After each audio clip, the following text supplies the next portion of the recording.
If I did it once, I can do it again. So New Game Plus Hard. Just start this up. So kind of pay attention to these first two fights. Back to the train. That's the only place we go. Now you kind of see how my ATB and limit went up there. Keep an eye out for what the Blizzard does here. Maybe if I actually cast it, it would do something. So that's can be a common issue. If you get kind of greedy with your shortcuts, you can end up just like not activating them by opening up the menu quickly enough that it doesn't take any inputs for anything. So right here, you can actually get past that cutscene trigger without really having to walk over it. So right here, the phantom enemies is what messed with me, man. That's threw me off. But Blizzard is going to kill both. Bummer. Nothing to it. So you notice that first fight that the enemies got killed, and I got a bunch of ATB and limit off it, and the other one didn't. That's because hitting them with the sword pressured them, so it increased the stagger value that ice inflicts on the target, which was enough to stagger them. Staggering an enemy gives you 350 limit per pop, and since I have ATB stagger on, I get 900 ATB back per stagger as well. So I basically can go super positive on magnified ice. Ice has a really high stagger value. Blizzard, for the most part, will be able to just like raw stagger a lot of enemies without pressuring. It will show that the enemies get pressured by getting hit by it. That's like part of the ice, so it's not considered as if they were pressured before the ice procs, so it doesn't stagger them. That's why it's more of like an indicator that this has pressured the enemy, but it won't affect ice's stagger values at that point because ice is the one pressuring. So if you pressure before, you spike the stagger values. Everything has two different stagger values, one for an unpressured, one for pressured. Most of the time with bosses, you're dealing with the pressured value, or the unpressured value, I guess, casually. But for the most part, yeah, that's a little bit of a quirk. I just do that mainly because I want to get some extra dodge rolls off the first couple of enemies. So taking that swing lets me like get close and then get extra rolls because of how long it takes Blizzard to kill. So it lets me go from like 2 rolls to like 5. So I end up between 2 rolls to 4 to 5 rolls. So it optimizes movement. So right here, Barrett's going to get his chance to shine. I could Blizzard Magnify here to take care of these enemies, but I want to manipulate my MP and save some. So we're just going to move Barrett over here and Catastrophe. I need to move Catastrophe, Barrett there so that his Catastrophe hits properly. I need to be right next to the wall here too. If I'm too far away and I'm too far down the stairs, I won't be able to get past the... okay, that one should be enough. Okay, I want to go wide. Okay, so this laser cycle's okay, but I'm playing it kind of poorly, so I may end up losing time here. Okay, I managed to play it right. Nice. So kind of pay attention to the commands that show up over the characters' heads here. Get out of the way, Thundera. So you see Barrett Thundera way after Cloud. That's because the AI has this weird habit of dodge rolling off of shortcuts, or just any inputs in general. They're very common in the PS5 version. So if you want a character to do something that you're doing it with a shortcut, you want to put it in as soon as possible. But we can save load there to skip a lot of that dialogue, save about 10 seconds. So what I was aiming for is, you may have noticed that Barrett thundered, but I never cast that if you're eagle-eyed enough to keep an eye on my shortcuts. And don't feel bad that you can't like keep up with my shortcut inputs. Even I can't. Sometimes I actually have to pause buffer during boss fights when I'm looking at my strats and trying to fix something or figure out what's wrong. I more often than not will, even with other runners too, even my own and other runners' fights, I often have to pause buffer to see what the shortcut inputs are. Some of the people that are just routing will be kind enough to just shortcut what they need to, and they won't shortcut more than that. So that's nice to fire. Hopefully my ATB won't be a complete clown circus plus critical this time. I need to grab that MP crate to boost everybody's MP up to max so I get damage buff. Oh my god, this ATB is horrendous. Please don't crit. Thank you. Okay. So I have to build some ATB here, so I had to sandbag a little bit with Punisher attacks. Cloud's ATB is fixed. Didn't get a crit. Yeah, last time I had ATB that bad, but Cloud crit on the Thundera, so it did like 9k damage, and it basically immediately shifted phase. So we're going to zip on in here, and doop, doop. You gotta be careful. Nice critical on that first hit, by the way, Barrett. GG. 10 out of 10. Alright. Perfect damage for phase 2. Hit the lock. So we're gonna switch between... I switched to Barrett early so he didn't roll and do Catastrophe, so it sped that phase up just a little bit. We're gonna do the same thing here. I'm actually going to micromanage Barrett and Thundaga by switching to him directly. Thundaga. ATB boost. So that lets me get the ATB boost in early enough that there's no buffer. Oh, nice crit. Oh my god, Barrett. You are hitting like a... Those are the crits you want. Those are the crits you want. That saved time. That didn't lose time. Crits are very often more common the worst thing that can happen. Because it ends up over-damaging and messing with your ATB. Alright, let me...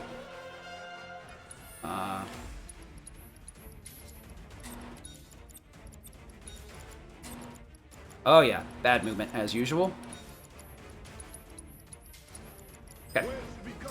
So that materia movement was quite awful. These menus are pretty short and sweet, but it's still very easy to not do them very well. Even 4 or 5 materia movements can be pretty hard, depending on how many movements you gotta make. You can line stuff up so it's just like up and down 1 or 2. But that doesn't always work out in the long run. Because if I line everything up right now, so it's like in line with the next one, later on things end up getting really sticky and things start getting kind of weird. Because sometimes I want to take off Skill Master for this, or HP ups for that. So then like the linearity of it gets pretty bad. It's actually, it's not that bad to delinear and have things on an angle, because you can actually do a angular movement by holding like up right, up left, down right, down left, and get both of those movements basically on the same time. So it's each his own. Some people actually like pre-equip their weapons and drag all the materia off of it as they when they want all that new stuff. I myself preset 3 of Cloud's weapons. Iron Blade specifically because it has a unique interaction with enemy skill and self-destruct, so it has a very specific setup for that. But Buster Sword happens to work out really good for 2 boss fights. And Hard Edge ends up being a lot more useful in endgame, because a lot of the enemies have really high magic defense or resistance, so pushing the damage through physically is far more efficient, and leaves you a lot less vulnerable than magic spells. So we're going to dip on in here. I'm actually going to do a weird trick here. I'm going to triple slash. Synergy normally targets the first thing you swung at, but you'll see Barrett hit that one. It's because I switched to Barrett, so it rejiggered the targeting on Synergy for whatever reason, and allows me to retarget with it. You gotta be careful using that trick, though.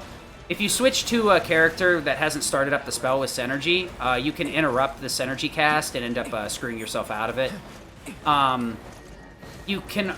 that actually can be helpful in some instances, where the Synergy spell would, like, do something negative in the boss fight, so you, like, don't want to cast it. But for the most part, we want to either target with it, or... Oh, cool. Are you gonna come all the way up? That's cool. Okay, he got stopped halfway. No, he didn't. No holding back. It's raw. Okay, we want to Thunder. Fire. Wow, an 840, huh? It's been a while since I've seen one of those. Most of my runs have been like sub 850, so I guess it was worth it. That's fine. We'll just lose all that time saved to Sephiroth showing up because he's such a champion. Sephiroth do be a jerk. He do be a big jerk.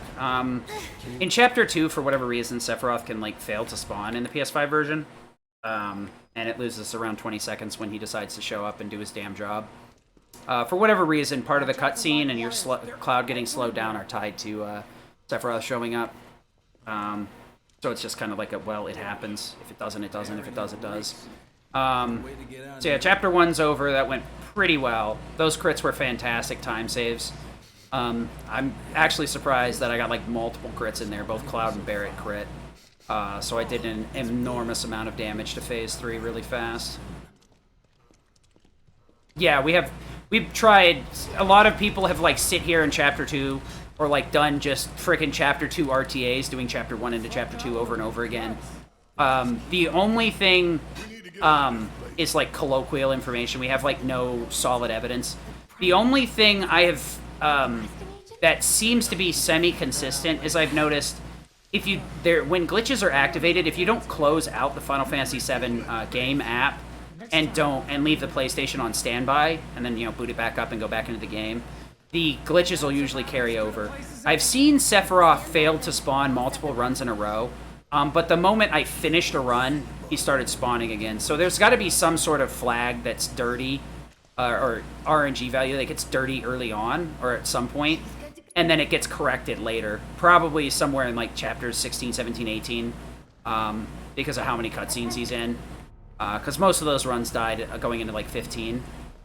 So I have no idea where it is. I just know if you get it, as long as you don't finish the run, to some extent, you can usually keep it. This game seems to have, like, most things, seems to have, like, a memory leak issue. So the longer the app's left on, the more stupid stuff that happens. There are, like, 3 or 4 fights where enemies spawn in waves, and they can accidentally, they can all spawn at once. Really not sure what causes that either. But that also, all of the fights will all spawn at once, so all 3 of them if the first one. But you can keep those as well. The lasers can also get bugged out if you do perfect movement in the first chapter. So we want to be up and to the right here. Oh. So this is one of the, like, camera manipulation here. You see how clouds, slow clouds start to move. The one on the bridge isn't super hard, but it's probably one of the hardest camera manipulations because it needs to be fairly close. And you're running into it the entire time. You're not really, like, slow at all. Hey, it's the Time Stealer. Yay. So yeah, Sephiroth shows up, time is dead. Timies are dead. Luckily, this isn't, like, a reset point yet. But it is 20 seconds on the table. It's really hard to say no to. But when you factor in that you gotta do Chapter 1 every time to get a reset here, you gotta be, like, between 10 to 12 minutes into the run. And that's, like, just for New Game Plus. I'd assume some of the, like, the lower difficulties, New Game Easy, can get here a bit quicker. Because they don't have to fight so hard with Sentinel Scorpion. They can probably zap him a couple of times in Easy with Tier 1 spells and be done with it. Actually, I think I remember watching New Game Plus Easy Chapter 1, and I was, like, disgusted with how easily Sentinel Scorpion went down. I was like, I hate this. I hate this so much. I chose the wrong category. You could sub 8 Chapter 1. Fuck.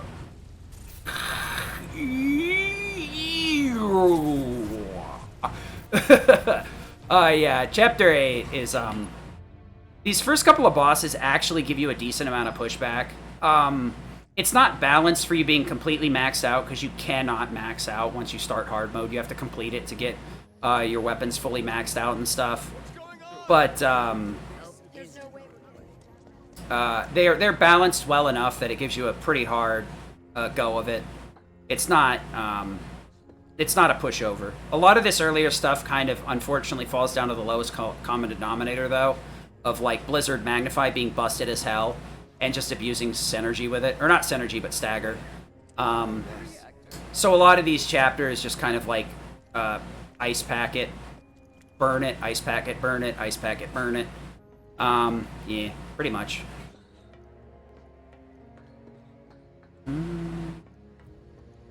So I'm gonna be spamming a lot of ice here. This fountain fight actually kind of sucks because, like, there's a lot of little things in this fight you gotta manage in hard. Some of these enemies can spawn improperly and screw you over for your stagger activations. So doing that hit really isn't necessary. I just wanted to get the faster movement. So we want to Blizzard. I swear to God, dog, stop it. Okay, everything's dead. Alright, we'll come over here instead. So these guys can take forever to spawn. That way, Blizzard, oh, please don't. Okay.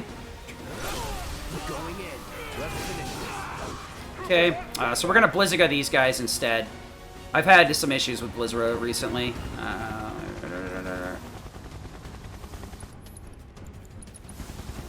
So we're gonna roll on in here. Awful. Could you stop doing that, game? Ugh. I got slapped in the back of the head instead of getting a counter. What a game. So I want to wait a little bit with this Blizzard, because if I time it properly, it will kill both of these guys as they spawn in. Or I could completely screw it up and not kill either of them. Those shock troopers suck. You could use cross slash, but that's a 5. That takes longer, in my opinion, because cross slash takes 5 to 6 seconds to get 4 to 6 seconds to resolve and do all its damage. The problem is that those shock troopers aren't killable immediately. That's why I kind of like hesitate a little bit. The spells take long enough for them to like lose their HP luck. But it really depends on their movement, whether it works out. You could Firaga, or like maybe Fira both of them, but then I'd be out of ATB. And I'd have to figure out what to do on the other guys on the way out. So just ends up being convenient. So yeah, I'm gonna manipulate the camera angle. This is really weird. I don't know why I'm using the rear button, even though like the whole point was to do the camera angle. So yeah, for hard, initially, like your biggest challenge is going to be routing your MP so that you don't run out. Very early on, it's safe enough to go after Mako crates.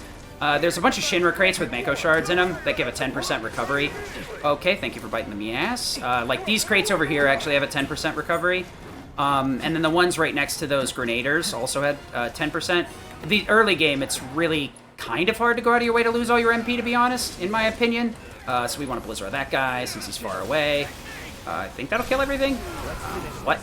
Okay, the other guy. I thought the other guy wasn't dead. Okay, you suck. Blizzara. Fire-a. Fire-a. Awful. Oh my god, with this garbage. Of course! Oh yeah, so Cloud can die after you kill the Huntsman. If my HP had been lower, it probably would have happened. You can get a reprieve in some instances, but I'm not really sure what triggers it, what doesn't. I've actually had, in the PS4 version, I've got a soft lock there, where, like, instead of, like, getting a reprieve, Cloud died.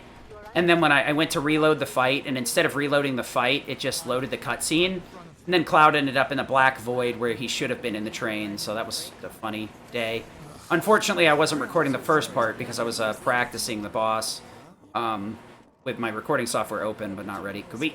Oh, I hate it. Could you get out of the way, dude? You. NPCs in this game are too strong. Oh, they more often will just, like, screw your movement up or block you from getting anywhere quickly. I don't know. They used to be a lot easier to get past in the PS4 version, but somebody decided that we just had to sit there and listen to dumb dialogue, so that's cool. So we're just going to wait for Jessie to pass us, and then I'm going to wander over there and talk to her. There we go. And we're out of chapter 222. Hopefully we won't have a cursed Roche fight this time. Oof. I'm not going to reset on frickin' Whispers. Like, this is a no reset. If I do go for a reset, I'm basically just going to reset the timer. That's what I'm going to do. Timer-kun will die for my sins. Timer-chan? No. I'm not fond of Timer-chan, so it's Timer-kun. I definitely bully Timer-kun. Son of a... Not my friend. Ghoul-chan, however, is very cute. Though she does like to kill runs. With some really silly movement. The bosses, like, in order of ridiculousness. Genova's kind of obnoxious, but for the most part, it's pretty consistent. The ending 2 phases can be pretty hard if you're not used to dealing with the tentacles. My movement's still dog water in that fight. Genova's I'm pretty bad at. Specimen and Abzu 2 are some of the harder fights because they have ads. Specimen is kind of worse. Abzu, you rarely get knocked out of attacks, but you end up taking a ton of damage while you're doing stuff.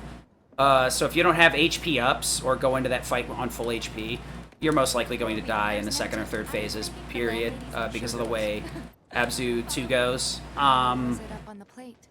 And Ghoul is one of the other hard ones, too, because the attacks from Ghoul are very inconsistent.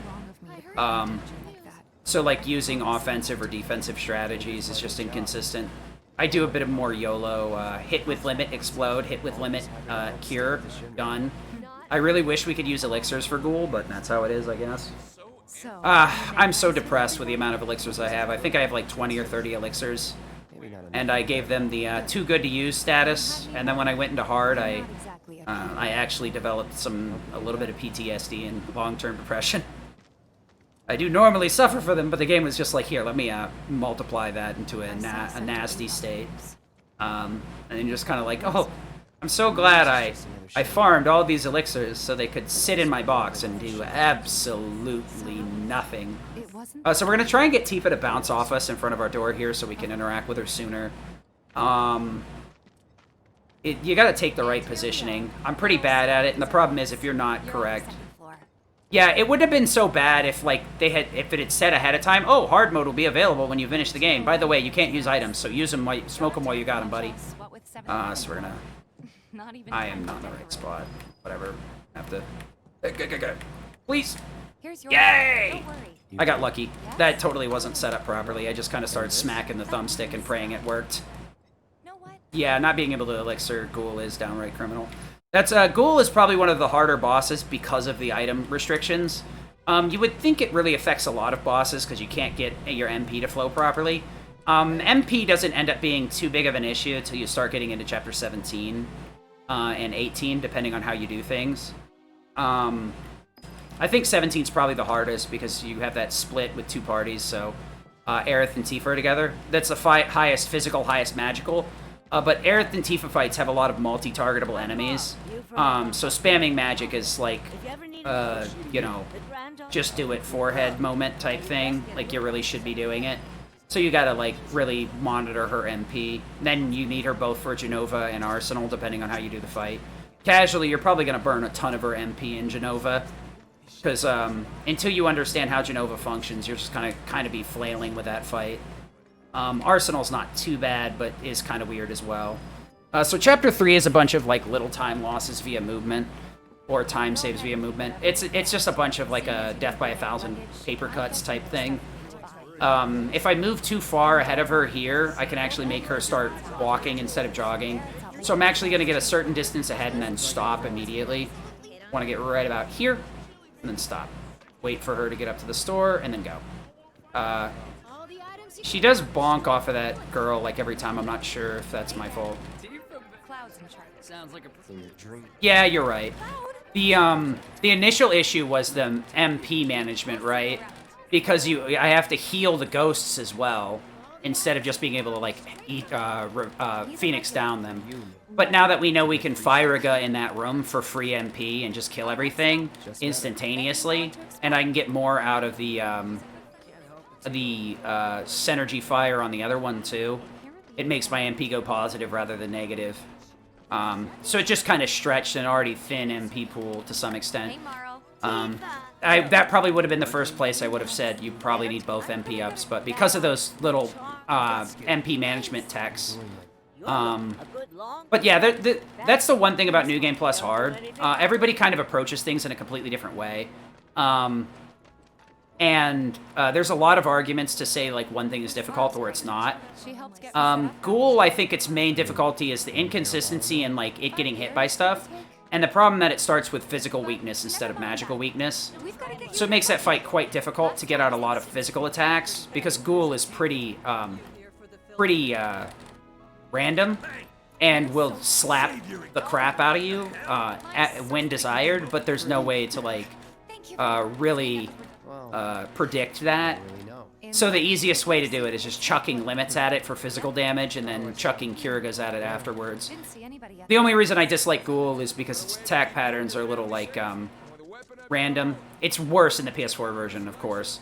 Ghoul is very aggressive in the PS4 version, and the main problem with that is, like, any sort of spell that you cast that's offensive will hit furniture and stuff, so it can be interrupted. And Ghoul will tend to back up more often than not, so it makes it pretty hard to hit Ghoul with anything outside of, like, Kirigas, to be honest. Because physical attacks will end up just kind of staying where they are, and Ghoul will just back up out of it, disappear, and then reappear on the other side of the screen, grab you, and then laugh at you as you suffer. So this is the main movement tech here, Junk Boulevard. We're going to be using Tifa's parry here for the most part, so get ready for some grease lightning speed. So we're going to Blizzard these two to make sure they both die. We're going to Blizzard. That's... Okay.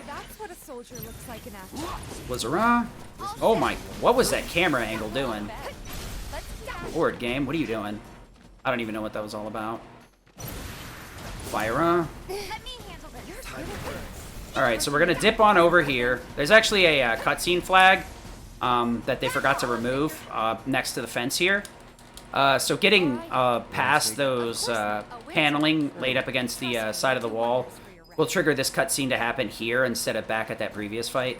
I'd assume what it is, Catbus found that, so that's because Parry has such faster movement speed. New Game is really the best place to take advantage. New Game Plus mainly takes advantage of that because of the movement increase. Otherwise, it's just like you want to wipe him out as quickly as possible.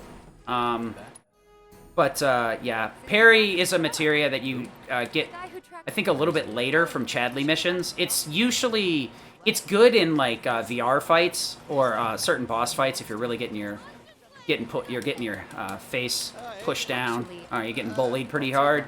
Parry can you'll deal out a little bit of damage and will help you dodge a lot of moves while keeping guard up, so it reduces your damage a little bit. Tifa's parry is useful in terms of a New Game Plus run because it just moves so quickly. PS4 version, we used to have to loop it with punching to keep the full momentum, but for whatever reason, with the PS5 version, they just let it keep the momentum the entire movement, so we don't have to do any weird tech. Because we used to have to punch to get a little bit of forward momentum, a pretty fast movement, and then cancel it into parry and just cancel them into each other to keep the movement speed. But it made parrying really obnoxious near enemies, because we couldn't, like, if you punch parry too close to an enemy, you would get sucked into the enemy when you punch because of the soft lock-on. There's a couple of places where I have to, like, do things in a really stupid way. Like, I blizzard the enemies closer rather than the ones further away, because I don't want my normal attack to get sucked into the enemies as they get closer to me. Soft lock-on, the lock-on in this game is, like, pretty bad. Well, bad. We'll go with bad. It's not so bad that, like, I never wanted to play the game again. I mean, obviously I'm still playing it to the point of insanity. But it's definitely bad enough for it to feel like it could be a lot better. If you shortcut spells too soon, the game can fail to lock on sometimes, and it'll just cast the spell nowhere. I've been told that you can lock on after it, but I've experienced otherwise. So for the most part, I make sure to lock on by clicking the manual lock on with R3, and then firing off a spell or command to make sure it reaches its target. You need to be careful with spells too, because like I said, the shortcut will usually cause the AI to roll. So later on, I'm going to actually stay on characters and then cast spells with them manually, and then switch to Tifa. So we're just going to switch over to the dog here. Sometimes the dog can give you really aggressive movement. Should be okay. Okay, Tifa. Sure. Tifa carried that dude, like, straight. She was not going to let him live. Which is funny, because she's like, let's go before they wake up. If they wake up, they got frostburn, buddy. We just engulfed them in ice cubes and watched them explode. But sure, yeah. You can tell yourself that. I'm more worried. What? Of note, though, we did try and kill Johnny, because we're such magnanimous human beings. And Tifa had to tell us not to do that. But whatever. So that's around it for Chapter 3. We're going to get on into the bar, play a round of darts, get a hard drink, and then fight Corneo's thugs. Yeah. Storyline mainly follows OG, but there are some tweaks here and there that kind of let for some changes to happen. I'm sure most of you that played this know the major change. The good old story ghosts, people call them, whatever. No. When it goes straight Kingdom Hearts. I don't really know how to feel about it. Ooh, sub 29 with Sephiroth. Okay. Okay. That's a decent start. So we're gonna play a little bit of darts here. You know, it's hard. Hard day. Let's take a little bit of a break. You know what? No, I think I'll pass. Maybe I'll do the motorcycle game instead. You know, that'll be fun. That's a lot of effort to figure out how to do that and route it in hard mode. Ooh, it's so hard. And that is a fan, and I don't want to look at it. So the reason I can buffer my cutscene skips, like the reason I'm just like bringing up a menu and then it's just stopping the cutscene, You hit the menu button. It depends. It's like, I think it's like options on the PlayStation, but it's like options on the PS4. What's up with them? Oh, but it's like the 3-line one on the PS5. I actually use the PS4 controller via remote play. What I do is I turn my PS5 on and then turn my PS4 on and then activate remote play for the PS5. So I can use my PS4 controller. I find that the PS5 controllers are a little mushy and feel like they break too easily. So I go with the PS4 controller. I probably would use a PS5 controller at a live event so I don't have to bother dragging an extra console around for a slightly better controller. But it is nice. So this fight right here can be simplified a lot more by using Deadly Dodge. Because when you would roll in and attack these guys and it would suck them all into the center. But you can swing at them normally and get a little bit of a hit stun and then follow up with Blizzard, and you usually get away with that. So we're going to swing Blizzard. That's not what I meant to do, but whatever, I guess. Let's hear Fire. So that's normally what I'm expecting one guy to survive like that, so I'm okay. So if they weren't Shinra, then... Yeah, I'd say the plot ghosts are a little bit too on the nose. Yeah, I'd agree with that, Strife. I'm excited to see where they go with the story, but they were a little bit too heavy-handed with, like, basically declaring war on the old story. But that's what some people think. For me, I'm of the opinion that, like, it's not. This is, like, another timeline. This is a redo for Smephiroth here, so... we're not deleting the old game story, which would really infuriate me. The one that does kind of make me mad is the storyline with Zack. Alright, so we're going to do this motorcycle minigame. Oh, there you go. Perfect. Every time. 10 out of 10. Perfect split. Gold every single time. The funny thing is, this cutscene right here loads so fast on the PS5, you can usually get way in front of Wedge. You could probably get in front of Biggs, too, in certain scenarios if you could clip through them somehow. But yeah, that just shows how, like, fast the PS5 loads compared to the PS4. The easiest way to put it down is, like, the category came down, like, 40 minutes just by adding in the PS5. Load times. That's not 100% accurate, though, because, like, now at this point, we're, like, close to the regular any percent time, which, like, skips several chapters. And that's mainly because there's, like, so many optimizations and time saves in this. The PS5 offers a couple of more powerful options, like Synergy. Synergy can melt some bosses and, like, rip 10 to 30 seconds off some boss fights. Some boss fights that were, like, a minute and a half, 2 minutes before, like, could almost get down to a minute in some scenarios. Unfortunately, some of those require criticals, and criticals are not what you want to be relying on in a marathon-like run like this. Because obviously we're closer to, like, 430, I think, is the world record for this category right now. 438, excuse me. I don't know why my brain just, like, shut off there. So Wedge is going to take his sweet time. That's great. So you save some time with this cutscene skip, but it's completely dependent on whether Wedge gets over here on time. So 1, 2, 3. 1, 2, 3. The 1, 2, 3 was me counting how long, much of my time Wedge wasted. You got to get all 3 of those in the right position, and then head on over to the wall. I am excited to see where they take the story in the next part. I'm excited to see how they tweak combat for the next part, because, like, flying combat's still awful. Basically, from what I can tell, their response, or band-aid for this version, was to make Wind not trash. So Wind used to just create a spell quite like Ice, and it would stay in one position and then explode, leading to flying enemies literally ignoring it and just flying right out of it. Now Wind creates a spell on the target and sticks to the target until it explodes.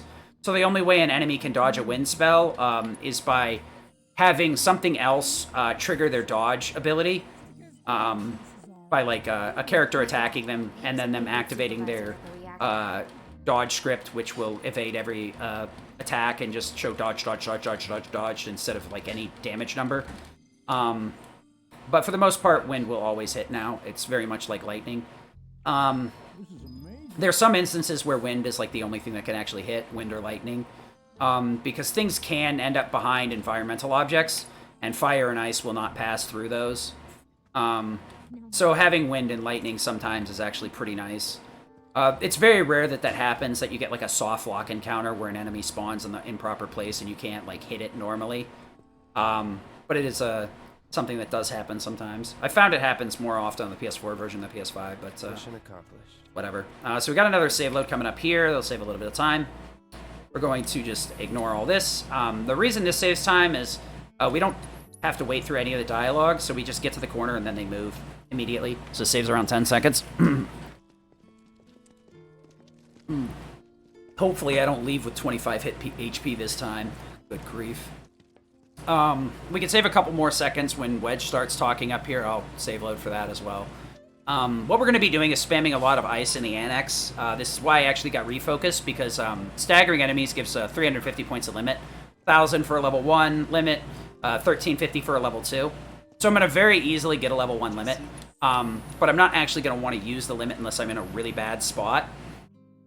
So the main thing is ice will quickly stagger stuff, so I'll rack up limit very quickly. I can use that in a different way with refocus instead. What refocus does is it consumes your entire limit gauge, regardless of whether it's a 1 or a 2. And what will happen is you get refocus activated, which splits your ATB into thirds. So instead of a 2,000 bar divided by 2, so 1,000, 1,000, it subdivides it into 3, into 650, 650, and 700 ATB. So it drastically reduced the cost. It's basically one move is now 2, more or less. I know that's a little bit of a gross oversimplification. The level of limit used determines how long refocus is active. Dying or resetting a fight will deactivate refocus regardless of your setup. So a lot of fights where you use refocus are kind of a pain to practice because of that, especially this one because it's solo. So if Cloud dies at any point, it can very much overcomplicate a phase of the fight. But refocus, splitting into thirds, will speed up our commands significantly and make this a lot more simple, and make recovery on this like very easy if I do a bunch of misinputs or I get hit out of moves in a weird way. So we're going to use Blizzard right off the bat. You remember that thing I pointed out at the very beginning? I'm going to take a swing at these troopers so they get pressured, and then follow up with Blizzard Magnify to get some staggers.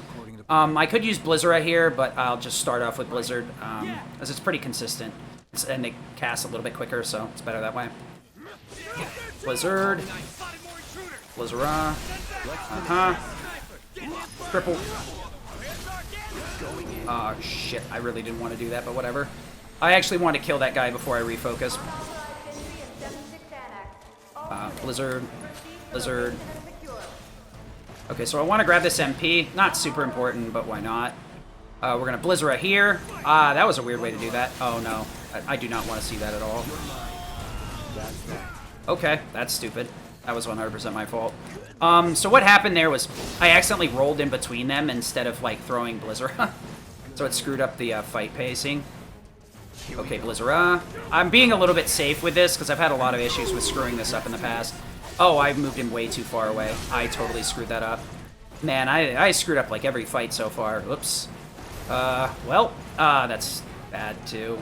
So we're going to try and get the MP crate over here, but I'm probably going to miss it. Not necessary, but, you know, why not get it if you can get it. Blizzard, fire. So you see I'm out to ATB. Blizzard ends up staggering every one of those dogs, so I basically get everything back within a certain amount. Uh-oh. I'm not nope, that's not going to fly. So I got to get some stagger going here. We're going to want to ATB, Blade Burst, Sweeper B. Unfortunately, this is going to make this fight really obnoxious. I kind of moved improperly in that fight, so... Alright, so we're going to want to... There we go! That's what I'm looking for on this idiot. Alright. So now my ATB's fixed, and we're good to go. Usually the sweeper will back up into the other one, but I kind of, like, screwed up my movement, so he did... Even if he was going to back up, he wouldn't have backed up properly. I need to hit him and roll, so I wasn't close enough. So I'm going to fire it twice here, and then go for the counter on Punisher. Ooh, crit's nice. Fire yeah, fire again. I could have done anything else. I could have used Disorder, Triple Slash, something else. But I decided to not really think about it too much. So I've left this fight with, like, literally, last run was 25 HP. What happened is I took a lot of damage from the sweepers, but I did get the quick kill. Problem was, is the first phase went really, really weird, where instead of letting me, like, combo after the counter, he, like, countered again. which does happen sometimes, but like I said before, the problem is restarting that fight is a problem. Even if you do get that RNG, or you're manipulating for it to try and figure out how to fix it, resetting that fight or dying in a fight and restarting removes Refocus's buff. So your ATB is reset back to 1,000, 1,000. It's not impossible to practice the fight under that scenario versus, like, with ATB, the triple ATB.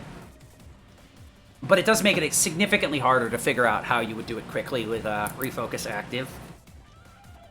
So that's one of, like, the harder fights. You gotta be careful in some cases, because, like I said, dying with Refocus removes its buff. So I do use Refocus on Tifa in Airbuster, because her damage isn't really as important, so Fury Ring isn't super necessary. She also is going to use a lot of limits later when I get her back, so I figured throw it on her anyway. It does give me Somersault in some scenarios if I'm playing extremely poorly, or if I mess up and stagger Airbuster, so I have a Somersault for Phase 4. Or I very likely will get a Somersault for Phase 4 if it goes extremely poorly. So it does offer some backup mechanics, but the problem is I'm cutting HP up for an Elemental early on. So it puts me in a very interesting... Will you... Okay.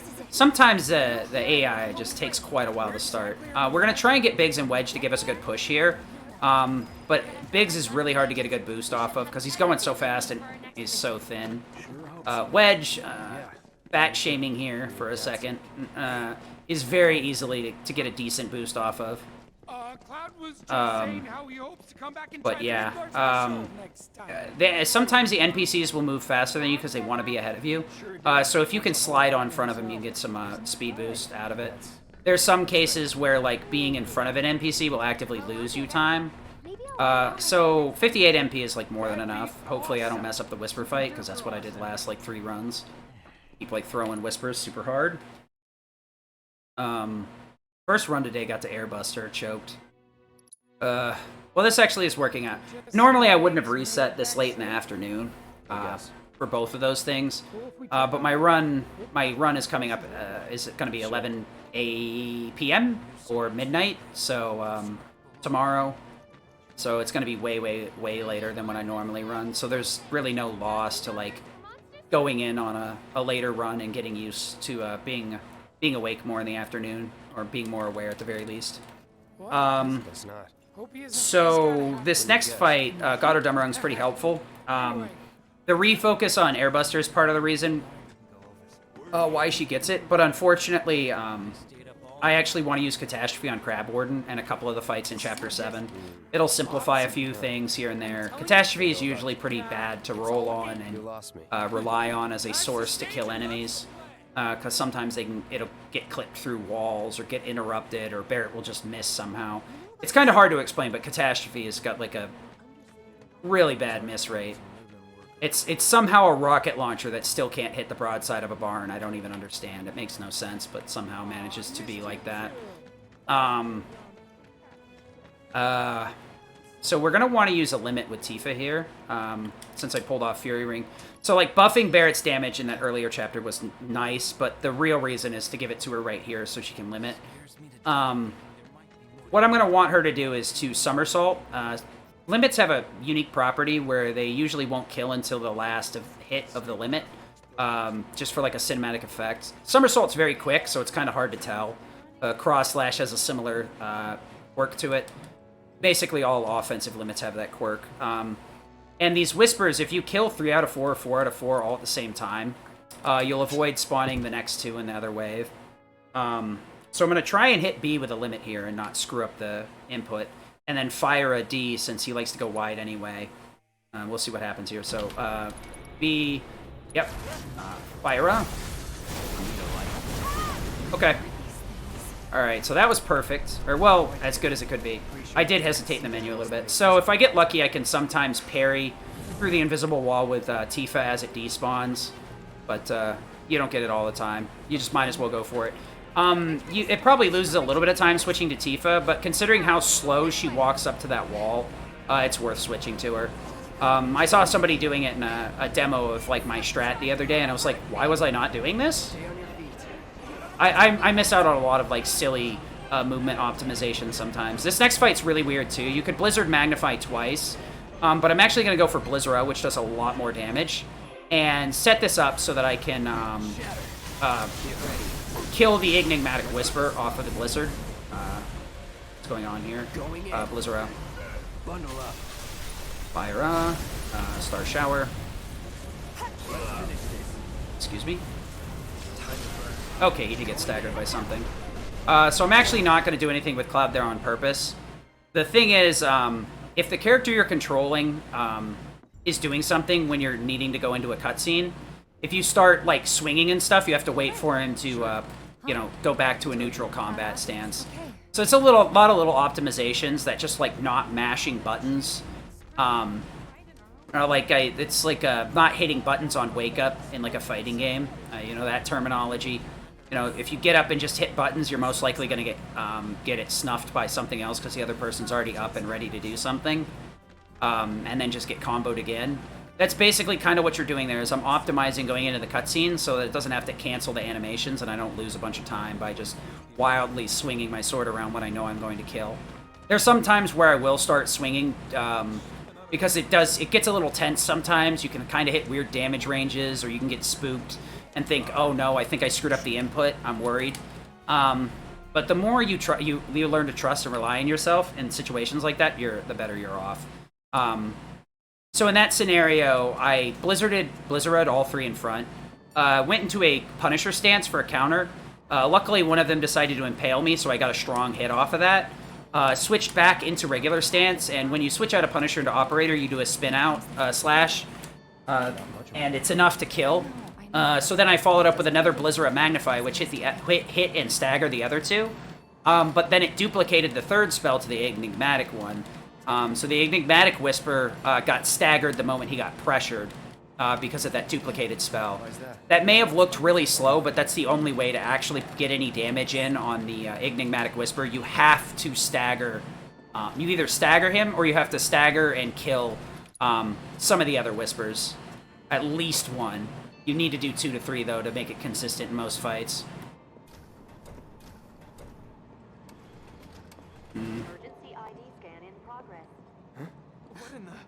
So the rest of this is going to be movement central. Hopefully we don't get bad movement. A lot of this area right here, there's just so... Okay, fine, be like that. There's really, like, not much to do here. Just a lot of little micromanagement. We're going to be taking advantage of Tifa's parries as much as possible in the next few segments, so be ready for that. I'm actually, I would switch to her much sooner, but I'm actually not going to bother right now. I wanted to make sure to not move with Cloud, because it feels like the camera takes longer to switch to Tifa if I do that. So there's a lot of little minor optimizations to save time. Unfortunately, I am not the fastest runner, not by a long shot. I'm a couple of minutes behind everyone else. It does show that I have a higher time on the leaderboard, but I believe there's 2 or 3 unrecorded PBs that beat mine. I've been in the marathon dry tank for quite a while. So I grinded out the same route that I knew wasn't really going to get me any further for quite a bit, because I had marathons coming up. Luckily, there was enough time between these 2 marathons and the ones that I was doing to where I had enough time to reroute. So I stick to this side of the track on purpose. Cloud seems to get a much longer lead of runaway and stuff. If you get to the other side, I feel like Cloud's like really slow for a long period of time. Yeah. And I can kind of tell because Tifa gets really close to him versus this one where like you can't even see her right now. She's like barely at the bottom of the stairs. So this is going to be another one of those situations where we warp a character. I'm going to either warp to switch to Barret and then switch to Tifa. Okay. Barret's in a really good position. That's actually fantastic. That's not something you can get consistently. Sometimes he's all the way at the other end, and it saves a ton of time. Barret's movement's so slow, though, it's still faster to get Tifa over there and do that. But that's not something you get consistently. That's every once in a while. That's a couple of seconds you can just save for free. So we're gonna... I could switch to Tifa before these next couple of encounters. But there's some other menuing I want to do, so I'll put it off and stay with Cloud as lead for these first few segments. It'll save me a little bit of time on the next few fights. This one really sucks, though, so we're going to switch to Tifa. Okay. Whatever, we're just gonna deal with it. It's not right, but it should be close enough. Okay, that was a really bad angle, but whatever. Oh, no! Oh, man. If Cloud had spawned inside of the stairwell, Tifa would have pushed him up. That was pretty close to perfect. Unfortunately, Cloud spawned a little bit further back. Normally, with that kind of movement, he'll spawn at the bottom of the stairwell, and then she'll run up and push him all the way to the top. The problem with some of these segments is you got to manipulate the camera, because the game is going to make you look at, like, that stamp graffiti. Wow, that's really good. What is this? Okay. So we can get away with Blizzard here on the Gishel because we're at full MP. So we get a 20% boost on our damage. This next one we're going to have to Blizzard, though. Or else face some pretty bad damage ranges, especially since there's two of these. Or Gishels? Grass Strikes? Wait, what the hell? What? Whoa, whoa, whoa. Where did I get the name that I've been yambling on about this entire time and up until now? Have I been just having a stroke and, like, literally unable to read? Tifa, I want you to go over there and somersault that thing. Blizzard up. Blizzard. Okay. Alright, we're gonna, Goddard Dummerung back to Barrett. I do it in that way because I want to, mess with Tifa's stuff. I want to do this, and this. That's not even close to right how I want to do that. Thundaga, and then lead. Okay. Now I'm good. So I delayed putting Tifa as leader till here. The Kata's on the Goddard Dummerung that's still on Tifa, unfortunately. Don't worry, he'll get a piece of Crab Warden. Barrett will get his time to shine. Barrett gets a nice chunk of Crab Warden. And the missile turret coming up. So you want to manipulate your camera here too. The reason I could stay with Cloud and switch to Tifa each and every fight, because I still have to, the camera, you'll see the camera kind of will change behind her regardless. So it doesn't, oh, that's not good. Not ATB boost. I hope that hits both of them. That's actually really bad too. Cloud Thunder. Cloud Thunder. Thunder up. That sucks. Well, I grabbed the crate up. I don't need to grab this crate, whatever. 58? Yeah, I only need the one shot of Thundera. Theoretically, I could end up using two. But as long as I have 22 MP going in there, Crab Warden, I'm fine. So that's, the reason I switched to Tifa as lead, number one, it makes, like, movement easier, because I don't have to, like, switch to her every fight. Also on Crab Warden, depending on who your leader is when you go into fights, your targeting will usually end up in a different spot for whatever reason. So if you get used to doing a fight with a specific character, if there's multi-segments or ads in the fight, like little monsters or whatever, your targeting can get really heavily messed with if you're not used to doing it, and you have to, like, grind it out. It could be fixed, honestly, with Cloud, because I want to zap the front leg immediately, but the problem is the targeting is on the body, and then if I try to change it, it targets the rear leg. The front legs are weak to magic, the rear legs are weak to physical stuff, so I want to zap the front legs with spells, and I want to punch the hell out of the back legs with Tifa. So there's actually a rhyme and reason to this, as stupid as it sounds. So we're going to catastrophe this missile turret over here. I'm going to make sure it hits, so I'm going to take my time getting the thunders in and stuff. Okay, you want to be careful and make sure that you don't kill the turret that he's targeting. It's kind of a weird thing where, like, you want to thunder both of them, but you also don't. Because you can sometimes unintentionally kill the one he's targeting with Catastrophe, and sometimes you can, like, you want to break it between the two of them, because the right one ends up having a lot of HP too. It's very stupid and hard to explain. There's a bunch of, like, nuance to it for no particular reason. Okay, so that's dead. Pretty decent. Usually, like, a sub 54 right here is what I'm looking for. 53-30 would be super, super good, but, you know, getting into the boss fight before 54 minutes is grinded out. It's pretty nice. This is kind of like jank. Like, there's really no control over that. So let me see here. Great, no Omni Strike. That's fantastic. True, true. And I want to Unbridled. Uppercut into... I want the... that's really bad. Unbridled. I don't know what the hell. I'm gonna have to... Okay. So we'll just Unbridled like 6 times. That's fine. That's exactly how that was intended. I didn't at all screw everything up. None of that was screwed up at all. That was a complete cluster. That rear leg is not going to go down. Gonna Bruce strike. Okay, Barrett. So I could have tagged the rear leg with a thunder from Barrett. I kind of forget to do that from time to time because I usually don't not break the rear leg. The problem was my damage was really low because I wasted some of the damage I needed to apply to the main body instead. So we're going to do this. Switch over to Cloud, ATB boost, Thunder. Thunder, True Strike, Uppercut. Okay, so I can speed up that phase a little bit by thundering the turret.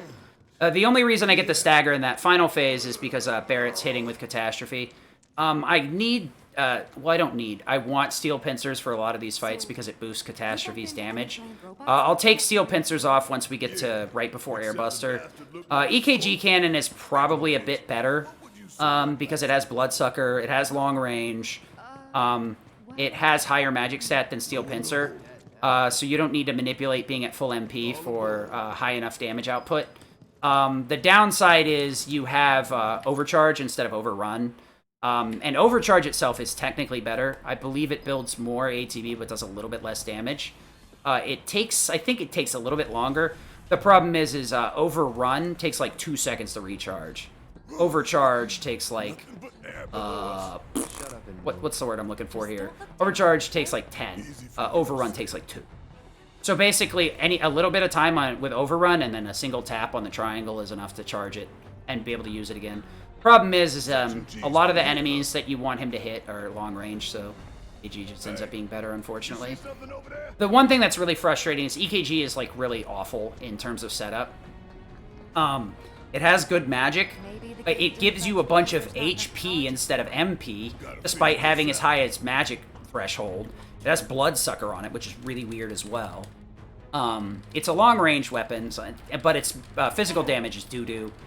Barrett's weapons all, unfortunately, suck really bad. They really hamstrung Barrett, and it's quite unfortunate. Most of the time, you have to do a lot to make him be useful. If you know what to do with Barrett, you can get some good mileage out of him, and he's not completely useless. But unfortunately, he's like a really good additional party member, but he's not like somebody you're like, yay, Barrett's in the party, because his stats are so bad and his weapon stats are so awful too. You would think with Catastrophe it would kind of like balance it out because it does a lot of damage and hits really hard since I already have Gotterdammerung. Problem is it takes like 15 to 16 seconds to fully resolve and do everything. And the other problem is like it has a nasty habit of whiffing. Catastrophe is a frickin' like a command you really have to like make it work. So it's kind of weird. Alright, so you want to like pre-manipulate the camera. Good grief, the game is not giving me a break here. That's like 3 runs I've gotten here, and each time it has kicked me out of combat right there. Chapter 6 is Time Lost Central, and it's not because it's like there's a lot of hard stuff here and you're usually going to fail it, or like a lot of risky stuff here and you're like, oh, it's whatever, it's a 10% chance of working, but there's nothing better to do. No, it's because a lot of these fights we don't have to do, so we can just parry away from them, and the amount of time the game lets us stay in combat before it kicks us out is random, for all intents and purposes. There is like a certain amount of time you're always going to be able to stay and flee, but the game keeps... I think the game does checks in the background depending on certain things that determines when you flee combat or not. The easiest way, like when you... if you don't have to move the camera around, so something's got to be in your line of sight, your best way is to learn to manipulate parries like that. That was extremely good. Learn to parry with a static camera angle so you don't have to bother with the thumbstick. Puts you in a pretty good position. The problem is there's some where you just have to learn to parry while manipulating your camera angle. Like that one with the laser. You have to have the camera at that angle so that the game will... Because the game wants you to look at that laser and be like, hey guys, that laser will turn on when we turn the power back on. And it's like, cool, that's great. It's even funnier because sometimes enemies won't spawn properly. They'll just be invisible, which can be funny and can be awful. Sometimes when that happens, the bigger issue is that the hitbox seems to be tied to the enemy's model. So if an enemy spawns without, you know, fight starts and the enemy doesn't spawn properly and it's just not there, but the lock-on's there, don't swing at it. You're gonna miss. I've actually had to reset a few times for that. So getting here around 60 minutes is actually really good. Getting up on this pipe is around where you should be for like an upper end run. Unfortunately, that Scorpion could have been a little bit quicker.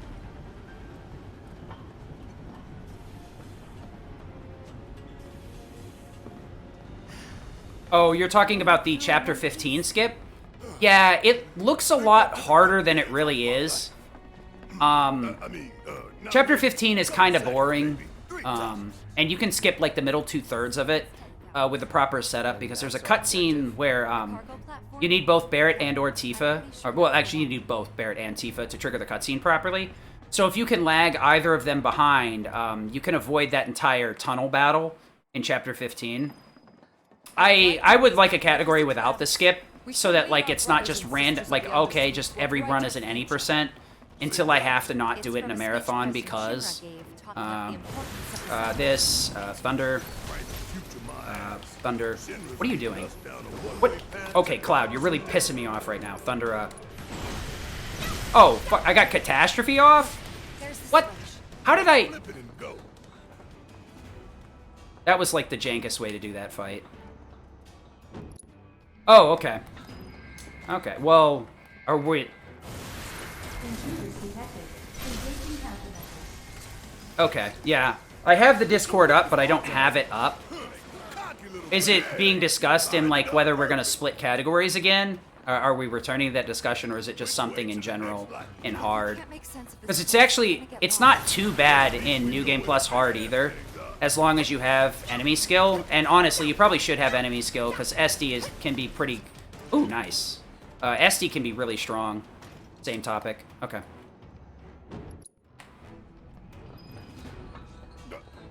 I wish there... Like, I wish... Oh, yeah, no, I don't like SD there either. It just simplifies your life. But, I mean, you've seen what happens to me in that fight when I use fucking Dolphin Flurry. I hate that fucking third-class soldier fight with a passion. Oh my god, that fight's so weird. I don't know why the fuck it always sends... in the Chapter 15, there's a skip, and right before that fight, you need to take... the third-class soldiers fight, you need to take somebody down to low HP, so that you can buffer one or two of the other two characters behind, so that you can delay triggering the cutscene and then just walk around out of bounds instead of doing the cutscene, which lets you skip, like... It lets you skip the middle 2/3 of the stage and the little bullet time minigame. Which I'll show it off a little bit later, but it's not that hard. Well, it's not insanely hard to do. I will do a save before it, just because I don't want to redo the third-class soldiers fight. But for whatever reason, the third-class soldiers fight's like really, really weird. And I used to use Dolphin Flurry with SD to make sure they all died quickly. But the problem is, freaking Dolphin Flurry sends them to the moon for whatever reason. So we're gonna do a little bit of a movement tech here. If I move over here quickly enough, I can get next to the ladder and get up it before these guys spawn. And getting up here before the little monsters spawn lets us parry away from this fight as well. So it saves us a little bit of time in not having to kill those things, and it saves us a lot of time in being able to parry. So that's basically it for Chapter 6. Nice Catastrophe. I'm glad I could invest 16 seconds in that fight. I was trying to figure out why Cloud wasn't doing damage. I was like, what the heck? I didn't even notice, because I don't normally use Catastrophe anymore in most of these fights because it's so slow. But sometimes you hit the buttons. I must have forgot that... See, this is the one issue with switching to Tifa as leader. It does affect who's on L2, who's on R2 and stuff. It will change your character's rotation in your shortcuts. So if you're not staying on top of it, you can end up screwing yourself over by accidentally inputting for the wrong character. So instead of casting Thunder Magnify on Cloud, I cast Catastrophe, or activated Catastrophe with Barret, rather. Luckily, Catastrophe worked out, but You know, I was like, why is this taking forever? You could YOLO Catastrophe there, but most of the time they won't get close enough to all get wiped out by it, and you usually need to wait for at least 2 out of the 2 to 3 ticks of Catastrophe. Catastrophe does its damage in 4 waves. It's part of the reason why it's so slow too, because it does like basically tick damage, kind of like a poison or something.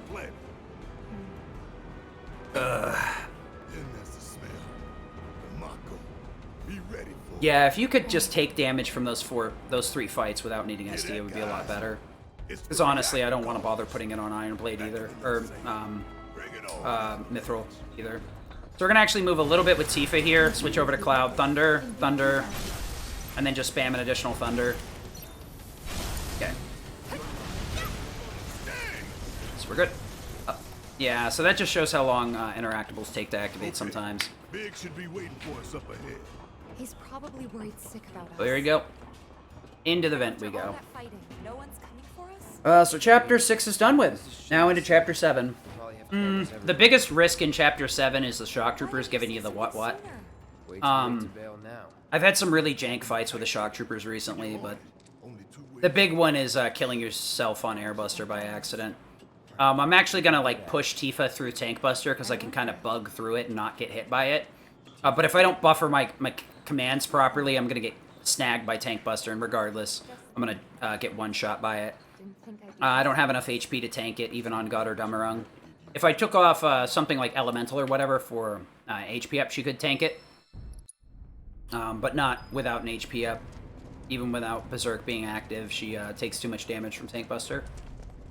God or Dummerung is kind of nice because it lowers the damage she takes from everything. So it's a lot less spicy. Here, maybe? But, Well, now. it also, the problem is it also induces refocus, which speeds up the fight. But it also means if she dies, your ATB is completely hosed. So Airbuster kind of sucks. If you get greedy with the inputs, you end up killing your run right then and there.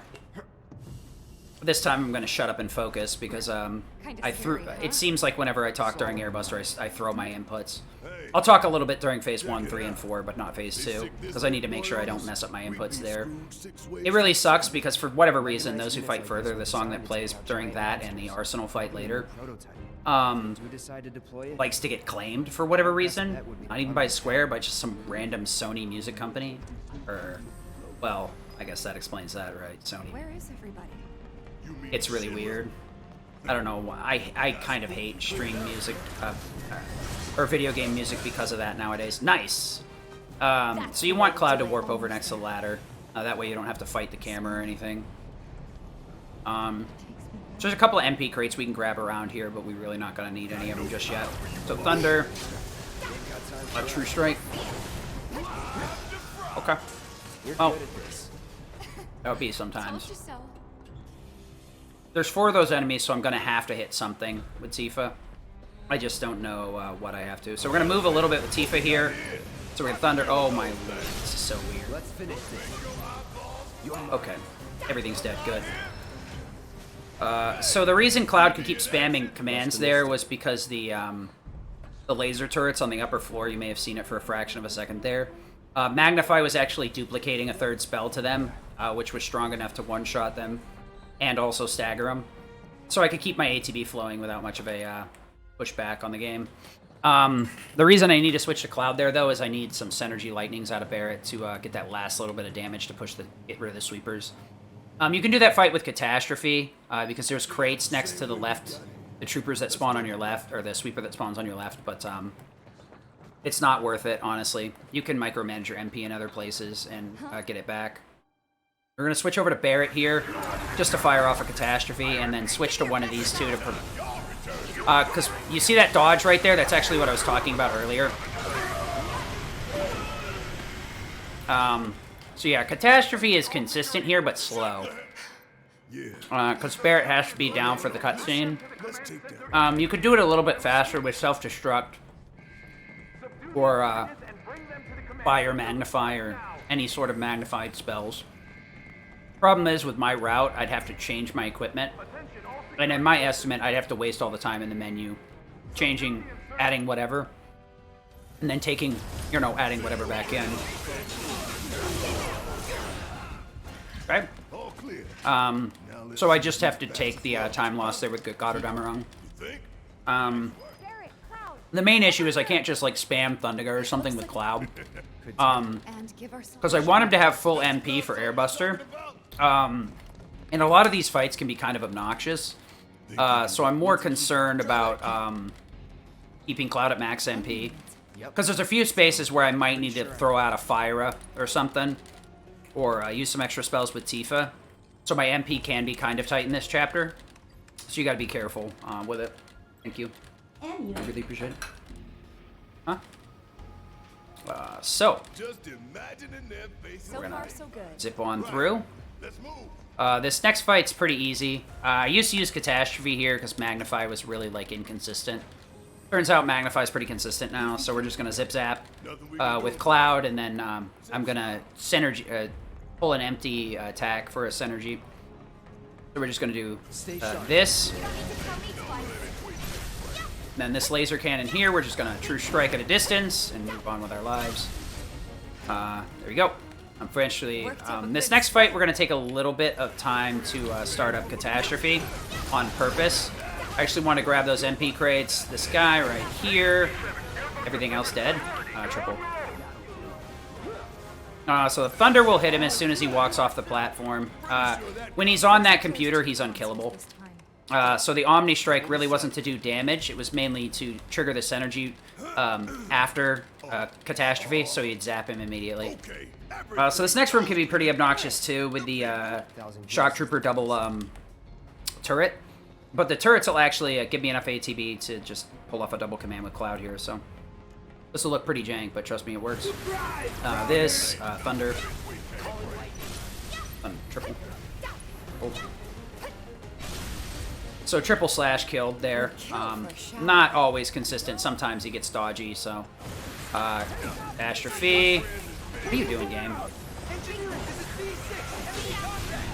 Okay, we got triple slash, I guess. Okay, that was unfortunate. That triple slash activated, like, at the end of combat, so I had to wait out all three of them. Goddard is what finished that fight, not triple slash. Unfortunate. Happens sometimes. So you want to kind of keep an eye on your HP. Like I said, Tifa can't eat Tank Buster, so even if we top her off, it's useless. Cloud shouldn't be taking damage from anything else, but this next room I'm going to be grabbing the crates in there. So there's no reason to not top everyone off, just in case. But she's gonna, you know, she'll lose. She won't recover the MP if I don't do it now. So I might as well take the risk and... Thunder. Tifa, just True Strike that, please. I hate this so much. I hate that so much when that happens. You gotta wait for Cloud to put away and go into neutral, and then the game's like... So we're going to Catastrophe these two guys. There's probably a couple of different ways to deal with it, but Catastrophe is probably the best. So we're Catastrophe.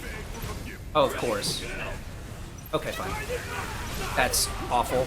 Cloud, can you triple that guy? Barrett. Okay. So I didn't want to waste Cloud's MP. That's why I was going for triples there. Tifa's MP is a little bit less frugal. I need at least 4. So I need 4 Thunderas, so I need 44 MP on her. But, it worked. I'll probably heal after this. Probably should have healed before. Actually, doesn't matter. Because her HP is, if she takes anything... If she takes a Tank Buster, she's gonna die.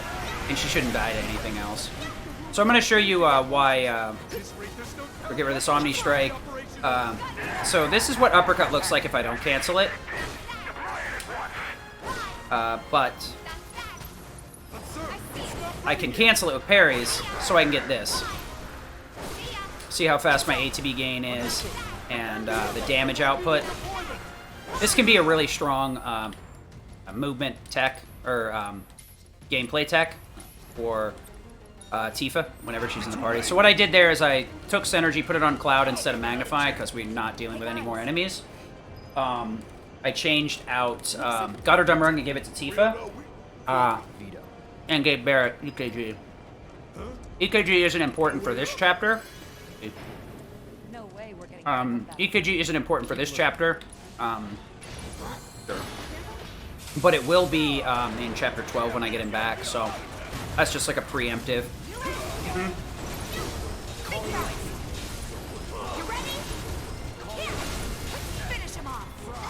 Okay. So that's what should happen to Airbuster. Real subtle invitation. I'll grab the extra MP. No, we're not. I'm not gonna waste the time. If I have to cast more than 5 Thunderers, I'm screwed anyway.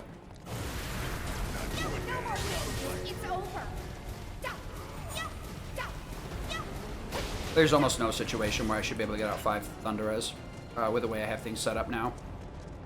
Normally, I could use the extra, like, 2 MP for Thunderers if I get pushed back by Tank Buster, but Tank Buster will actually kill me, so I gotta restart if that happens.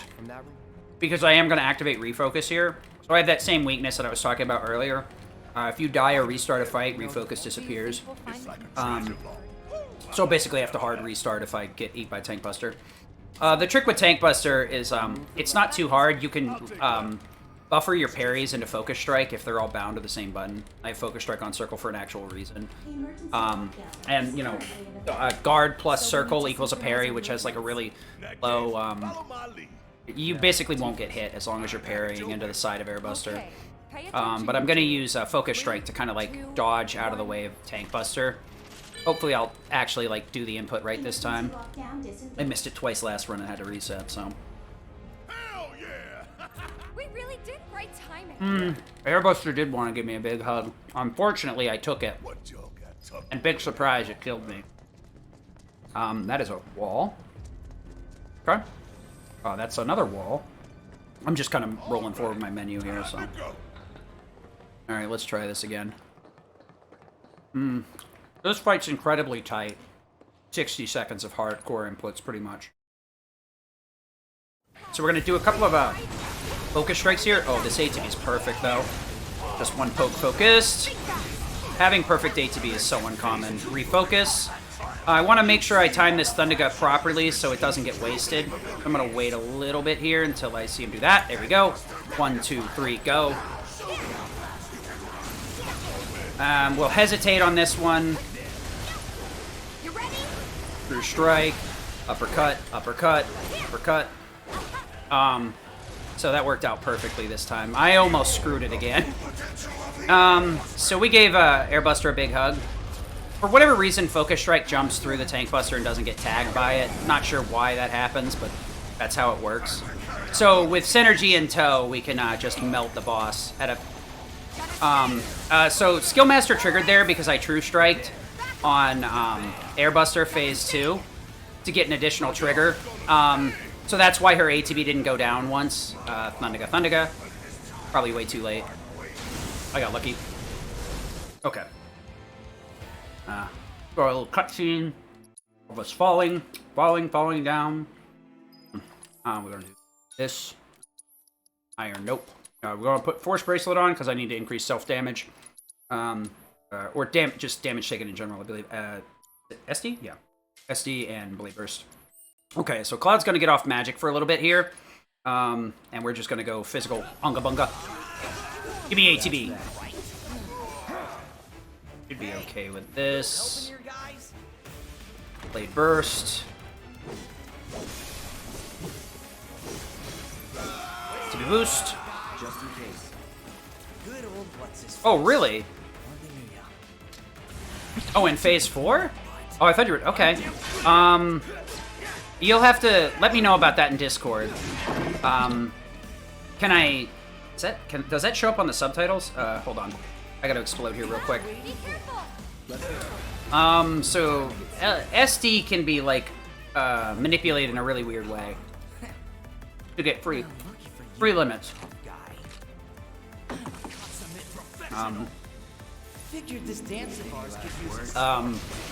So I'm on full double magic up right now. Assist. First strike for HP up, I believe. No. Be HP up for magnify. First. This. Shit, that needs to be fire. Should be HP up? Yeah. Okay. I really messed that menu up bad. I got distracted. Everything else should be good, though. That was a really bad menu. Through the attic. Maybe we can get I got distracted halfway through it and stopped doing it properly. I had a general idea what I wanted to change and then forgot what I was doing. Well, at least the healing's on the right person. Come on.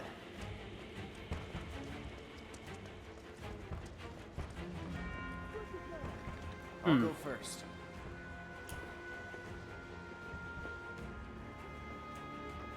Oh. So that's a really long run. It's very easy to, like, kind of forget what you're doing for a second and then lose a ton of time. These hand-over-hand segments suck pretty bad. You want to keep this camera angle right here, because if you do it right, you can get some movement during this cutscene. We're just going to cut this chandelier loose, wait for it to hit the ground, and hold right. Okay.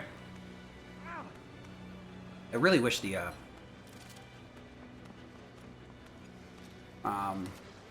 frickin' mini-map, I didn't keep closing on the mini-map by accident. Thank you. Let's move. Okie dokie. So we're just gonna run from a lot of encounters here. There's very few that are gonna keep us from progressing, so I think we're literally gonna kill like 2 enemies. And that's gonna be it until we get to the kids' playground in the sector, whatever it is, slums. I can't even remember the slums anymore. I don't know which one's which. Like they're guiding us. Stay close. So cool. There. Need to stay ahead of them. So we got Iron Blade here. It's actually part of the reason why that SD shenanigans worked.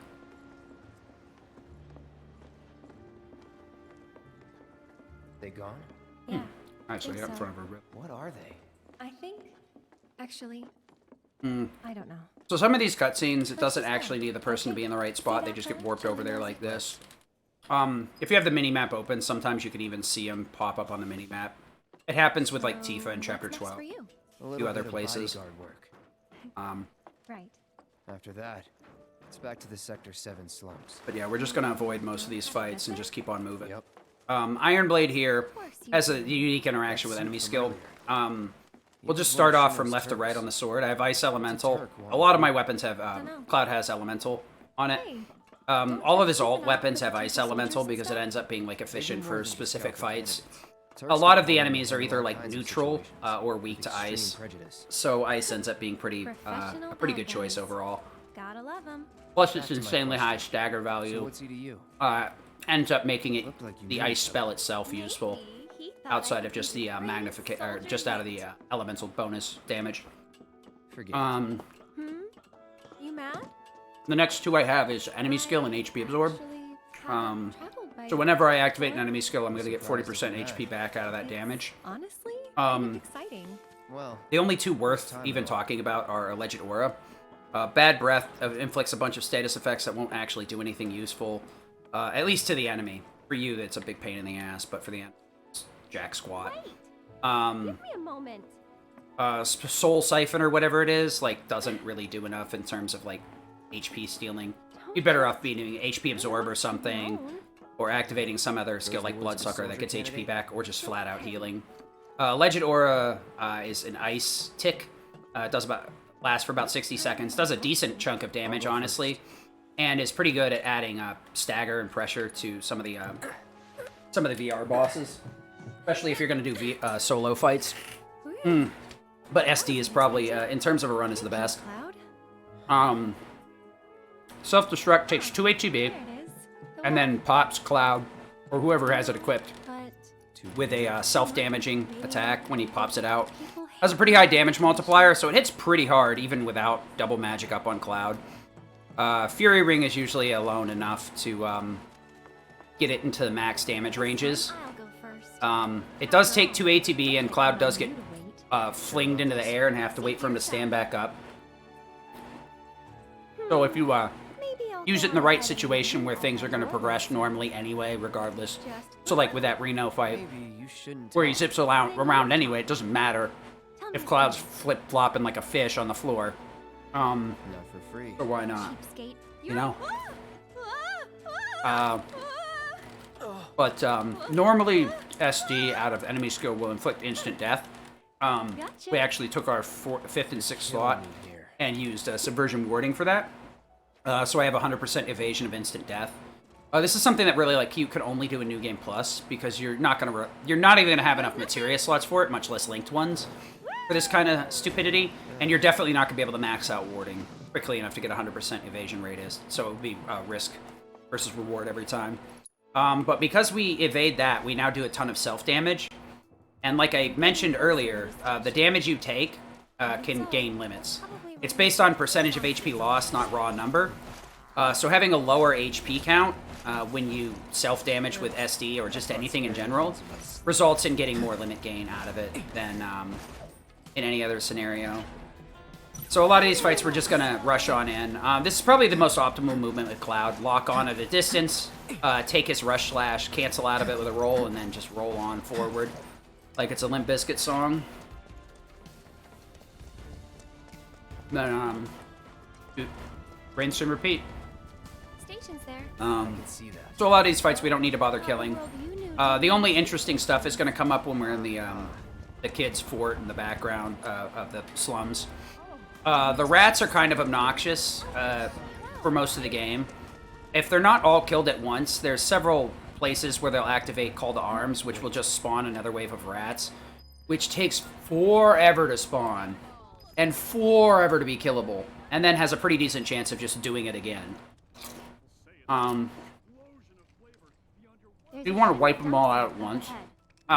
There's a few magnified spells that you can make it work, but for the most part, magnified spells won't, because it duplicates the spell after it kills one, so that causes the script to start. You're dead. We're gonna triple slash right here, because sometimes they will wombo combo Cloud, attack him, and then feast him, and then Cloud gets stuck there. And it's really hard to get Tifa or Aerith to zap one of them off of him, because it, like, she's probably getting slapped by the rats. So notice how her HP is low. I do have healing, but that's not an issue right now. Or at least it shouldn't be. Could be. I should have looked over my menu before I opened it up. That's one of the things, if you're not good at memorizing rote memorization of movement and stuff, or haven't practiced to the point where it's like...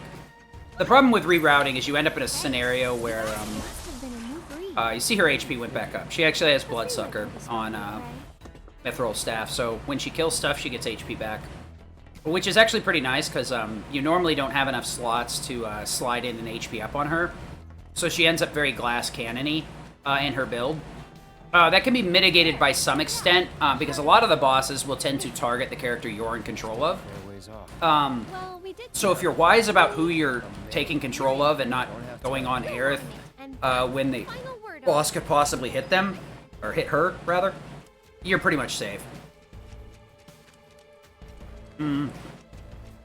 But, yeah. Learning how the AI works is a big one.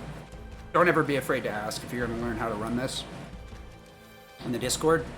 The AI and understanding how bosses function, how enemies function, how the AI functions, you know, how the spells function and everything. There's no reason to not ask if you don't understand why something doesn't work. Because I've probably been in the same exact boat myself 1,000 different times. So right here, I'm actually going to want to hesitate a little bit. So I want to wait until he's fully standing up, and because of the dodge roll thing, I can't be 100% certain that if I cast it early, it'll still hit at the same time. So I wait a little bit, and I heard the dodge roll, so I was good. But yeah, we got to move this over here, and then we get to do the fun old hand-over-hand. This is one of the more annoying hand-over-hand segments, or monkey bars, whatever you want to call it. The problem is like the camera shifts out, and it screws with your inputs. Like, it wants you to have a specific angle, and that angle changes because of this camera pan right here. So, like, even if you hold the same direction, you'll lose forward momentum sooner or later. This one right here, no camera pan, so you can just hold whatever angle. Or at least it's slight enough that it doesn't change it. There's some really, like, bad oversights with things that they force you to interact with that I really don't understand why they exist. Like, why do you have to hold triangle for this? Why do you have to run directly into a ladder to walk up to it? Why isn't, like, the entire area around the ladder just suck you into it? No need for There's, like, that would be maybe annoying, you know, if we were trying to get out of bounds or something, but, like, in casual play, even in a speedrun, it just makes your life much easier if you, like, get on the dang ladder and don't have to, like, rub your face up against it like you're having trouble grabbing it because it's got Crisco all over it or something, you know? So we get the first break coming up here. Would have liked to be 130 coming in here, but close enough, close enough. So we're 90 minutes into the run, and my suffering is never ending. I'm going to heal up here real quick, and that will be that. Hopefully I didn't miss ATB assist. That could be really bad, but we'll figure it out when we get there. So I'll be right back. While fallen beams and other debris continue to hinder rescue efforts, the fires appear to have been mostly extinguished. So if we help catch the bombers, we get a Over reward or there. something? That's the director of Shinra's Advanced Weaponry Division, isn't it? Enough of that doom and Excuse gloom. me, ma'am, but would you mind answering a few Right? questions? They're targeting reactors. Can you give us any updates on the status of the reactor? What kind of damage did it suffer in the explosion? Are we in any danger? Mako Reactor 5 has been temporarily shut down, and all fires have been successfully extinguished. The situation is under control, and the people of our fair city need not worry about any additional complications. We're in the process of conducting a full forensic investigation, but we suspect the device used was similar to that employed in the attack on Mako Reactor 1. The perpetrators of that atrocity were filmed making their escape. These agents of the eco-terrorist group Avalanche are currently believed to be in hiding somewhere in Midgar. And given that this group has now attacked 2 reactors in quick succession, can they really be stopped before they strike again? What do you think?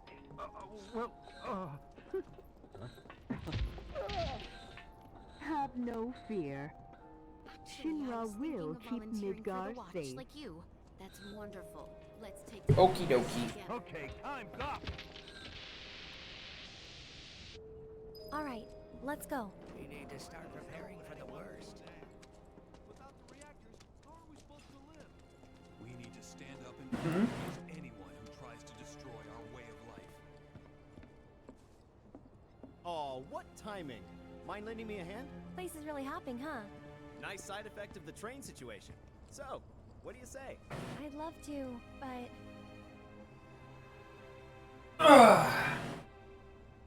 All right. And, you know, I lost track of time. it's fun.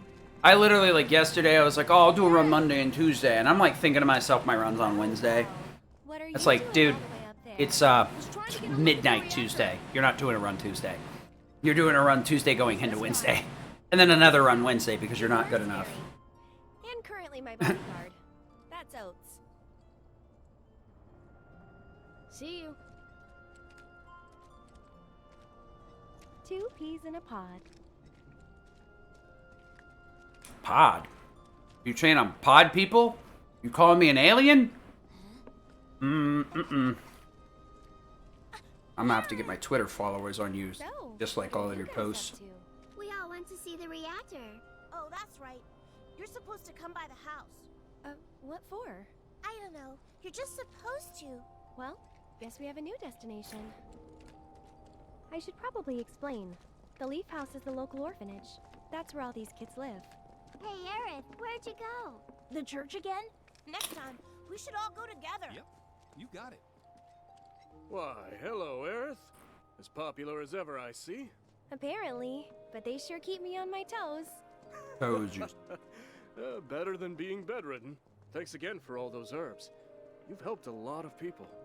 No problem. Anytime. How'd you manage to find so many anyway? Oh, I have my ways.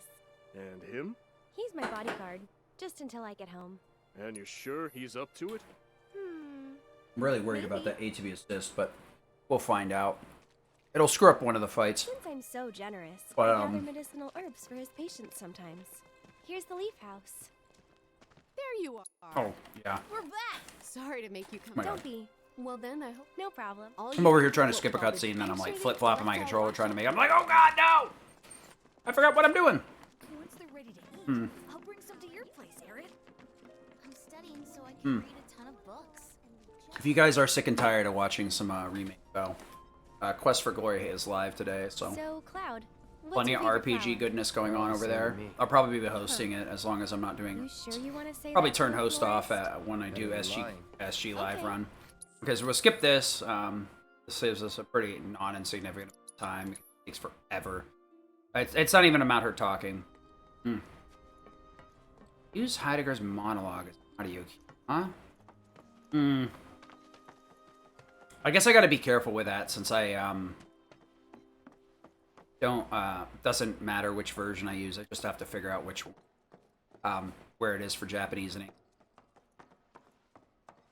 My house is Yeah, I always just felt up kind of this strange timing that Thundaga because I've been getting when I get more and more aggressive with it, I end up missing both Thundagas and then I'm in a really shitty position. But if I don't get aggressive enough with it, I get zapped by the frickin' There you hands. go. That's my house. It's amazing. It'd be nice if his HP unlocked way sooner than it does.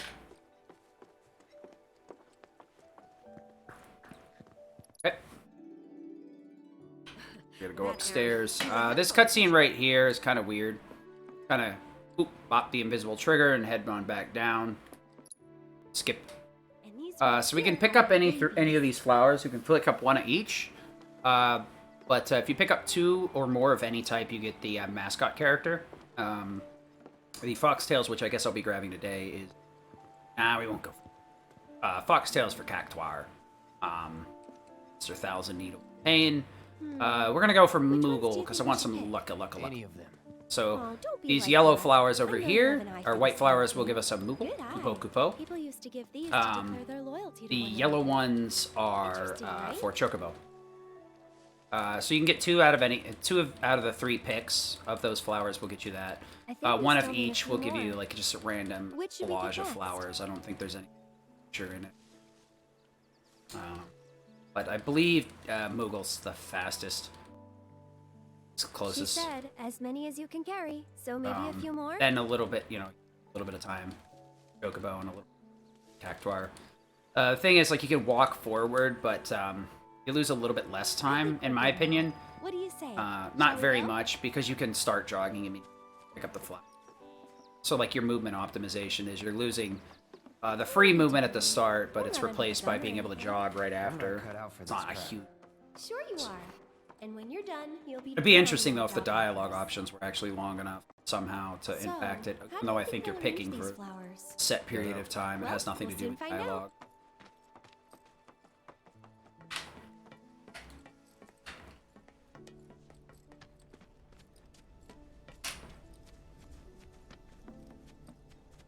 Ugh. One day, I want to grow up and be just like Let's go. So we're gonna go get oats here. Trigger up the kids' I remember you. freaking issue in the background or whatever you want to call it. Really isn't nothing too interesting in here. Just a little bit of movement, not much time saves or anything. So this next segment is where all the major interesting stuff comes from.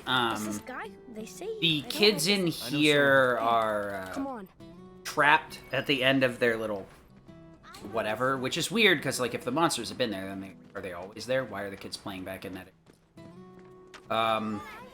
So we're gonna want to one-shot all the rats at once to in the second and third fight to avoid letting them spawn an additional wave of enemies through Call to Arms. Call to Arms and spawning the enemies isn't necessarily that bad. The major issue is Call to Arms just like takes forever to spawn that second wave, and then that one also has a chance to spawn an additional wave, so it takes forever. You can get all the way up to like Rat F.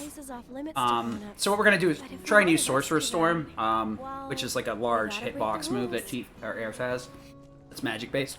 To try and just one-shot all the rats at once, because it'll hit them all at the same time, so they won't have a chance to cast Call to Arms.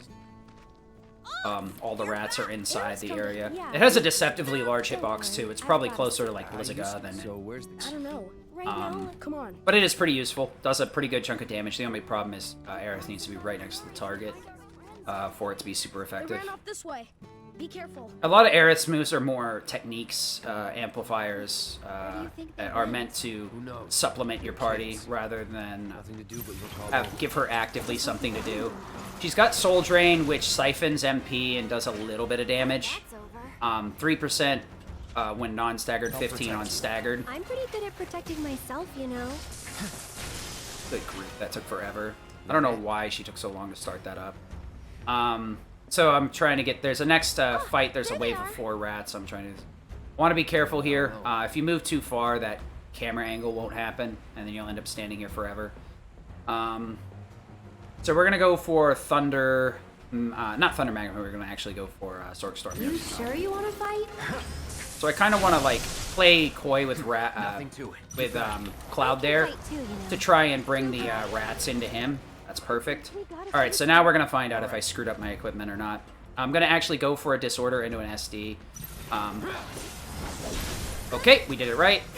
And then I didn't do that right, though. Thundera. You jittery? Tempest. Okay, are you serious here?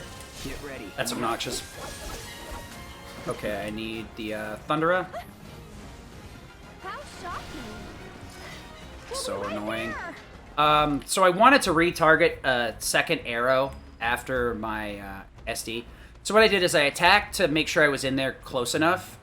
Disorder is unique from Focus Strike, where it gives you ATB back on hit, but it doesn't have to be what you're targeting. As long as it hits something, you get ATB back. So if you set Disorder up in the right way, you can get multiple chunks of ATB refund off of it, and to the point where you like fill up and actually gain ATB more than you spent on it. So we're gonna actually do a little bit of movement here. I did that kind of a weird way, but whatever.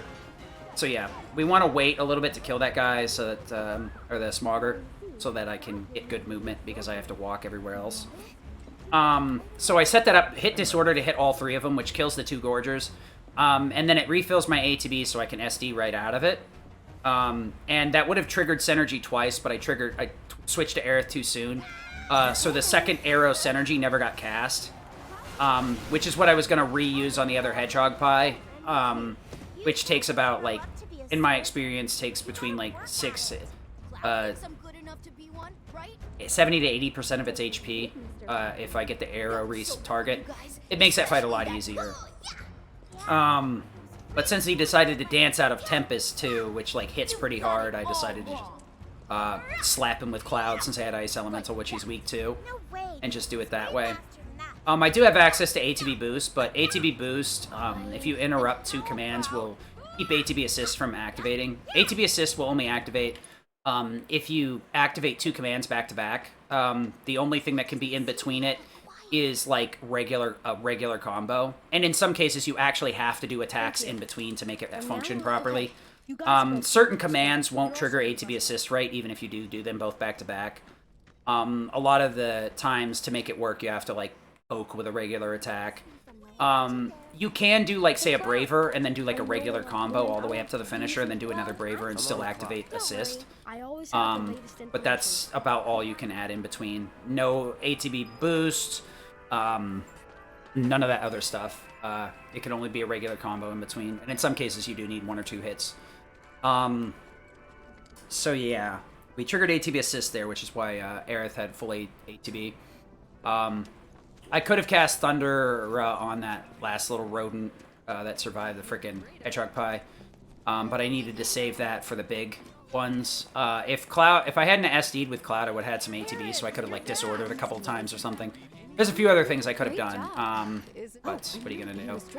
So right here is actually, this cutscene can take a little bit longer than it's supposed to if those kids bump into Cloud and move him out of position. Cloud has to move back in position. So we have Wind Synergy for this guy right here. Not specifically Synergy, but Wind itself.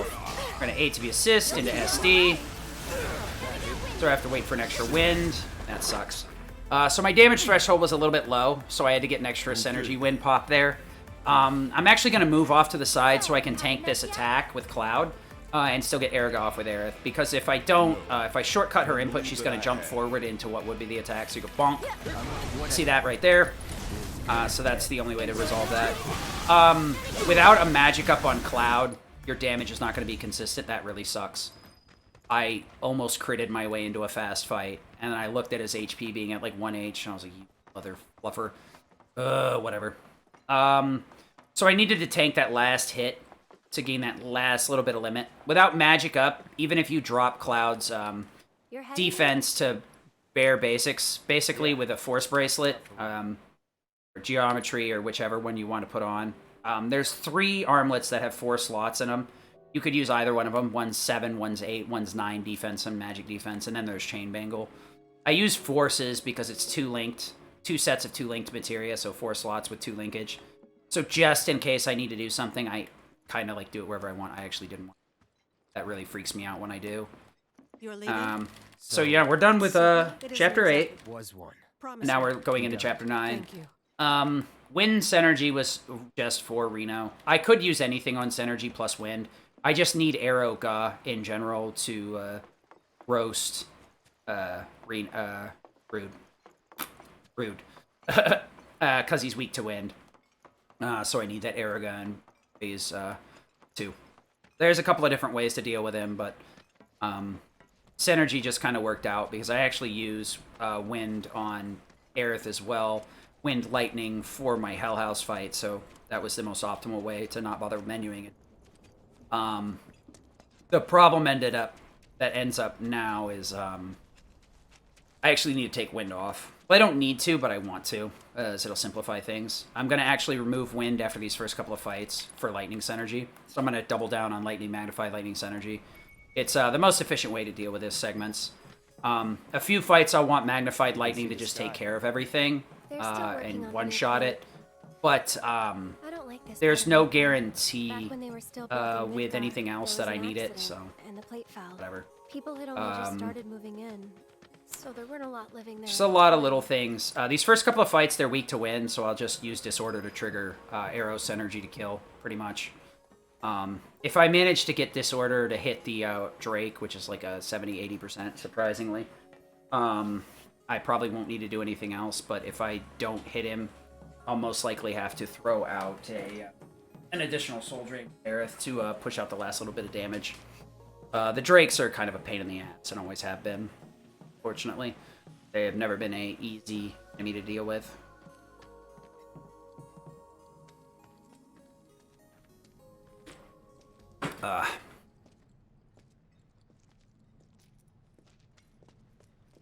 Okay. No other way. So I could do Sorcerer Storm here as well, but I've just decided that to Disorder here. It's a little bit more fluid looking. But some of these fights, Sorcerer Storm works. What I'm trying to do here is avoid wasting MP. I did the thing again. That was my fault. I need to just Disorder, not attack at him. Whatever. Oh my... I don't know why I'm so bad at that menu right there. It's literally one thing, and it's just like so hard for my brain to comprehend it. Which is funny, because I used to have to do the same menu before. I'd have to take Wind off there, off of Cloud, and give him Lightning or something. For Iron Blade. So now we have the unstoppably fun hand minigame. We're just going to give Aerith an infinite number of hand-ups. So yeah, a lot of funsy here. Just gotta get her up to the next side. This is one of those where it's like I wish we had something else. That was probably way too high, to be honest. I end up losing a little bit of time from super unoptimal, but that was horrendously bad. I take it back. That was really bad.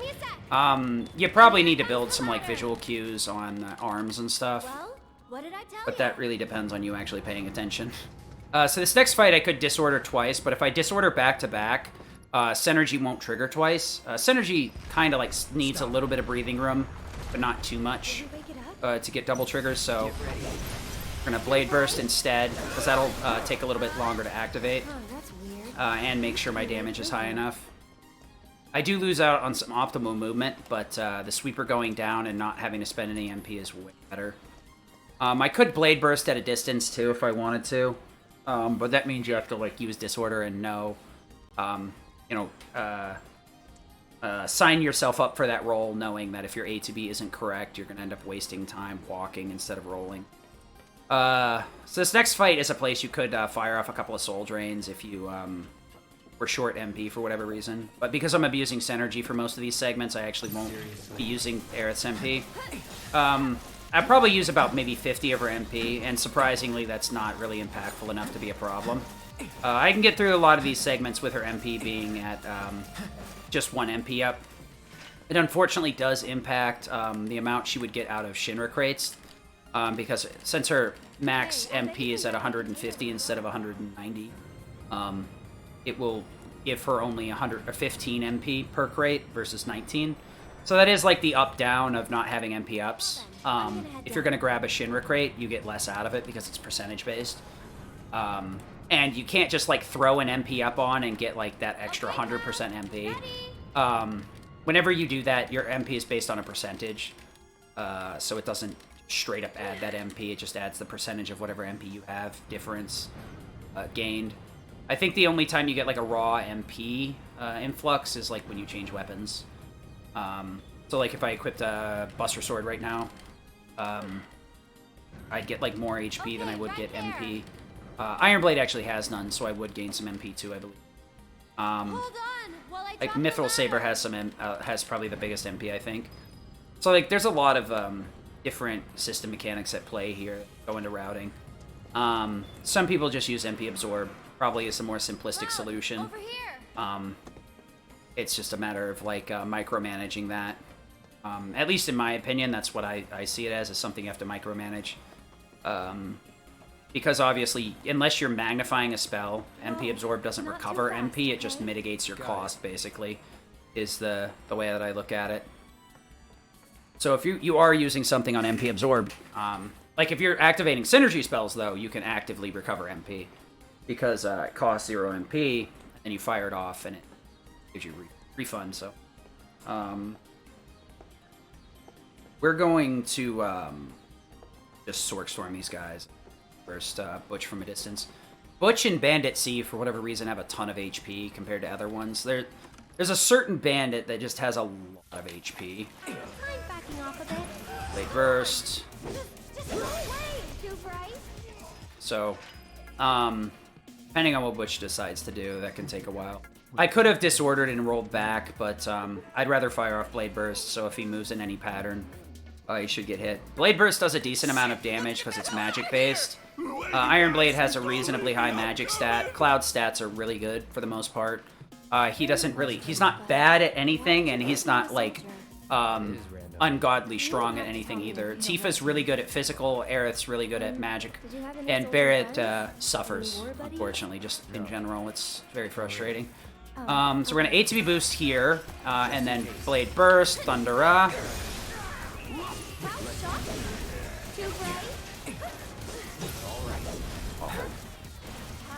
That sweeper should not have survived, but okay. Sometimes that fight can be kind of a pain because the sweeper can take a little bit way less damage than you expect it to, and the bandit can like separate. It's really bad if the bandit gets away and gets a lightning. They have like a little stun panel they can put on the floor. And, oh lord, if the bandit gets away and puts that down and you rock onto it, you're going to be suffering for the whole rest of the day. You're going to be walking sideways, as they say. Yeah, the bandit...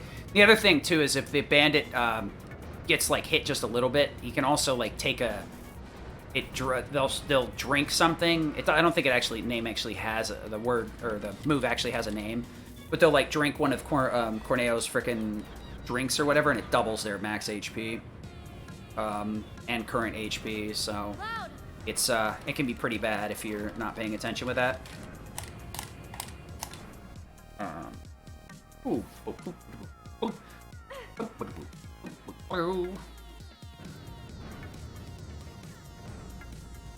And you tell I'm losing my mind. Ooh. Wow, I scraped the edge of that. Good grief. So this one, there's actually a little bit of a visual cue on this other hand. You kind of want the shadow to barely cross Aerith here. Right about there is perfect. Might be a little bit too far left. Let's see. Yeah, it was a little bit too far left. Very, very short. Like, there's a lot of visual cues for this. This is probably another one of those boring mini games. There's, like, no benefit to doing this twice. You do know that there's the blue materia in there, but that chest you can get by going the opposite direction. Nothing important anyway in a hard, because you don't have access to items.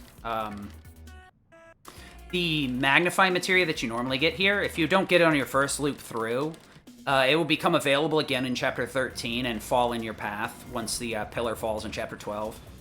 So right after you fight Reno and Rude, you'll be able to get Magnify again without having to go out of your way and do the crate minigame. That's how a new game gets their Magnify, because it takes like 2 minutes to grab it here. If it wasn't for that, though, they probably would have to make a pretty hard argument for grabbing it here and, like, route crazy route without using it. So we're just going to Blade Burst here, and then switch over to Aerith so that this Thunder hits. Yep. So we got one of those rare no rolls situations. Sometimes Synergy will do the same thing that shortcuts do and trigger a move. So we're just going to heal her up here so that I don't screw up my movement. There you go. That cure usually, like, buffers you well enough so that you can just kind of duck under the fence without having to, like, time it. A lot of these things that you interact with, if you just, like, hold forward on them, you, like, freaking bump into them like an idiot, back up, and then have to be, like, staring into the sun. So a lot of these, it's just a lot of skips back to back. Yes, no, maybe, tap the X button, speed run this stupid game. So the next menu is going to come before Hell House, and then the one after that will be Abzu. Abzu 1 needs a tiny menu. Abzu, the sewer itself will take a small menu as well. Yep. There's like 3 or 4 tiny, like, micro menus. I have like 3 materia swaps and then like some slight shortcut changes for like the next 3 menus. Eligor will be the next major-ish menu, unfortunately. Once we get to Chapter 12, it'll be the biggest menu. Going into Chapter 12, and then getting Aerith. So when we lose Aerith in Chapter 12, and then when we get her back in Chapter 17 is when the biggest menus of the game are. There's some other ones that are pretty decent sized, but those are the big ones because setting Aerith back up is quite a lot. So for these cutscenes here, we actually want to try and get the Madam M, because it'll save us some time. So the bottom options of things that are dialogue are for Madam M. The middle ones go 0 to nobody, and the top ones go to Sam. It's 3 points unless otherwise stated for each one of these. So those 2 dialogue options, you know, you don't care about Aerith's dress and she's good at handling the books, are the Madam M options. The middle ones don't matter, and the top ones push you towards Sam. So if you're trying to figure out who to get. Sam kind of has a fail-safe where the coin flip, no matter what option, gives you points towards him. Speaking to Johnny also puts you towards Sam. But the coin flip is like 1.5 points for heads or tails and half a point for no deal. It's basically a backup, just in case you somehow manage to be neutral the entire way, so that you will always get somebody, and the game won't have to be like, and softlock. But right here, we're just going to ignore these guys. They're going to be like, apparently, it's faster to go to Sam first and then to Madam M, or the Honeybee Inn. Seriously? Cloud? Denied. I guess I could see why Sam would be faster, because the frickin' all the people are in the way when you're going to Honeybee. Though I don't know what the path from Sam to Honeybee is without, like, screwing it up, so I'm not gonna risk it. I'm just gonna go to Honeybee until I get a chance to learn it. Problem is, like, I could just follow the map. Getting to Sam from here isn't hard. It would just be taking that same pathway again. But taking the one to Honeybee would be a little bit harder, because there's a couple of cut-throughs to Honeybee, and I don't know which one of those would be quicker. Like, there's an alleyway you can cut through there. There's an alleyway you can cut through there. Are you... Okay, there we go. Think so. You know what it may be? Maybe Johnny doesn't show up over here if you go to Sam first. Maybe that's what happens. They intended you to go to Honeybee, Sam, then Madam M. So... I don't know. So yeah, you see there's this little cut through. This is probably what you would take to get back. There's another one that can go directly from Honeybee Inn to Madame M, but that one's really convoluted and needs you to like go up and down a couple of flights of stairs. So we're gonna no deal on the coin here just in case, because if I mash too hard, I can end up accidentally getting Madame M or Sam. Okay, it's pretty bad. So we're gonna take the expensive hand massage. That'll push us towards Madame M as well. The middle one pushes us towards nothing, and the $100 one pushes us towards Sam. So the game doesn't like having fun. Anytime, buddy. Okay. Alright. Luxury course. Cloud? And we got a cutscene here to skip. How was it?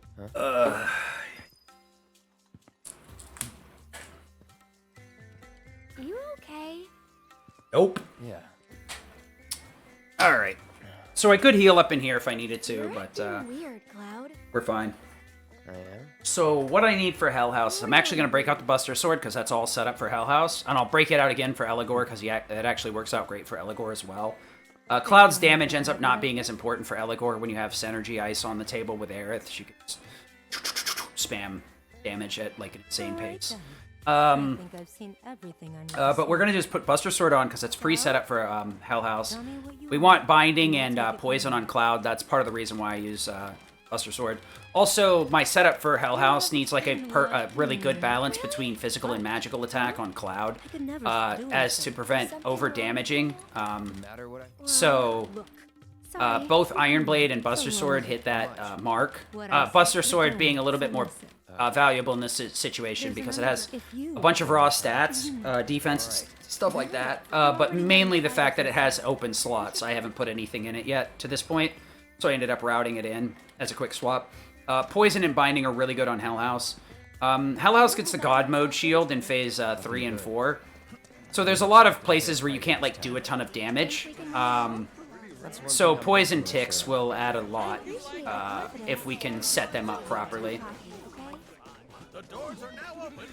But normally you could just like SD on a lot of these. I'm gonna SD on the second and third fight. The first one I'm not gonna bother with actually. I found that Triple Slash just ends up being better in general. Alright, team it is. So, yeah. I can also skip a lot of the dialogue in the elevator if I move forward and then wait. So moving forward right here, I gotta wait for the map to load. That lets me know I can save load here. So I'm gonna save load and quit out of that dialogue. Huh? Okay, there we go. And now get in here. So we get to skip that whole thing with Aerith telling us, or being nervous in the elevator. So Aerith is on double lightning right now. We do have the Cuddy Sweepy fight, so that'll be pretty advantageous there. It's not going to do us much in this fight with the dogs and the Beastmaster, and it's not going to do us a lot in the Thug fight, but it does enough in Cuddy and Sweepy to make up for it. Maybe boost, triple. Okay, that's not right. That was interesting. I don't even know what the hell happened there, to be honest. I think I disordered something and then triple slashed. Okie dokie? That's not what I... So we'll change out lightning for fire and wind. I'm gonna turn one into fire in the menu just to make things simpler. And then I'm gonna toggle her lightning back for the wind that I gave to Barrett shortly at the beginning of this chapter. And I'm also gonna steal Skillmaster off of Barrett for Cloud's healing.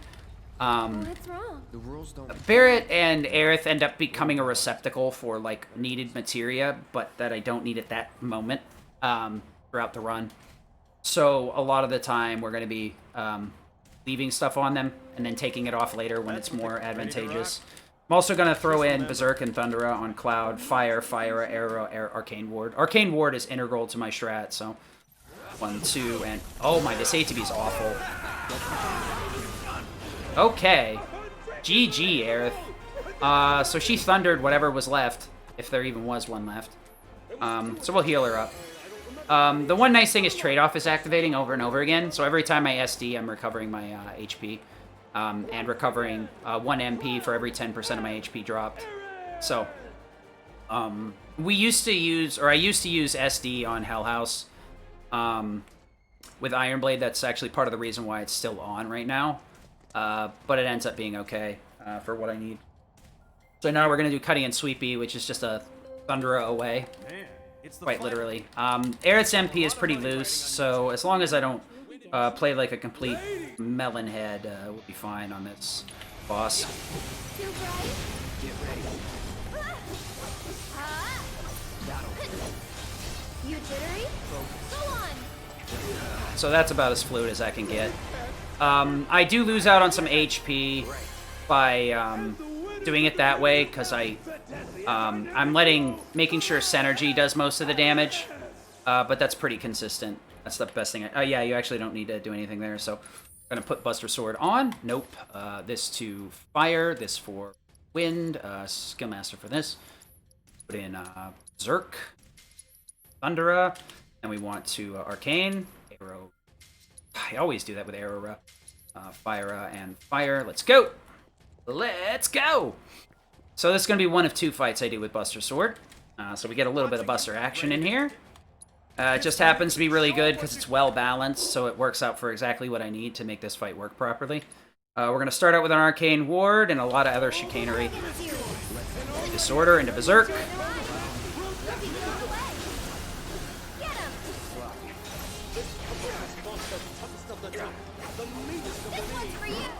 Okay. So, Disorder into Berserk. So Hell House is now debuffed, so he takes 30% more damage. Disorder triggered an Arcane Synergy with Wind. So Berserk and Disorder triggered 2 Synergies, and Arcane Ward duplicated those for 1 MP per at half damage. No MP cost, so that was most of the damage that happened there. I could have pushed it quicker with Arrow, but it messes with the stagger, is the easiest way to explain it. Triple. Thundera. Fire.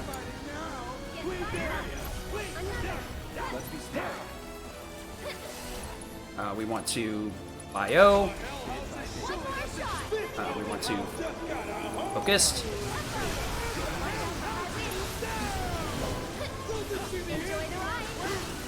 Alright. Yeah. That's Hell House.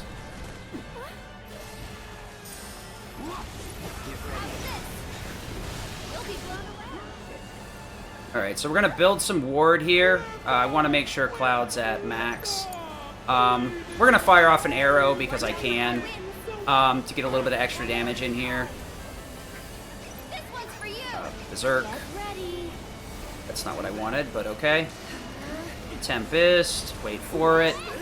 We want Thundera on Cloud, Arrow, Fire, Cloud is Disorder. There you go. So you're right, Strife. Arcane Ward do be slow as hell. There you go. You get your W for the day. There you are. You get your dub for the day. Yeah, we were discussing it, the fight yesterday. Strife, who's helped me with a lot of routing, was giving me some positive feedback on my Hell House fight and said he didn't think bothering with Arcane Ward was worth it. Just too slow, doesn't do enough damage. Also, I said he didn't think the Arrow was worth it, which the Arrow I can definitely see. At least on the ward, it's definitely not worth it because it doesn't do a lot of tick damage. As long as you get Tempest off, that does a ton of damage, so you really need to get that in. Tempest is a sleeper move on Aerith that does a ton of damage and builds a lot of ATB. So it's her triangle move. Cloud and Tifa both have refund moves that give ATB back. Barret and Aerith do not. Instead, their triangle moves build bar.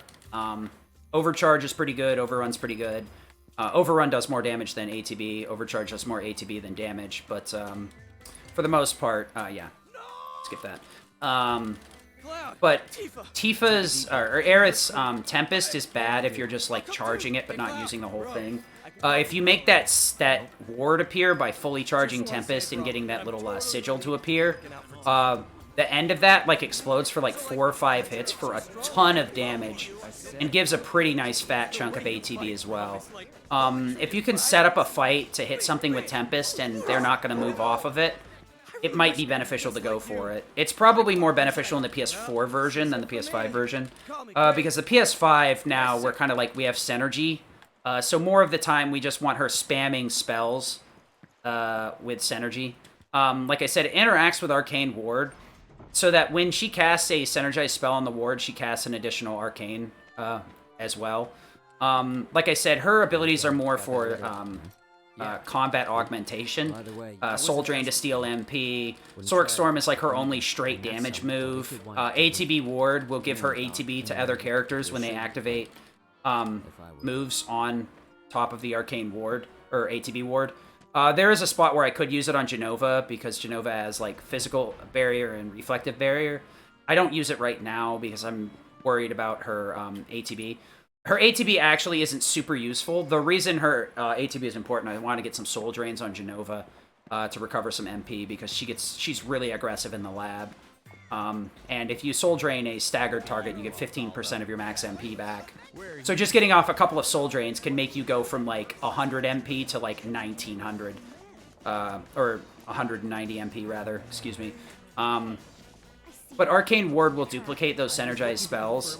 The reason I rolled off to the side the way that I did, I needed to wait for Hell House to stand up so that it would transition fully into Phase 3, so that I could follow up with attacks to instantly stagger. Because what I did is I built up the stagger bar with Phase 2 and hit basically 99.99%, but didn't do enough damage to hit HP lock.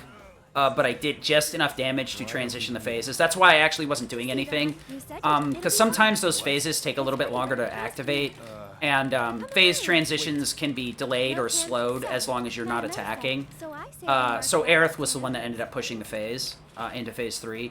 But because of that, Phase 3 I was able to stagger immediately. One of the things I did, though, is I moved over to the Arcane Ward to cast Bio. So it got duplicated, which resulted in, 4 arrows instead of 2. It does drain MP slowly, so you'll lose out on that MP turbo effect that I was talking about, unless you MP absorb the same spell that you're using on the ward, which I will be using that for Abzu 1. I will be right back. See you guys later.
Oh boy.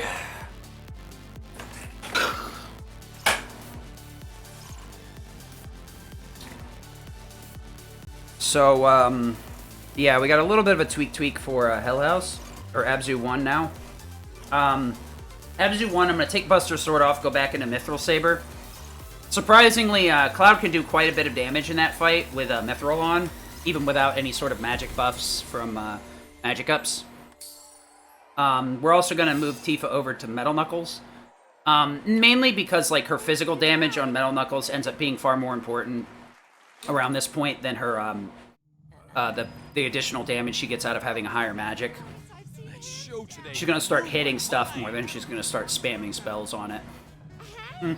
I could leave feathered gloves on probably for Abzu and then take it off after, but I don't want to change my... I don't want to go back into that part of the equipment unless I have to. So yeah. What we're going to do here is put Mithril Saber on, put Metal Knuckled on. I want to wait a little bit here. If you talk to him too early, you get extra dialogue from Aerith. So you gotta wait for him to fully come to a stop here. For whatever reason, it's really obnoxious getting that to, like, work out. But whatever, I guess. Yeah, so we're gonna put Mithril Saber back on. I'm gonna use it for the rest of the sewers in the next portion of Chapter 10 as well. I could put Iron Blade on, but I gotta throw that on at Ghoul anyway. So it's probably more beneficial to have access to a fire spell than have the higher physical output of Iron Blade. It can make some fights a little jank, but not much I can do about it.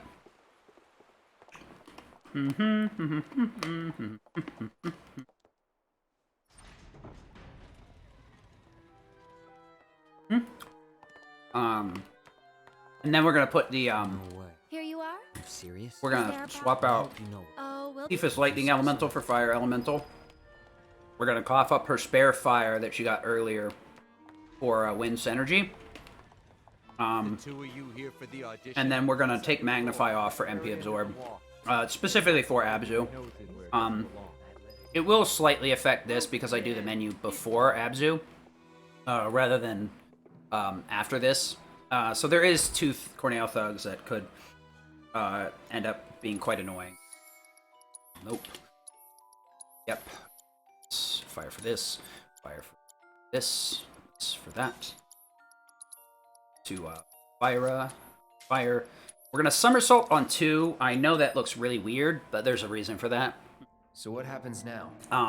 It's a bad one, but it's a reason. The issue is that I use triangle and circle intermittently on these 2 chapters because I was flip-flopping between Dolphin Flurry and Somersault for some of the boss fights. Turns out I can get through a lot of these fights with Somersault, so I don't want to flip-flop anymore. Problem is, Dolphin Flurry used to be on triangles, Circle used to be on Somersault. So you kind of see where the issue with that would be, where I would just upgrade the limit and not have to change shortcut. So I have different fights where my muscle memory tells me to hit triangle, and there's other fights where my muscle memory tells me to hit circle. So, All right, guys. Let's do this. Bingo, bingo, bongo. I just put it on both so I can't miss it. We're gonna have to take we're just gonna be spamming a lot of fire on Abzu here. Between fire, MP Absorb on Aerith, recovering MP every time she tags him with fire, and being on top of Arcane Ward to, like, just spam fires with reckless abandon. We're good. I'm gonna initially throw down the Arcane Ward, Disorder, and a Berserk, and then I'm gonna start spamming spells relentlessly once I get Abzu backed up into the final phases, because his HP caps go away once he backs up. We're gonna fire here. You're burning up. Okay. That wasn't so bad. Yeah, I doubt that. But okay. Maybe Aerith, but not me. Speedrunner hell, possibly. But... Anyway, so we're just gonna ignore Corneo because he's an idiot. He's gonna drop us in the sewers either way. We're gonna have to talk to Shinra either way. So we're just gonna talk to... You could talk to either. I'll talk to Aerith just because... Usually I talk to Tifa. Alright, so we're gonna want to actually Arcane Ward onto Cloud on purpose here. Berserk. Okay, ATB boost, fire up, somersault, fire up. Fire. Okay, perfect. So we're gonna toggle out Wind back for fire, MP Absorb for Magnify, and Heal for Skillmaster. I need to make a few adjustments for, no, not you, Fyra. We're gonna go Arrow, Magnify, and Durga. Huh, should be good. Okay, actually a good menu for once. What a surprise. I could have changed out somersault for stop there, because I shouldn't have issues with it, but whatever. We're gonna stick with somersault on circle. I'm gonna actually save load right here to save me a little bit of time. It lets me move full speed if I save load here. I think this is either it's roughly more or less the same, not a little bit slower. So we'll go somersault, disorder. Okay, that's actually great. Perfect. No surprises there. So what he did is he was chasing Tifa there. So he went up to poke her with his move, and the reason you saw, like, immune, limits are actually invincible now. PS4 version, they weren't, so you had to be a little more choosy with when you fired off a limit. PS5 version, not so much. You almost never get punished for using a limit unless you use it on something that's HP locked. You can skip Enrage on Abzu, but every time I go for it, I really screw up the fight, and I end up losing way more time than I save, so that's not happening. One thing you can remember is once you switch to Aerith, Cloud, and Tifa, I think that was Arrow? Okay. So the upside to Wind is you don't need line of sight, and a lot of these monsters will just go down to it in one shot. The only other thing that functions like this is Lightning, because I think it basically spawns on the enemy, but it plays an animation of a lightning bolt coming down. Wind also spawns on the enemy. Ice and Fire need line of sight. So Wind has a significant advantage in this area. It's usually strong enough to get rid of most of the monsters. It spawns right on the enemies, so you don't have to worry about it hitting a random wall or something and Fire not duplicating properly. It's gonna cost them a fortune to rebuild. And I don't believe anything's resistant to it. Wind is actually, like, we want that for Eligor anyway. And Wind Magnify is exceedingly nice for the fight before because there's a Lesser Drake, Cerulean Drake fight, and Cerulean Drakes have a ton of HP. They don't start showing up until later. That's, like, the first one you see. And, oh, it's hard to deal with without Aerith.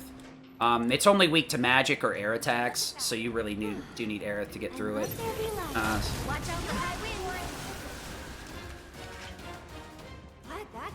You know, this triangle thing takes so long to activate, sometimes I don't even interacting with it.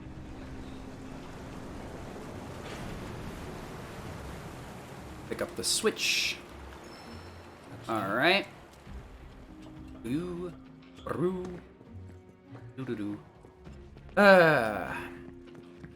are like 2 hours 20-ish minutes out from completion. This run is probably on pace to be like a mid 40, 440, but I don't hold that. I don't think that'll hold. But we do have a decent pace going. Wait a minute. Most of my runs have been dying in the end game, at least in terms of PB. They've been faster than my old PB that I submitted most of these runs with, so they'll always be faster than submission time for the most part. So we're just gonna arrow magnify these obnoxious things. You're dead. Fire. Okay, I thought I was lined up with this, but whatever. You have a couple of different ways to deal with that, but the bluegill is so annoying that I just use the magnified spell immediately now. Because I just want to make sure it's dead. And if it's not, I want Cloud well out of the way so that he can fire it from a distance. Because they use the sleep bubble, sleep spline, I think. That is not what I wanted. Sleep spume, whatever. I didn't intend to activate Berserk there, but I did it by accident. Because I... Try to stay behind me. The problem is sometimes you can, like, you buffer with one finger faster than the other. So, like, I pulled up the shortcuts faster or slower than my L2. Would have been my middle finger. So I ended up cycling my shortcuts before it was up, so it never got cycled. That's why I ended up casting Berserk with Cloud there. Being quick with your shortcuts is very important, but it's also very hard to be consistent with and not miss inputs because you do it a little bit too quick. This fight right here is kind of obnoxious. I need to actually take a regular slash to get close enough to make the sorter hit so I can get my ATB refund. Time to burn. So I could somersault like I did the first one, but because they're in such a narrow passageway, he's usually going to go down to that combo. If I'm lucky, I get high enough damage rolls that I don't need the additional fire off of Aerith, but It happens sometimes. I could also use Fire with Cloud, but it would just take longer anyway. Better to just risk the Fire synergy, because it casts Fire casts a half second quicker than regular Fire. And there is a chance that I can get knocked out of it or frogged. Frog is pretty bad, but it's not as bad as you might think. Because the main benefit, or the main problem with Frog is it shuts off all your shortcuts, so you can't do anything but leapfrog. But with Synergy on the table, as long as you have ATB, you can activate leapfrog immediately. And that will trigger a Synergy. So basically you can get a tier 1 spell out of a Frog. In most of those circumstances, so... if you do see me get frogged, it probably isn't the end of the world, but it is pretty funny. And slow. If you let him get frog you, you're in a bad spot. It does waste a non-insignificant amount of time. So yeah, Arrow Magnify, Arrow Ground Magnify usually burns through most of these enemies pretty quick. Pretty nice. I'll protect you. I'm pretty good at protecting myself, you know. So we'll just go down the ladder. For a shower. This next room has 4 enemies in it. Magnify will only hit up to 3, so I'm actually going to chill in the doorway and cast Fire once the other 3 die, so that the Fire will retarget the proper thing. So we're going to do Leave this to this. I don't think so. Okay. You're burning up. So I didn't have to worry about my Fire whiffing because I knew Told you so. Synergy Fire was coming anyway. It's a little bit obnoxious having it work that way, but it happens sometimes. Triangle boss. So normally your MP wouldn't be a bigger issue here, but because of how a lot of these segments work out, with Synergy on deck, it's really hard to actually run out of MP. It's more likely you'll run out of MP with somebody like Cloud or whatever if you're spamming a bunch of fire spells to get rid of stuff.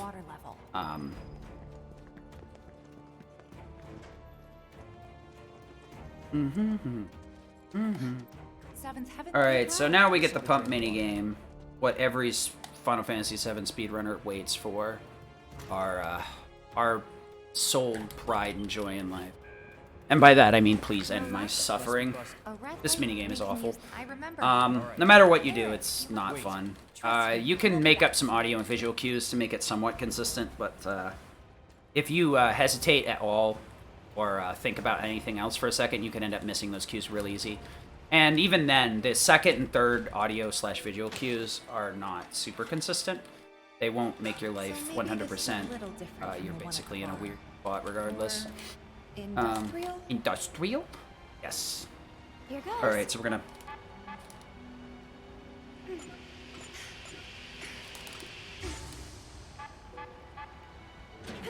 That was a little greedy. I almost screwed myself there, honestly. With how slow that needle moves, I really was very close to messing myself up.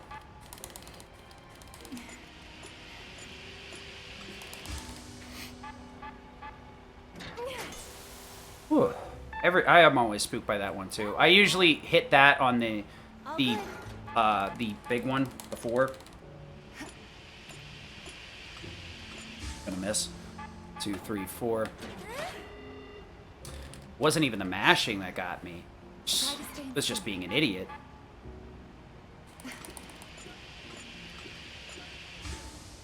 One, 2, 3, 4. All right, close enough. So that one, it's a lot of people have like realized that it's best to go with like a autonomic type thing. You create a 4th one and then respond to the whatever timing after 4 would be good for you. Basically, is what everybody does.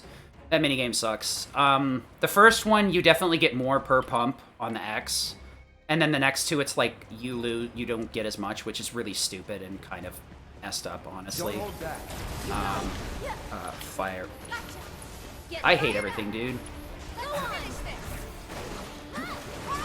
Oh, that was so stupid. It freaking ate a lot of inputs because of the way things were going. We're gonna go for Era here. No more games. It's over.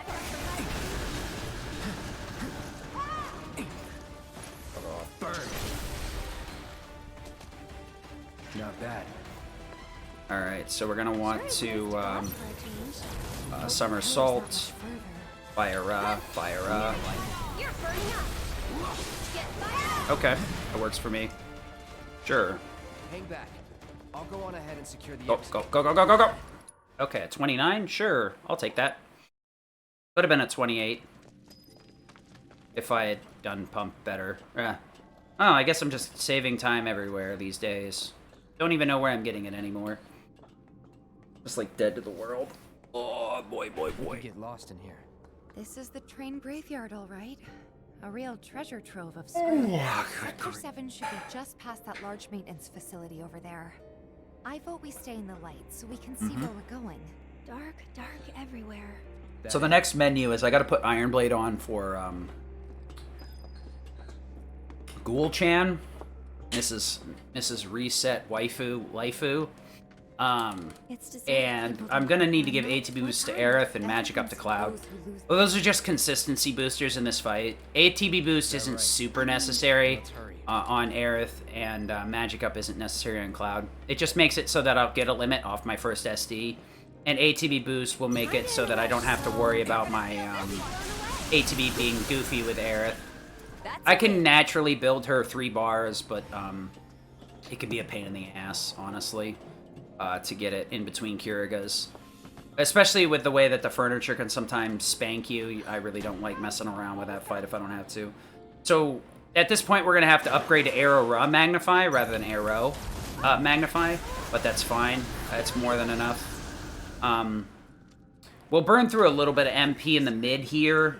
But for the most part, we'll get most of it back once we get to the train inspection building, where the ghoul ghosts are.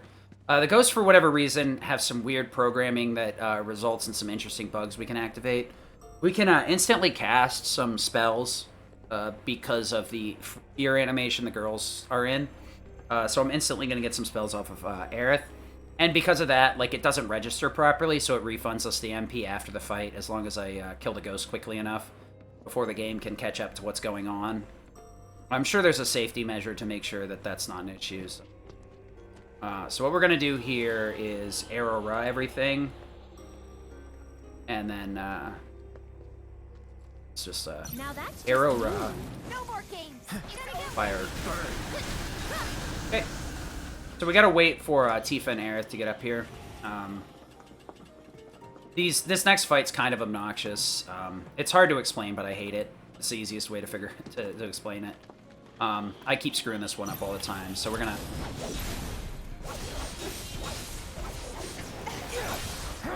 we're gonna go Arrow Raw. Probably not the optimal way to deal with it, but whatever. I could have cast Fire, but I didn't want to trigger the Synergy on Aerith, because I've had some issues with that fight. Probably could have just Disordered, and then moved on with my day. But I was thinking about it way too much. Because I've accidentally killed that one over here way too many times. The reason you need to cast Magnify on that one is there's actually 2 that spawn behind the train on the opposite side. So that's why Wind Magnify is good, because of that fight. There's a couple other fights where, like, you don't need the line of sight on spells anymore, so you can save some time by just using the Wind spawn on target to just get around Aerith, having to see it and just let her cast the spell on it, for instance. She's got some sort of, like, Dragon Ball Z chi detector in her head. There's got to be a bad guy that way. Look, over there. I can feel him. So Disorder is really useful in triggering synergies. But like I said before, you have to kind of, like, be careful with it. If you do too many Disorders too quickly, it won't trigger an additional synergy. This fight right here is kind of obnoxious. This, 1, 2... I could have given Tifa a shortcut to attack this one, so she would have run over here naturally. I have done it by accident before, but I haven't, like, practiced doing it yet. That's probably another little time save. What now? The thing is, you want to get them over here as far as possible, because they all got to be over here to trigger these cutscenes. But yeah, we'll put Iron Blade on for self-destruct. Mithril Saber, or Iron Blade plus Magic Up on Cloud will always give limit. I can go without that and tank a hit from something else, like a blue fire or a piece of furniture. Or any of the Phase 1 attacks before I SD. But it's fine without it. It's not that big of an issue. It will throw Aerith's damage off a little bit for the next couple of fights, but not enough for it to matter. from my experience. Most of these fights kind of go down without much pushback. The wind drakes are so weak to wind that she normally just blasts through them. So right here, like, these two have to go up to the rail. I've done like a bunch of different things, and I have no idea how to make them, how to make that movement more optimal. Because they just end up in random spots every time. Even if I stand next to the rails, they'll end up forever away. So I think it's just best to stay as far away as possible. So this is the room I was talking about. Notice that Aerith's at 107 MP. There we go. We're up to 122 because of that crate. There's crates in both these rooms that have Mako shards in them. So what we're going to do here is just... that is... what? Wrong. Okay. Okay. Stop it. That was so weird.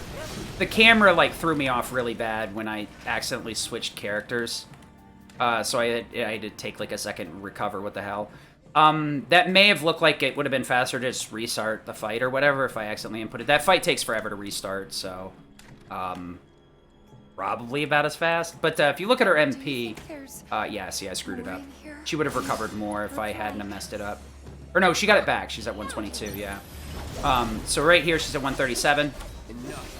And then 141.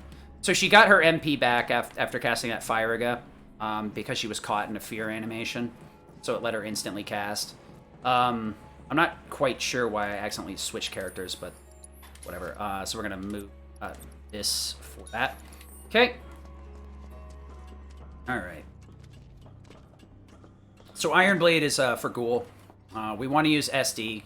Ghoul shifts from being weak to physical to weak to magical. It starts weak physical, so you need to do a ton of physical damage to push it into magic weakness. So basically what we're going to have to do is spam a limit, hit it with Kiriga, spam a limit, hit it with Kiriga until it dies. So we're going to actually heal here. You could reset Ghoul immediately to respawn those Mako crates. Those crates respawn immediately when you restart a fight. Hopefully we won't have to restart it. Oh my god, this ATB is horrendous. Oh my lord, Cloud, what is this ATB, dude? Self-destruct. Kiriga. ATB boost. So I had perfect ATB on Aerith, so I got a pretty good setup there. If I didn't have this set up, I would have to take an additional hit up here. And Cloud's HP would be variable because of the magic up and stuff. He'd get less HP because he'd deal less. There's just a lot of reasons why you want to have that magic up. If you're going to bother swapping it out for ATB boost, why not? Okay, we're going to Kiriga. So the reason I want to move her up against the wall if she's going to move over here is because if Ghoul likes to throw something, is going to throw something at her, there's most of the angles it will end up hitting the wall and breaking before it hits her. So she's up to 107 MP. We're a little bit tight on MP. There will be a crate I can grab out here before the rats. But I should be fine. So here, for the Drake, I spam a bunch of magic in phase 1. I probably use like 3 MP there. Then I do 2 Auroras. 2 Auroras. I think I actually could have started that much sooner, but I forgot. Then I do 2 Auroras in phase 2. That's 11. No. 10 and 5. So that's 15. So about 20. Then Blizzaras. 15 again. 30. 40. 50 MP? 50 MP. Yeah, that's about right. Nothing you need to worry That's about. fine. Okay, so she only needs about 50 MP, so I'm fine. If you're really, like, thinking about it ahead of time, you should probably count up your MP. I have a nasty habit of not doing that sometimes. Yeah, that's right. I counted it at between 47 and 62. So what we're gonna do here is we're just gonna pop these, get the MP back, ATB boost. We're gonna just waste a little bit of time here, wait for Aurora, Somersault, Disorder. Okay.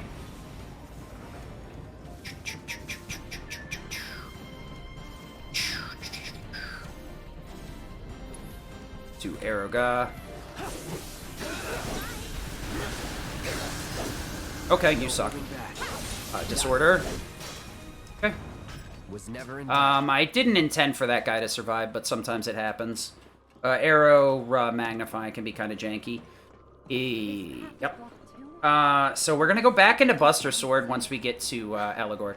I'm kind of saying this out loud because I've noticed my menuing is much faster when I say it out loud, so I might as well. Might as well give myself the advantage if I can take it, right? We're gonna toggle the lightning that used to be on Buster Sword for a wind because they're really close to each other in the menu. Lightning and wind are right next to each other in the menu, actually. It's fire, ice, lightning, wind. So if you can set that up in a specific way, it's usually within 1 or 2 menus. You're limited to 3 wind materia, so it makes it kind of a pain in the butt to do anything else. We're gonna move magic up over to Tifa so we can put an HP up on Cloud. It's not super important, but it'll be more beneficial later. We're gonna put wind on Tifa's elemental pumps. We're gonna swap out her additional fire for subversion so she can breach the reflect barrier on Eligor Phase 2. Move the magic back down to Aerith and give ATB boost to Tifa so that she has enough ATB for the breach because that requires 2. Swap out her fire for Barrett's ice. That'll do a couple of different things. Arrow.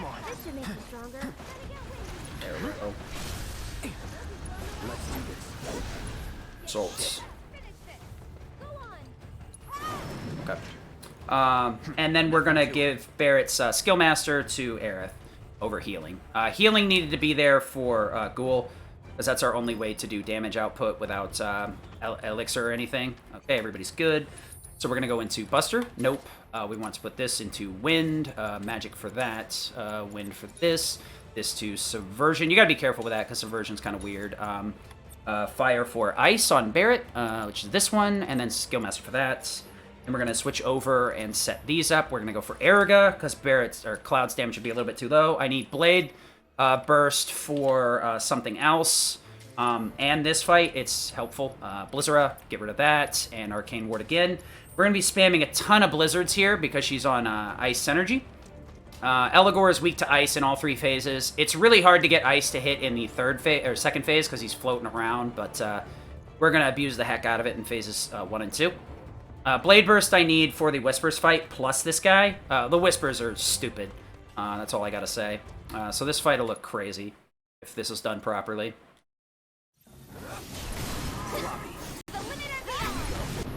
King Ward. Zerk.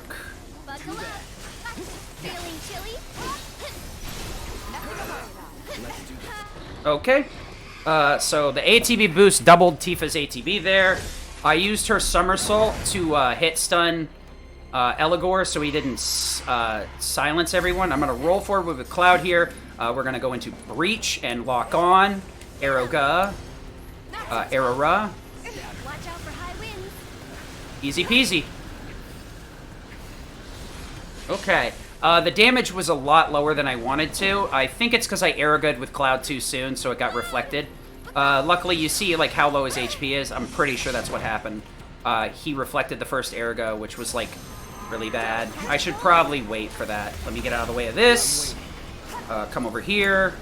Blade Burst. Okay. Easy peasy. Yeah, I need to be a little more reserved with Cloud's Aeroga. He needs Aeroga to bust his damage up. But I'm seeing that probably the reason I needed to put him on Aeroga is because I was screwing up and casting it too early. So Aerora was always getting reflected. So I need to time that out a little bit better. I need to practice Eligor, I think. So this fight right here, the Whispers are really stupid. And they tend to get pressured by magic attacks. So that's why I'm going to use Blade Burst here. Sworder. Blizzara, Blizzara. Star Shower. Blizzara. Somersault. I think we're almost done. Okay. Easy peasy. That fight usually screws me over, so I'm super happy with that. I don't want to heal Aerith, but whatever. Can we hear Cloud? That's the important one. Alright, so I'm going to do a little bit of running here, so I can I'm going to put on Mithril, put on Fire instead of Lightning, change out Binding for Magnify, change out Magic for Warding. Okay, I think I remember the rest of this movement. Okay. We want to go into Mithril? Nope. We want to go into Fire here. So that's Binding for Magnify, Magic up for Warding, Magic up for Skillmaster, Assist for Magic up, Subversion, I believe. Yes. ATB Boost. ATB Boost for HP up. MP Absorb for Synergy. Wind for Lightning. And then Lightning for First Strike on Tifa. So I will have to move up something on Barrett. His Fire Mag. Wrong. Yes, but no. Fire Magnify. And then we want to upgrade to Ascension here. We only need Aeroga on Barrett, so that's all we're going to add. And we'll upgrade her to Dolphin Flurry because that's all we need here. Stop is a very powerful tool for Reno and Roots, so we should be able to save some time here. I could put Fire MP Absorb on Cloud. Not too super necessary. Elemental's just as good here. So we're going to ATB Boost on purpose to time this out properly. Because that fight can be a real pain in the butt. Then we want to... There we go. Good. Yeah, these pair of fights really suck. They're not fun, honestly. That turret makes this a big pain in the butt. And we can't escape up to the top floor and just ignore the guys at the bottom. And that Elite Trooper takes so long talking that you could almost... You can get a Fire Gun Magnify off before he gets off the comm. So that's probably the best way to time it out properly if you're not too concerned about your MP. So we're going to zip in on this guy, fire ATB boost because I got the time. And then we're going to just roll on up here, fire and we're good. So luckily Fire now does more than enough damage. The Helitroopers seem to have been toned down a little bit. They used to be a lot tighter, in my opinion. Okay, that's... Alright. Fire and Magnify there can be a risky proposition, because you basically need a double hit from one of the ones running up, or max MP, to get that consistently from what I've been told. An extra 20% damage is enough to make Fire and Magnify roast most of this stuff. There is one case where I'll need Fire Gun Magnify, but that's for the Helitroopers, because they just have way too much HP for their own good. If I did have MP Absorb, probably could make it work, but whatever.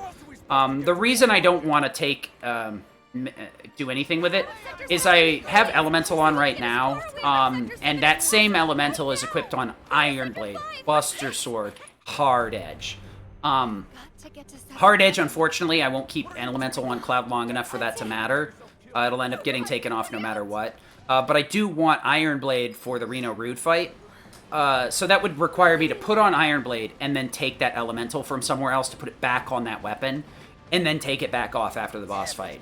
So it would require me to go into the Materia menu after equipping a weapon, and then it would require me to go into the Materia weapon before de-equipping the weapon, and then, you know, re-equipping the Mithril Saber and then going back to it. So no, not happening. It is unfortunate. I could just not put Elemental on, but that could introduce a ton of... Oh my, damage ranges. Oh, this is awful. So how fast this segment is completely depends on whether you get good boosts from the AI or not. And I got... Okay, never mind. I got some really bad boosts from the initial act, and they pushed me really... they pushed past me really quick. That was okay, I guess. You can normally tell how bad or good you went by... If you get up to the... what is, like, that little area off to the side that's, like, actually a kid's playground in the slums. If you see those two coming out, that means you got a decent boost, because they come out at a certain time. You can theoretically get a boost from them, but I've never I think I've gotten it once, and, like, that was, like, months ago. If almost a year at this point. Please be okay. So yeah, Aerith's out of the party for now. So that initial chapter, that whole menu was so extensive, was to get Magnify and a bunch of other stuff that is needed for other people off of her. Unfortunately, or fortunately, however you want to look at it, her damage is insanely high, so it does kind of suck. It's a good thing I remembered to upgrade my limit when I did, because now I don't need to bother with my shortcuts for the boss fight.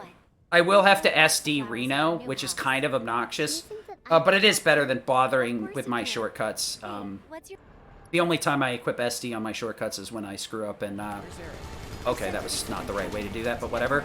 So I'm going to do some particular movement here. There's a reason for all of this, trust me. I'm trying to get Cloud up to the top floor, though, without having to fucking run up there on his own. We're going to zip zap, zippity zap, zoop zap, zoop zip zap zap, and zip zap, zoop. So yeah, pretty good movement overall. There's a lot of MP crates there, so you can refill Cloud if you really wanted to, pretty much, if you weren't on MP Absorb. Luckily, Tifa didn't get hit by anything, so I could heal her. She only needs enough for a stop spell, so I need about 14 MP. Cloud isn't going to do squat in terms of magic on the boss fight, despite having Fire-a Magnify, Fire-a Magnify equipped. Blade Burst is going to be the most magic-based thing he does. So we're going to ATB boost here, Fire-a. You can YOLO this and just Fire-a and try and see if you have enough ATB after. You can take hits from the chain gun here to refill your MP or ATB, but I would rather not, because you can usually stand over here and let Tifa kill the last enemy, so you can progress as soon as possible, which means you're not going to get a chance to heal with her.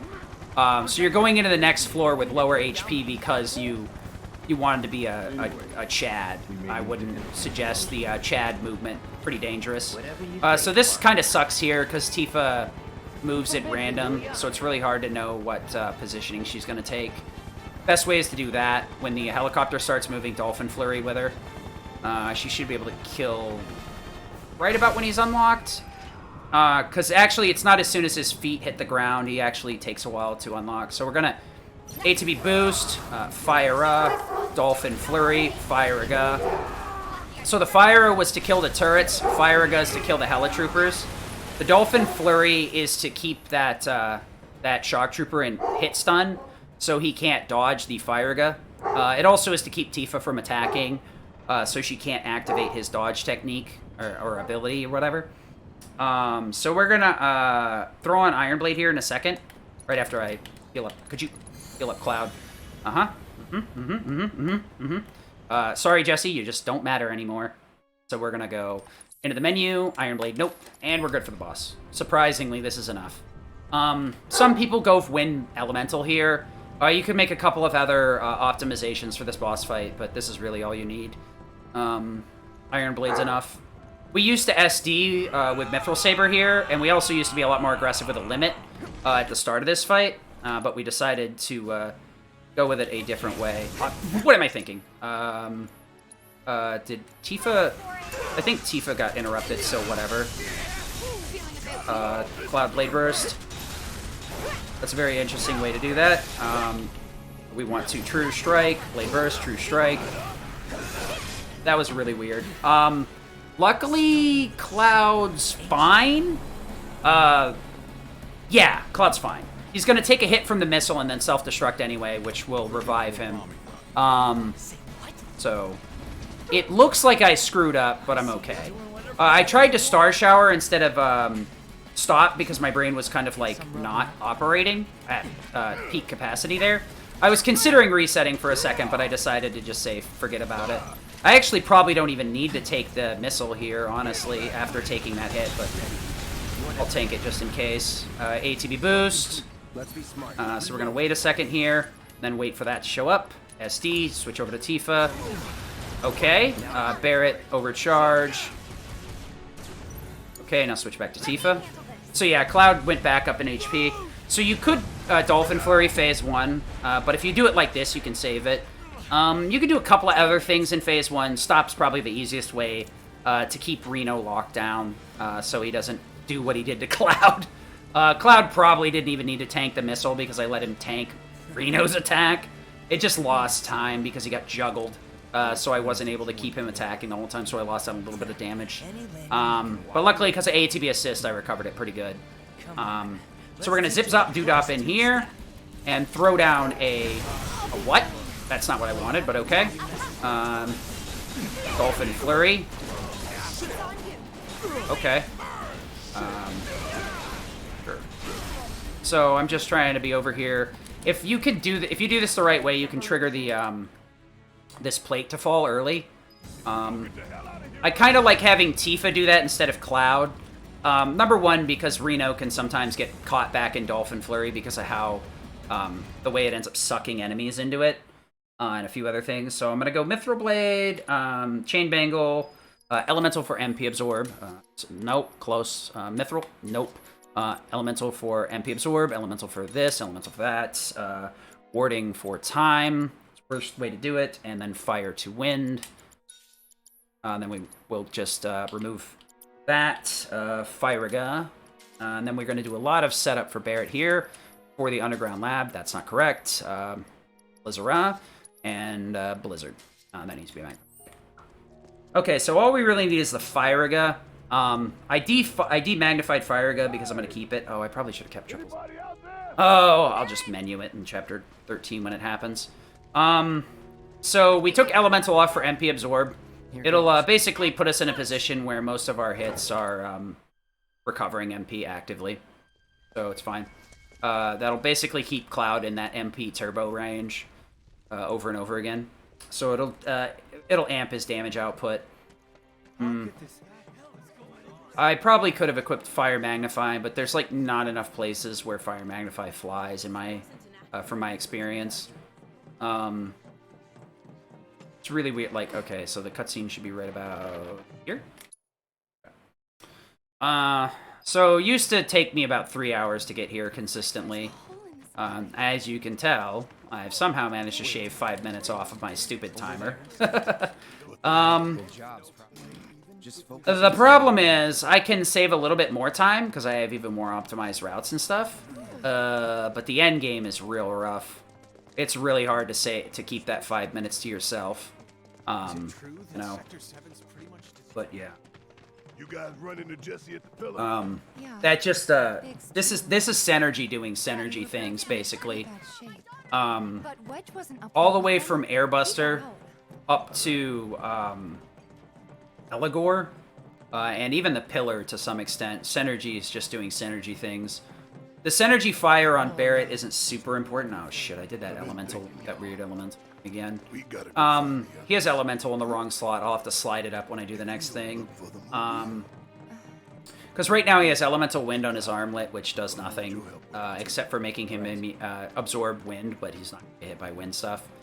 So it doesn't add any additional damage. I'll fix it when we go into the underground lab. It's not going to make a difference there either, because I'm going to actually take Wind Elemental off for Ice Magnify and Fire Synergy. It's kind of up in the air. When he's solo, Wind Elemental, or just Ice Elemental, if you have Ice Elemental, you're in a much better position. Unfortunately, like I kind of tuned my route a little bit too tight, to the point where some things are obnoxious to deal with. Or some things are a little less safe than they could be.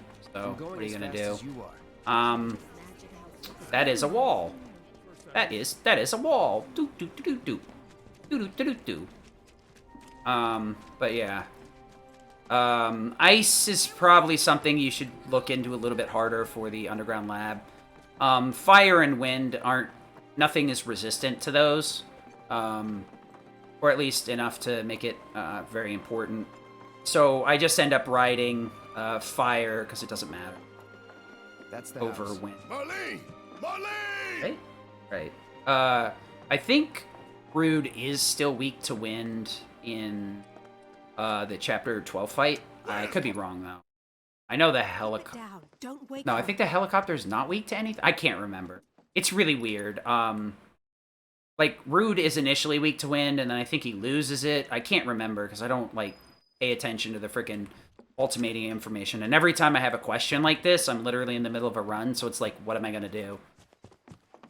Literally, how am I going to figure this out? You just let me load up the document and take a look at it while I'm just, like, sitting here running back and forth? Yeah, it's not going to happen. If you are photosensitive, I suggest some sunglasses for the underground laboratory. The highway part is not too bad, but the underground laboratory is horrendous. There's a lot of very, very bright, flashy particle effects. So, yeah, might want to... I'll say it again before we get there. You'll see me put the sunglasses on, but if it's an issue for you, I wouldn't. this is the reason I had to put the melee, the range stuff back on Barrett. Shooting the chopper is whatever. It is helpful and speeds things up, and it's a lot less annoying than trying to do that, the ground-to-air combat with Tifa or Cloud in that situation. I could build ATB with either of them, but I'd have to wait for the helicopter to come all the way in. Chapter 13 is the main reason that it's, like, non-negotiable to have a ranged weapon. Because you actually can't do the underground lab with a melee weapon. At least if you don't want to change it literally every time you have to blow away a rock or a vent fan or something. It's really obnoxious. It's also really helpful in Chapter 14 to a lesser extent. If you want to break Abzu's horns. You don't need to break Abzu's horns. It really doesn't make that big of a difference. And then you really need it in Chapter 15 because Arsenal or Valkyrie is a pain in the butt. So we're going to start with Cloud here so I can just go bam with that and then move over to Tifa. Okay. We're going to True Strike. So I triggered a Synergy Fire with Barrett there. I'm kind of on the fence as to, like, one-shotting them all with fire being faster or triggering a Synergy. If I knew what the timing... The problem is the timing for Synergy changes. And by that, I mean it's that same issue that I've been referring to the whole run with, where shortcuts or Synergy will trigger a dodge roll. So it may be timing if, you know, Cloud would do it, or Barrett would not do a dodge roll. The timing for True Strike would be later than if he does the dodge roll. But if I do the earlier one, then I end up leaving combat. You see what I mean? So it's kind of stupid. So we're just going to switch to Tifa manually here. Hopefully we don't get forced out of combat. This one right here sucks. Sometimes you can get fleeing segment there when you don't want to. Luckily we got the good one. This is actually really good. Nice, Cloud's at full MP. That'll be great, actually. So we... that's not correct. Fire ATB boost. Let's be smart. Fire No escape. Okay, Tifa Star Shower, I guess. Okay. Yeah, I really, I accidentally used Dolphin Flurry on the Smogger instead of the Sweeper. So I ended up having to do some extra stuff with Tifa. That was a little bit of a time loss, but could be worse. Way, way worse. So we're going to actually just lock on Fire here. Problem is, if you don't walk on there, I've had Fire go really wild and do some stupid stuff. Same here. Fire. Okay. Alright, well, I could have had full power Fire, but whatever. This. Wait a minute. Switch over to Cloud Fire. Okay. I couldn't have pushed that any further. If I had waited any further, the Fire would have missed, and then I would have lost a ton of time because two of them would have been alive. I got very lucky that things worked out the way they did. Fire again. So the trick here is, like, you kind of want to, like, hit stun them with parry. Okay, so I do need to make a couple of minute adjustments. Barrett should be set up. So we'll do this. First for that, this for this, this for this, this for this, this for this, this for this, and then wind for ice. I should pick up. Okay. So what I had to do there is I had Wind Elemental on the bottom slot. It doesn't actually affect anything until Chapter 15. Would you please? It's not super important. Honestly, that just shows how, like, unimpactful Elemental is, that there were several runs where I had that mistaken setup. Never noticed it. Never really affected anything. It's kind of unfortunate that it can be like that. I could also flip-flop it with Synergy. But I found that Elemental's better in that line because it ends up just lining up better with everything else. So we're getting into the Underground Laboratory again. This is where Flish Flash Central pops off. Apparently, like, giving people issues is not something Square really cared about. I don't know why it's like that, but whatever. So yeah, put on a little bit of Motrin for the last bit of a haul. But don't throw my back out trying to carry this good run to the end. And let's just put the shades on.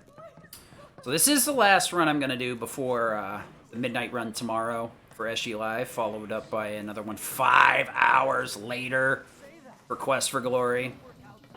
I should be fine on at least the SG Live one because I'll be fresh as a daisy, as they say. It is the finale, so I couldn't I honestly couldn't reject the run at that point. I was just like, I've got to do this. It's been a long-term goal to be a finale. I can't not take a solo finale run. And then it dawned to me that the Quest for Glory run, which has also been a long-term goal, was 5 hours later. So I was like, well, this is going to be fun. So I guess if I get a good PB, it'll be less, but hopefully I'll have 6 hours in between if it starts at 11. Because the other run starts at around 11 too. So as long as they're somehow not really ahead of schedule, I'll have 12 hours in between the two. Theoretically, between the start and the end, so I'd have like 6 or 7.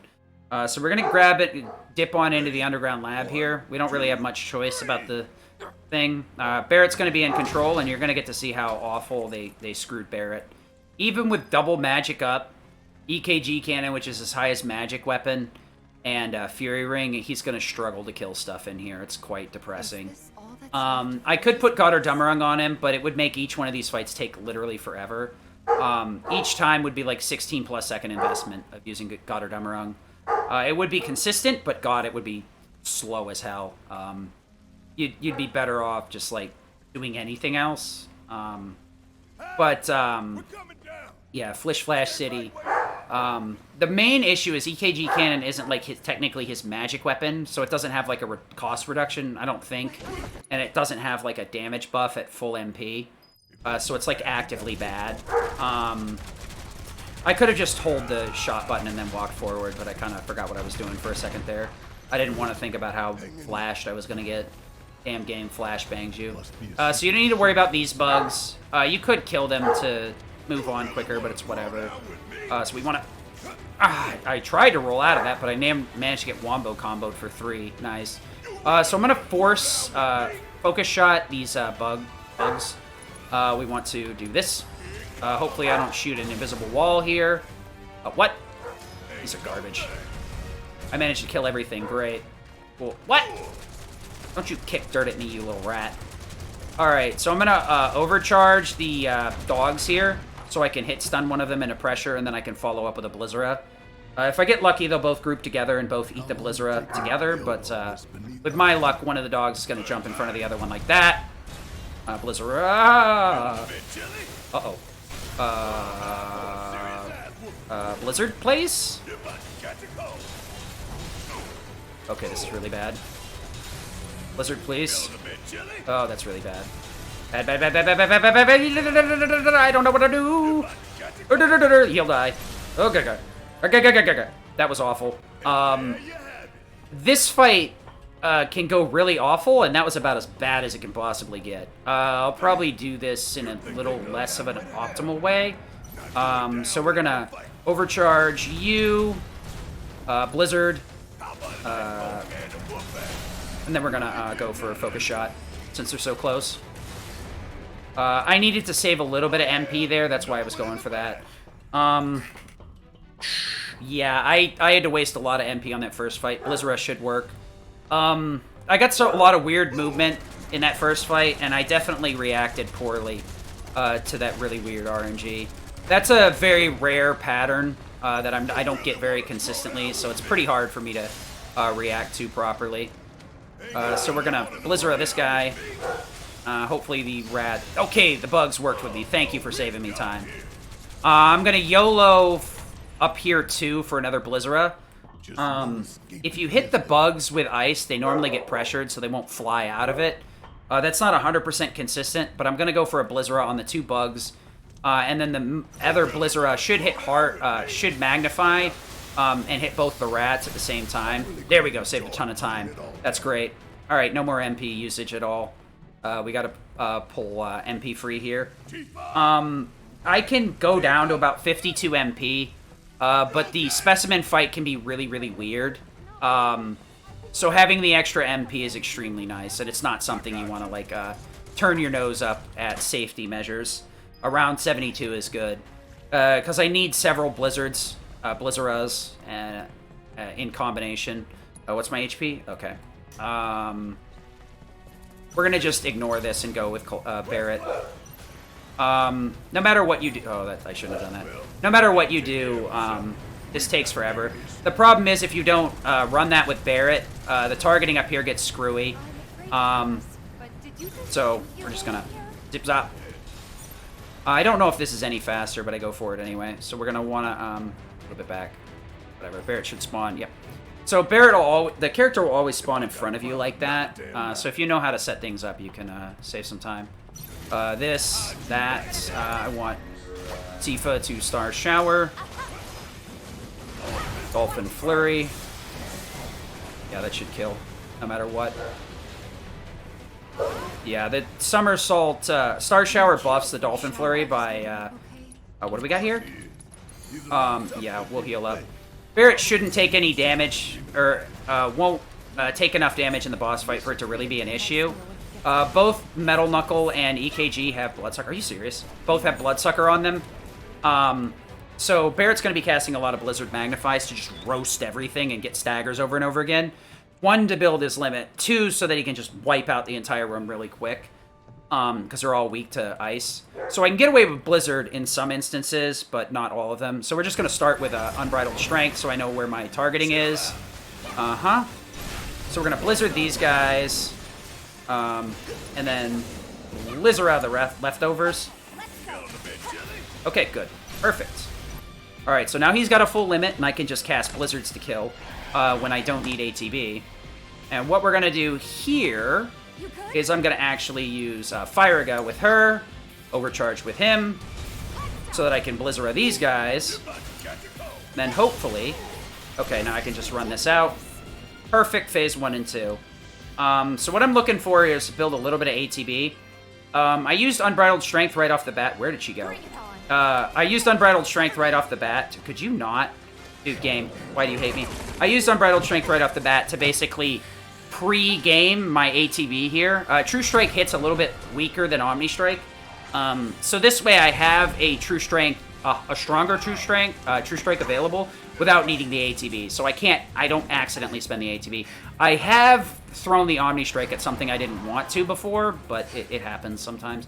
So we're going to turn around and Omni Strike here and get out of the way. Want to Blizzard. I'm just going to build a little bit of bar here because we're going to hit HP cap anyway. I guess not. Whatever. I must not have hit it. Awful. So we're definitely not going to kill. The Omni Strike must have hit the appendage or nothing at all. It's quite unfortunate. So unless I get a bunch of crits here, this is I'm going to lose some time. Switch over to Tifa, limit, and then run in here with Star Shower. So Tifa did get... They tried to sleep Tifa there. I did put Warding Binding on her to avoid that from being an issue. I could double Star Shower, but that works pretty good. So the Fire Synergy isn't the best. Ice Synergy would probably do me better in these fights, but Fire Synergy works here. And it works out even better on Abzu, so if it works, why fix it? It ain't broke. So we're going to have to do a little bit of micromanaging to get back out of Barret being leader. It's an unfortunate side effect of having a dungeon where Cloud's blanked out. Some people switch to Tifa for that fight and have her do everything because she moves so much quicker. It's not necessarily a bad idea, because that way you can be pretty YOLO with Barret's MP in the lab up till then. So we're going to do a little bit of fixing here. Ice for wind. Ice for wind on her, and then HP up for warding. Yep. Nope, a little bit too hard there, buddy. Fire Ga Magnify. Arrow Ga. Zerk. Fire Ga. And Max Fury. Tifa's good. Okay. So Cloud was pretty close to perfect. I could put Triple Slash on him, but I've already gone past the point of no return. It'll be faster to just use a tactical menu. The reason I talk about the tactical menu is there's actually like one set of enemies in the sewer that are really awful to kill with a anything but a Triple Slash. It's that one segment of the sewers where I had to drain it to see the stamp logo and get the key from right under it somehow, even though like the whole thing was flooded. I had no idea how the freaking key just chilled there on the floor, but whatever. Yeah, there's like 4 or 5 enemies that spawn under there. You could use magnified spells but you have a pretty decent chance of tagging the uprights of the bridge, so nothing happens. You could use Blade Burst, same thing though. Blade Burst interacts with an environment. Triple Slash, however, because of its auto-targeting, won't suffer the same fate of bonking a environment object. So it'll let me put out a pretty fat chunk of damage. My fellow grounders. So at some point here, you can just let go of Cloud because he's moving on his own. This is one of the dialogues we can save some time in. You want to mash triangle and circle when you're talking to him until Barrett gets on talking, and then just mash triangle for the following 3. So, and then that'll keep us from exiting the menu. So 1, 2, 3, and so you don't, normally you want to mash with triangle and circle most of the game because it will cancel out text faster. If you're just mashing one or the other, you're going to lose some time to it, unfortunately. That's just how it is. It's pretty decent pace for me. Cannot complain. I'm gonna throw it away somewhere because I always do. But whatever. So yeah, we switched everything back to Cloud, gave him Magnify, put Elemental back on Barrett, because Elemental isn't super impactful. It is kind of impactful with Tifa in some of these instances, because she does get that huge buff off a Star Shower, even with her pathetically low magic stat from Metal Knuckle. It does add up enough. I found that her being on the proper element's important here. So Fire Elemental is nice. What chapter am I on?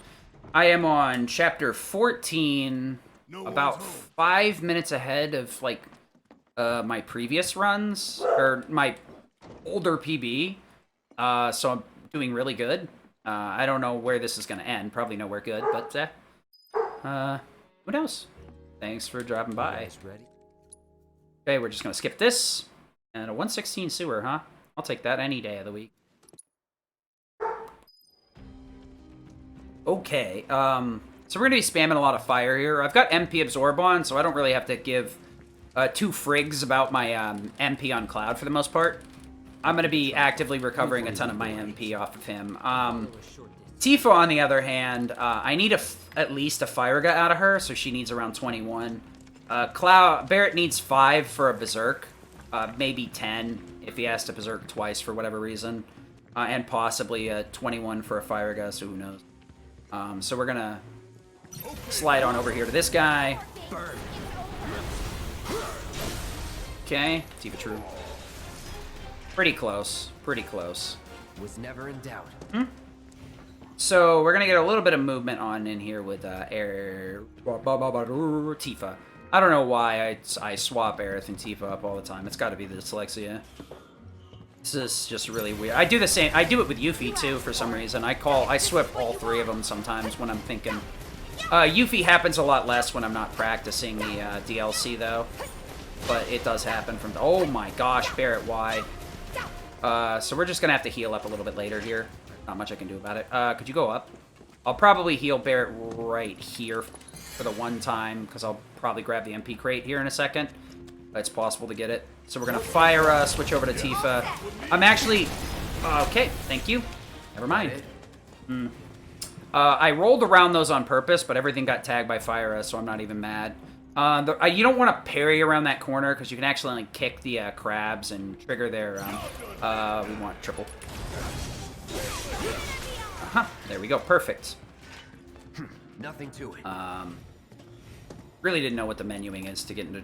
so I actually don't want to heal in these parts, because you can end up making these cutscenes take longer. You want to wait until you're to the hallway with Leslie. That's the best place to heal right there, because you got to move really slow anyway, and there's no cutscenes that curing with another character will slow down. You can usually get away with 1 or 2 if you do it at the right time, and the AI's in the right pattern. They're not like screwing up your movement.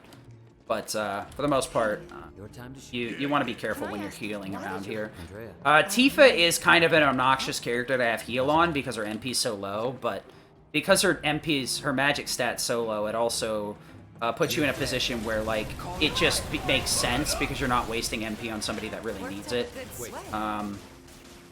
Great. Glad we could take all this damage for nothing. Great. I hate everything, dude. I'll take it away. It's unnecessary, man. That was out of hand. So stupid, Cloud. I'm so annoyed by that. Ugh. You gotta love enemies that are dead, finishing an attack and just eating all of your MP. Don't lose it!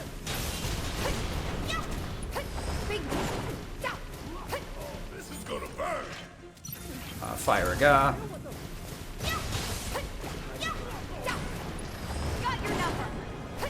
Cloud ATB boost, fire up.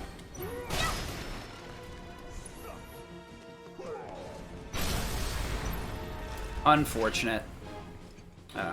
Unfortunate. Where in the hell did that thing run off to? You can usually get a super kill with Fire Gun Magnify. Oh, I know what it was. I used Fire. I'm such an idiot. It's my fault. That wasn't unfortunate. The only thing that was unfortunate about it was my stupidity. I'm used to using Fire and Magnify there. So we're just gonna move on around here. Not bad. Did make sure I could get that crate. There's a couple of crates I can grab to fill up Tifa. I don't really need to worry about it too much, but I can bleed a lot of HP in between here and there by stupid stuff happening. So we're gonna move on through here. Ooh, everything died. Nice. Just like that, okay? Okay. Alright, so we're gonna fire this dingus here. Alright. Fire Ga. Bruce right. Okay. Okay, I need to heal up Cloud before he gets smoked. Because he could end up dying in this fight really easily. Tifa. I actually went into a regular dodge roll there, so I didn't accidentally activate guard. Whatever, not much I can do about that. So, gonna make us work for it, are you? I'm not gonna hurt you with something. Heal up Cloud again. Just stays. Alright. ATB boost, Fire Ga. Okay, you suck. Tifa. Luckily, Tifa didn't hit anything. Yeah, this guy kind of gets really janky sometimes. So there we go. And then we will pop everyone off. I'll grab the crate in this next fight, and then I'll grab the one right next to the ladder. So, yeah. An okay sewer. I screwed up a couple of the fights by not using Magnify Fire Ga. Luckily, Cloud's MP is super high right now. It could be higher if I had done all those fights properly, but happens sometimes. So I need to start Fire Ga so this guy doesn't spawn the additional waves. So Fire Ga, Star Shower into Dolphin Flurry. Grab this. ATB boost. Just in case. Oh, I didn't actually grab the MP? Oh, there it is. What? Interesting. Interesting. Okay, so I guess I'll just heal her up just in case.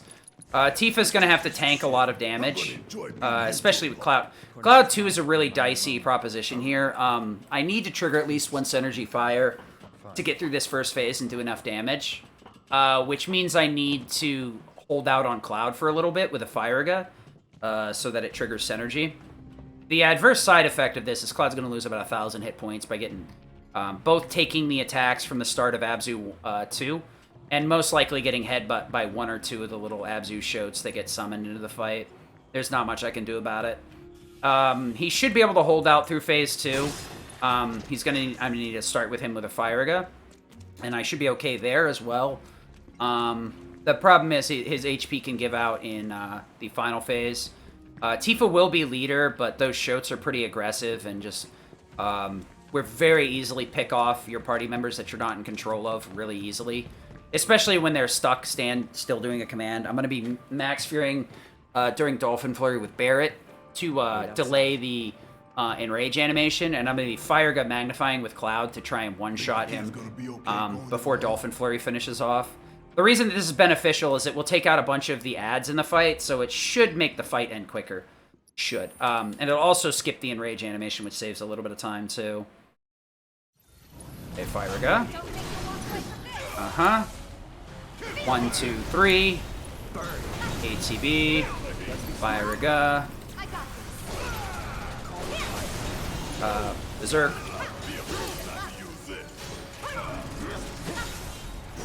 So yeah, there's that. A couple thousand HP lost. Luckily, he has more than enough ATB for ATB assist to get him into a third Firega. You normally would Firega with Cloud and Barret here. Firega Magnify usually does enough. So we'll just gamble on it. Alright, True Strike. Star Shower. What the hell? What the hell? Okay, he interrupted one of his frickin' synergies. That's what happened. Okay. That was really weird. Because I was unable to stop that ground pound, Barret's synergy got knocked out of synergy. So we're gonna have to zip forward here. Uppercut. True Star Shower. Cloud's gonna die 100%. Firega. That kind of sucks, but there isn't shit I can do about it. I'm gonna have to watch Enrage because Cloud got smoked. Ah, there you go. So the problem here is a lot of these shots didn't get killed off by Magnify, so I lose a ton of time here to this. Normally that fight would have already ended. It's a risk you take. Cloud sometimes just gets lit up way too hard in that fight. He got hit by a lot of dumb stuff. It's quite unfortunate it happens like that. So we go into Wind, enemy skill. Okay, whatever. Fire into... Wind. This into enemy skill. More MP absorb for lightning on Aerith. Aerith's healing for binding on Barret's. Barret's fire to lightning. Lightning for wind. Correct. Fire to refocus. This is probably the worst way to do it, but because you can menu down so quickly, it doesn't matter. That's a little bit too hard there. Arrow Rumag. Thundera. Arrowga. Arrow and then we want to go into Arise. A little bit. Arrow yes. And then we want Arrow here. Because her damage is... damage with arrows too low on Metal Knuckles. That's cool, I guess. Kind of sucks. I think I lost about the minute at the time I was ahead of schedule. But whatever. My best entry has been... my previous best entries were 3:30. So I'm 4 minutes ahead. Unfortunately, that Abzu did lose me a little bit of time. That's how it goes sometimes. It is unfortunate, but that's how it is. Abzu, too, can be like that. Sometimes Cloud gets absolutely mauled by those little bastards. Sometimes he doesn't. You're probably thinking, why don't you add an HP up? It's not... The only way I'd be able to add an HP up is taking MP up off, I guess. I could probably do that, since I go through there with max MP. But I don't think it's worth the time, because the chances of Cloud getting mauled that hard are not that common. I'd say it's 80, 90% of the time he survives to at least get start the Firega up. And then I'd say after that, it's 70% that he gets the Firega off. So, I mean, it's not that common that he gets murdered that easily, unfortunately. Those shots were just out for blood today. Thunder out, or Arrow rather. Okay. So, these first couple of fights, you normally would want to take some damage, because I'm going to try and get a out of bounds that requires lagging Tifa and or Barret out, or both, to stop the cutscene from playing properly. Normally, anything else but hard, you could just spam items, so you only need to take a little bit of damage to spam the AI behind. So yeah. Starship Max Fury. I meant to put Max Fury in, but whatever. Just like that. So the third class soldiers up here are really jank. I can bang zoom, send them to the moon, because they're so well programmed. I'm just gonna roll up there in SD and see what I can do. Hopefully. Through worse, you know. Yeah, no kidding. It's America. The problem is the third class are a real big pain in the butt to deal with. They can start up a guard that will basically interrupt most of my ATB attacks. I could Catastrophe if I had Godder on Barret, but Barret Godder is bad. That's basically the end of that story right there.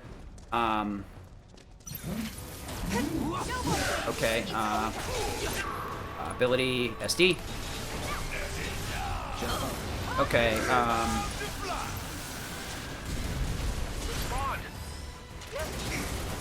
Okay, can we just Okay. I know that was slow as hell. I'm bad.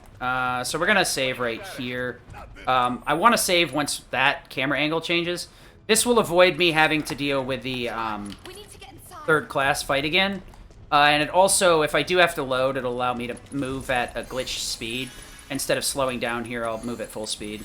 So you just want to get this third cure off and then switch to spamming triangle. You should be pretty consistent. You do need Tifa to give you a boost for that setup. There is a way you can do it without needing Tifa's boost, but I go for it every time. If you do save like that on the camera angle change and then load, it screws with your speed so that for whatever reason you can keep full speed jogging up to the little zipline segment. It makes it a little bit harder to hit the right spot because you can overshoot it, but it does make it a little bit quicker to come back to it. So I got to be careful to not move off the platforms here. Going into that tunnel and then coming back out actually gave me a bug where the game was like giving me... it will make me gain height when I go that direction because the game doesn't know I've hit a flat surface yet. It's like, what's going on? Just like I am right now because I'm really like some weird camera movement here. So we should be good here. Pop out. I think I can pop out a little bit sooner, but I take it safe. Once I bonk into them, I back up here and then turn around again once I see that because I don't want to accidentally clip to the floor. Climbing these ladders is so slow. I need to make sure I'm over the map right here. I gotta be careful. Should be getting pretty close to getting back in bounds here, so we'll... oh, thank you, camera. I really appreciate that. Okay, so I did clip back in. Kind of worried I was going to overshoot it there for a second. But yeah, there you go. So that skips the mid 2/3 of the game, this chapter anyway. It'll also skip the stupid Valkyrie shooty bang bang minigame. So it's a nice little sanity saver as well. Hello. Hello. You doing, pupper? Come in here to say hi. My soft little dum-dum. Up. Okay, bye-bye. So, all we got left is the double blast ray fight, the 2 helitroopers, and Valkyrie itself. And I'm just too used to them masculine pronouns without any sort of, like, logic or reason. You teach me a language, and that's all I do, is just use the language without thinking about it twice. So there's a couple of MP crates. You could have grabbed the one back there. There's 2 below here. Cloud only needs about 40-ish MP, 64 at the top end. So, I mean... so what we're going to do here is we're going to actually just run right over here and get Tifa into this guy as soon as possible. Oh god, that's awful. Thundera. ATB boost. Thundera.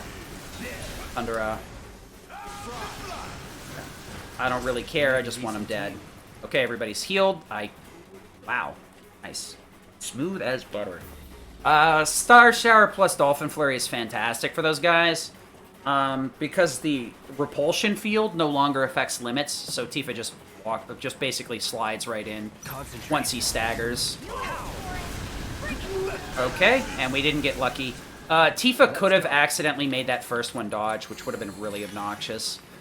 So Cloud's got more than enough MP, Tifa's got more than enough MP, Barrett's got more than enough MP. Let's just hope my ATPP keeps up. I mean, ATB keeps up. So we got a good go. Go Gura Gaga. Gaugura. What? Revealing that you're VTuber pleb scum.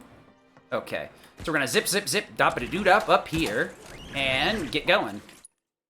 So this mini game is, how long it takes is depending on how many times he shoots. So he has to shoot at least 3 times and finish off to start it up again. So you can speed it up a little bit by being tighter like that. So we're gonna do this, and then refocus, switch back over to Cloud, because I want to trigger ATB assist, Barrett Araga.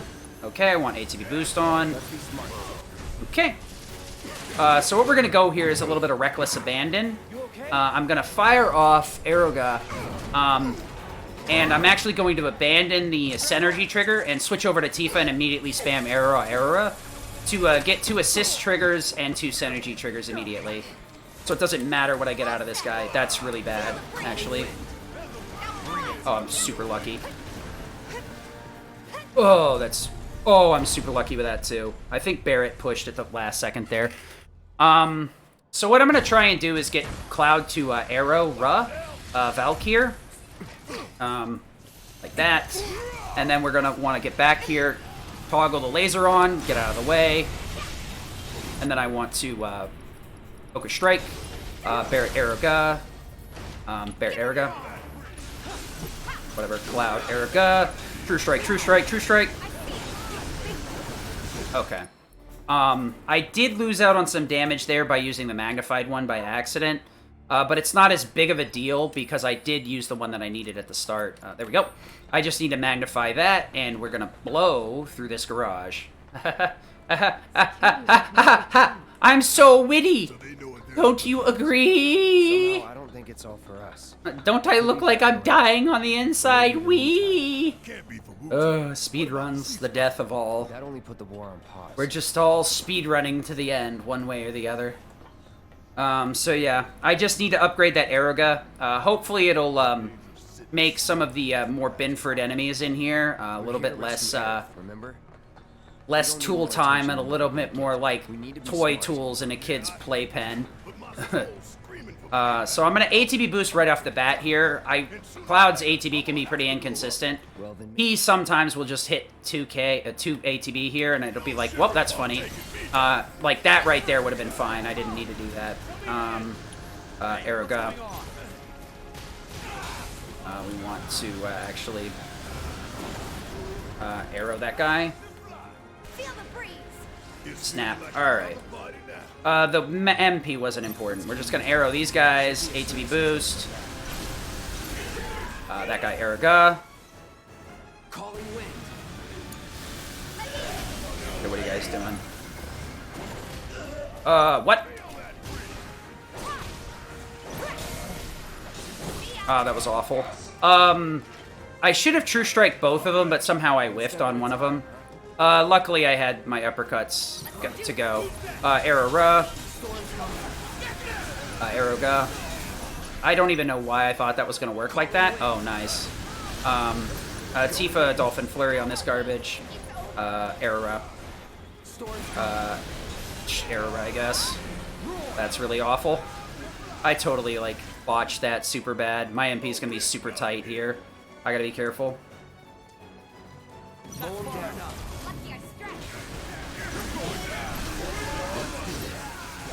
We're gonna Araga that guy. Wait for the Dolphin Flurry. Once he flings, there we go. Oh, what do we got left? We got limits on Guard Dog. We actually want to get to Guard Dog A. Where is Guard Dog A? Right there. Barret. I need you to get this guy.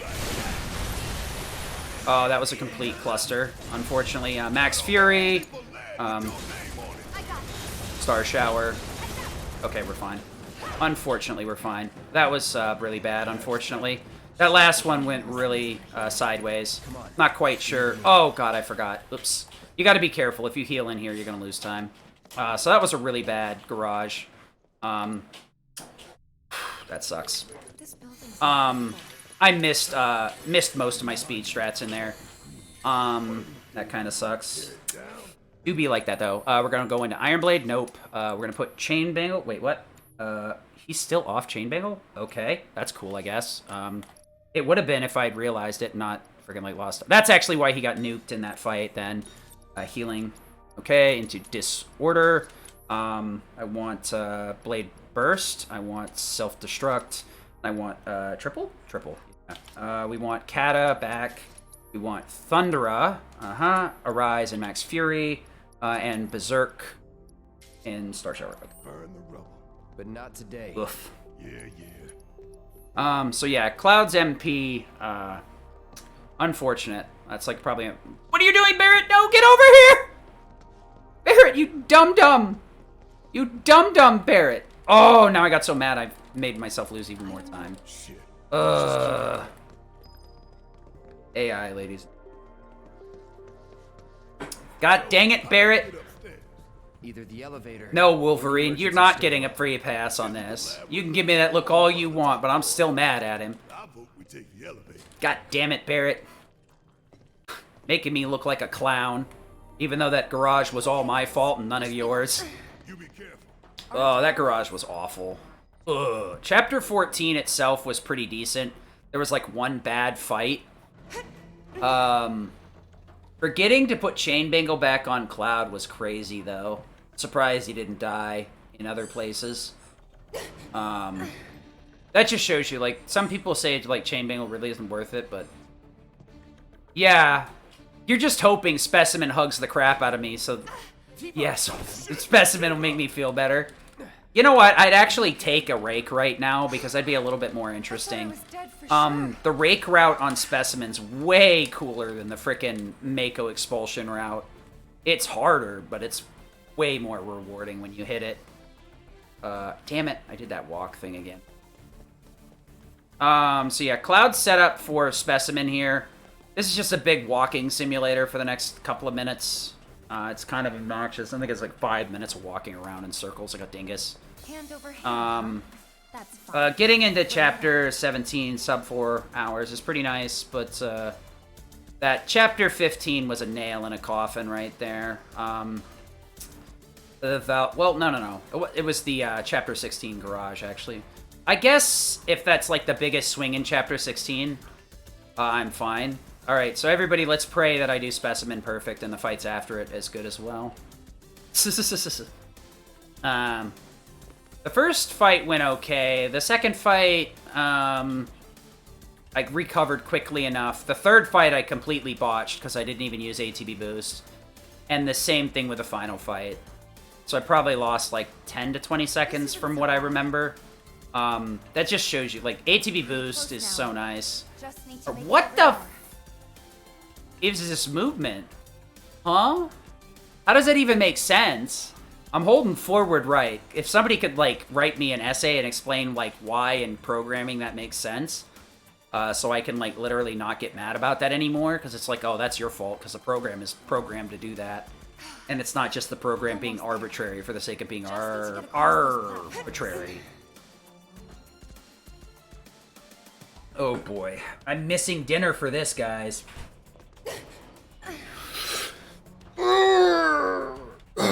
Speaking of.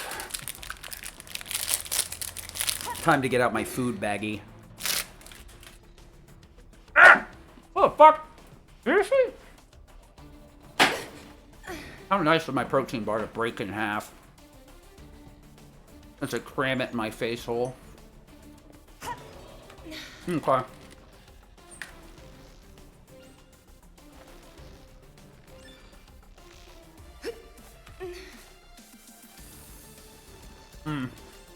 We all know the one that's going to give me a hug. Give me a nice, tight neck hug will be a Genova anyway. Every run dies at Genova because I can't help but get hugged around the neck by tentacles. What can I say? I'm a degenerate. Some days you accept the tentacles regardless of knowing it's not good for your health or well-being. Wish I could put that in a funny way, but it doesn't sound like creepy as hell. Just like that, okay? Maybe I'll just fire Star Shower and go for a Punisher combo. Could you do the thing? Let's do the la la la la la. Move aside. Make way, coming through. Get ready. Really? Just disorder a couple of times, that's fine. Good job. Jerk got his high potion off too soon. Last run, I was lucky enough to slap the high potion out of his hand. Or rather, I slapped him so hard, the high potion dropped him. You must be visitors. You will proceed by the exit there bio, and now begin. Why is this whole? I don't know about. You think everything? Yeah. Ha, if it is, then bring it on. Why do we get the feeling Disorder's damage was buffed? It hits pretty hard coming out of Punisher, but I don't remember. Key cards just to get anywhere. This is Shinra HQ. The hell did you expect? Says the former company man himself. Guess you'd know about all Suck eggs, rules, Barrett. regulations, and red Don't tape. talk shit to me, man. I'm already having a rough enough day anyway.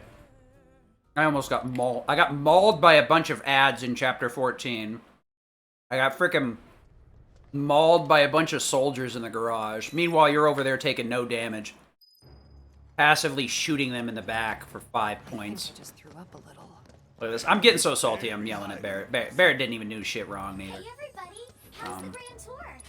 All right, so I'm gonna take a quick bathroom break. I'll be right back. Fun to learn about Shinra and our esteemed president? And to get a peek at the president's mementos? That was super cool!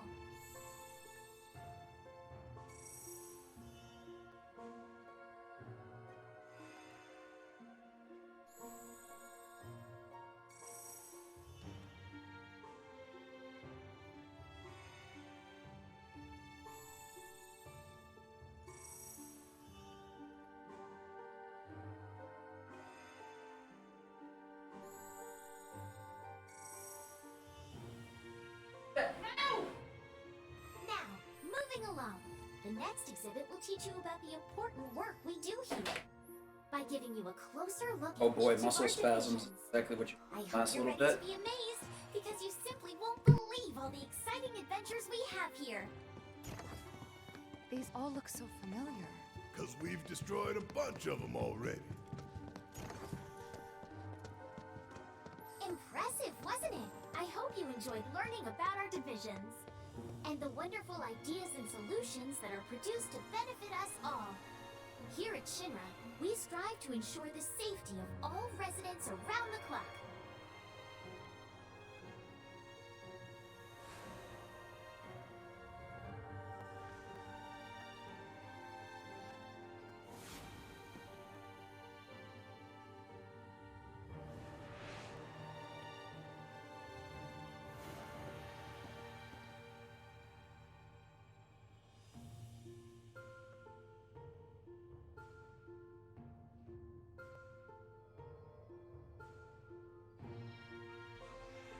Hey, maybe if I turn the mic on, you'd be able to hear the words coming out of my stupid mouth.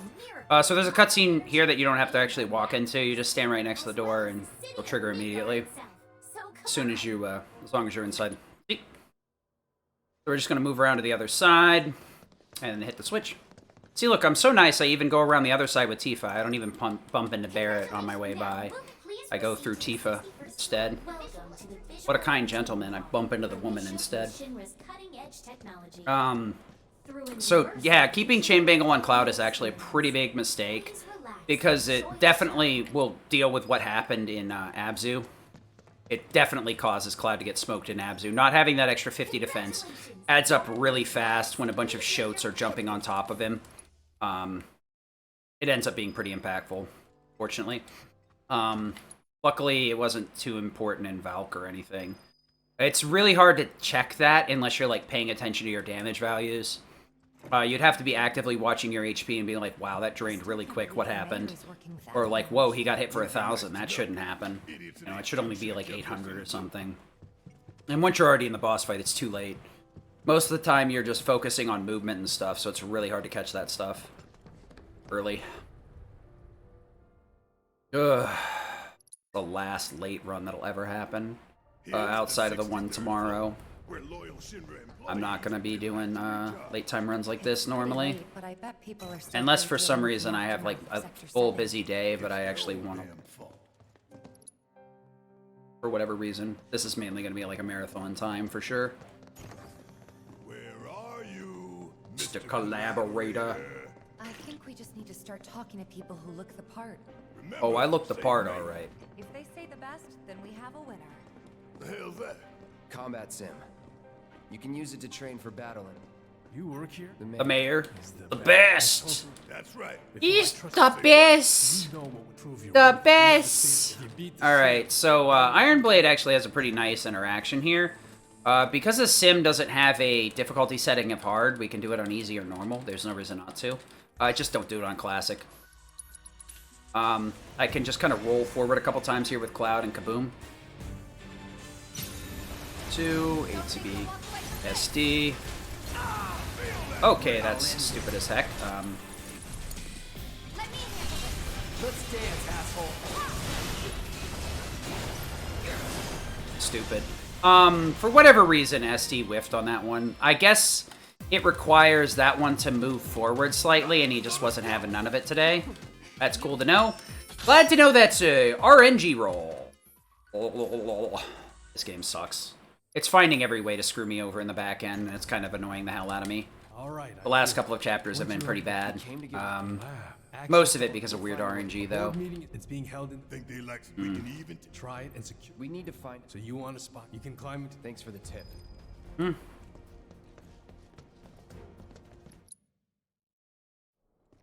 Alright, so we're gonna climb on down the stairs and pray to the speed gods that the game stops trying to slow me down so much. Alright. So we're on Iron Blade because we want to get a couple of limits off on Specimen to make our lives easier. Or make my life easier, rather. Ascension is pretty strong. We can actually, like, tank enough damage to force out Ascension pretty easily. With Iron Blade, surprisingly. We only have to tank a couple of attacks from Abzu. Or not Abzu, but Specimen. So we got a long cutscene here. Blah, blah, blah, blah, blah. Don't care. Let's go.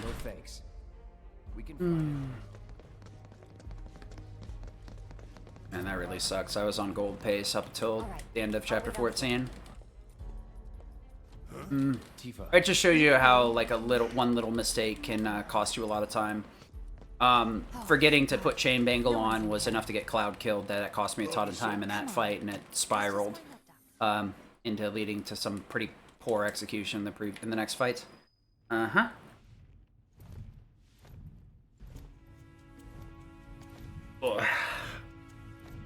Bruh.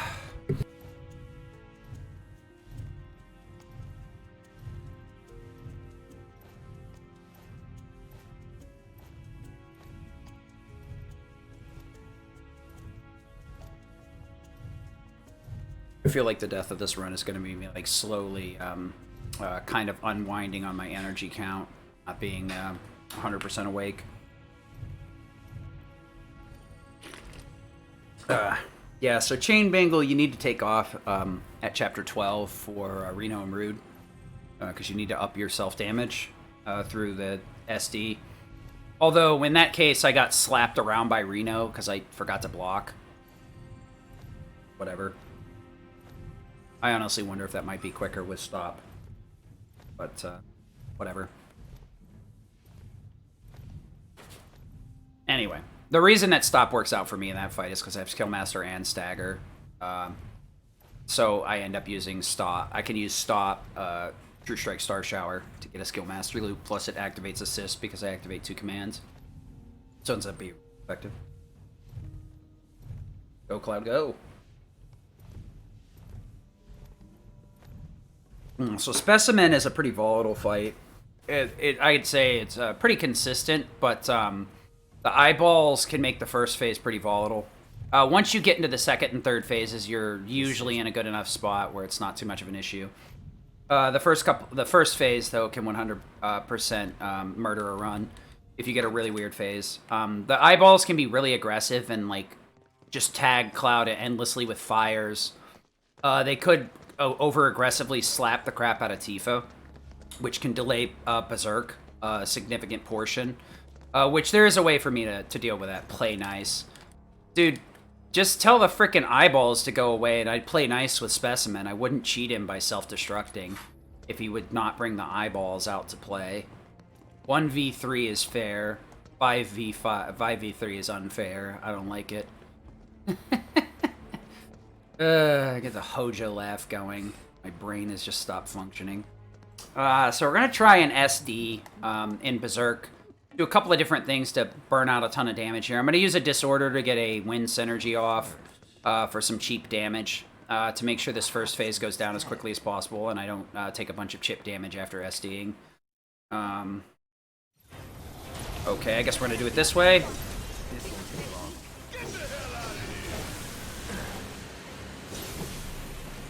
Mm-hmm.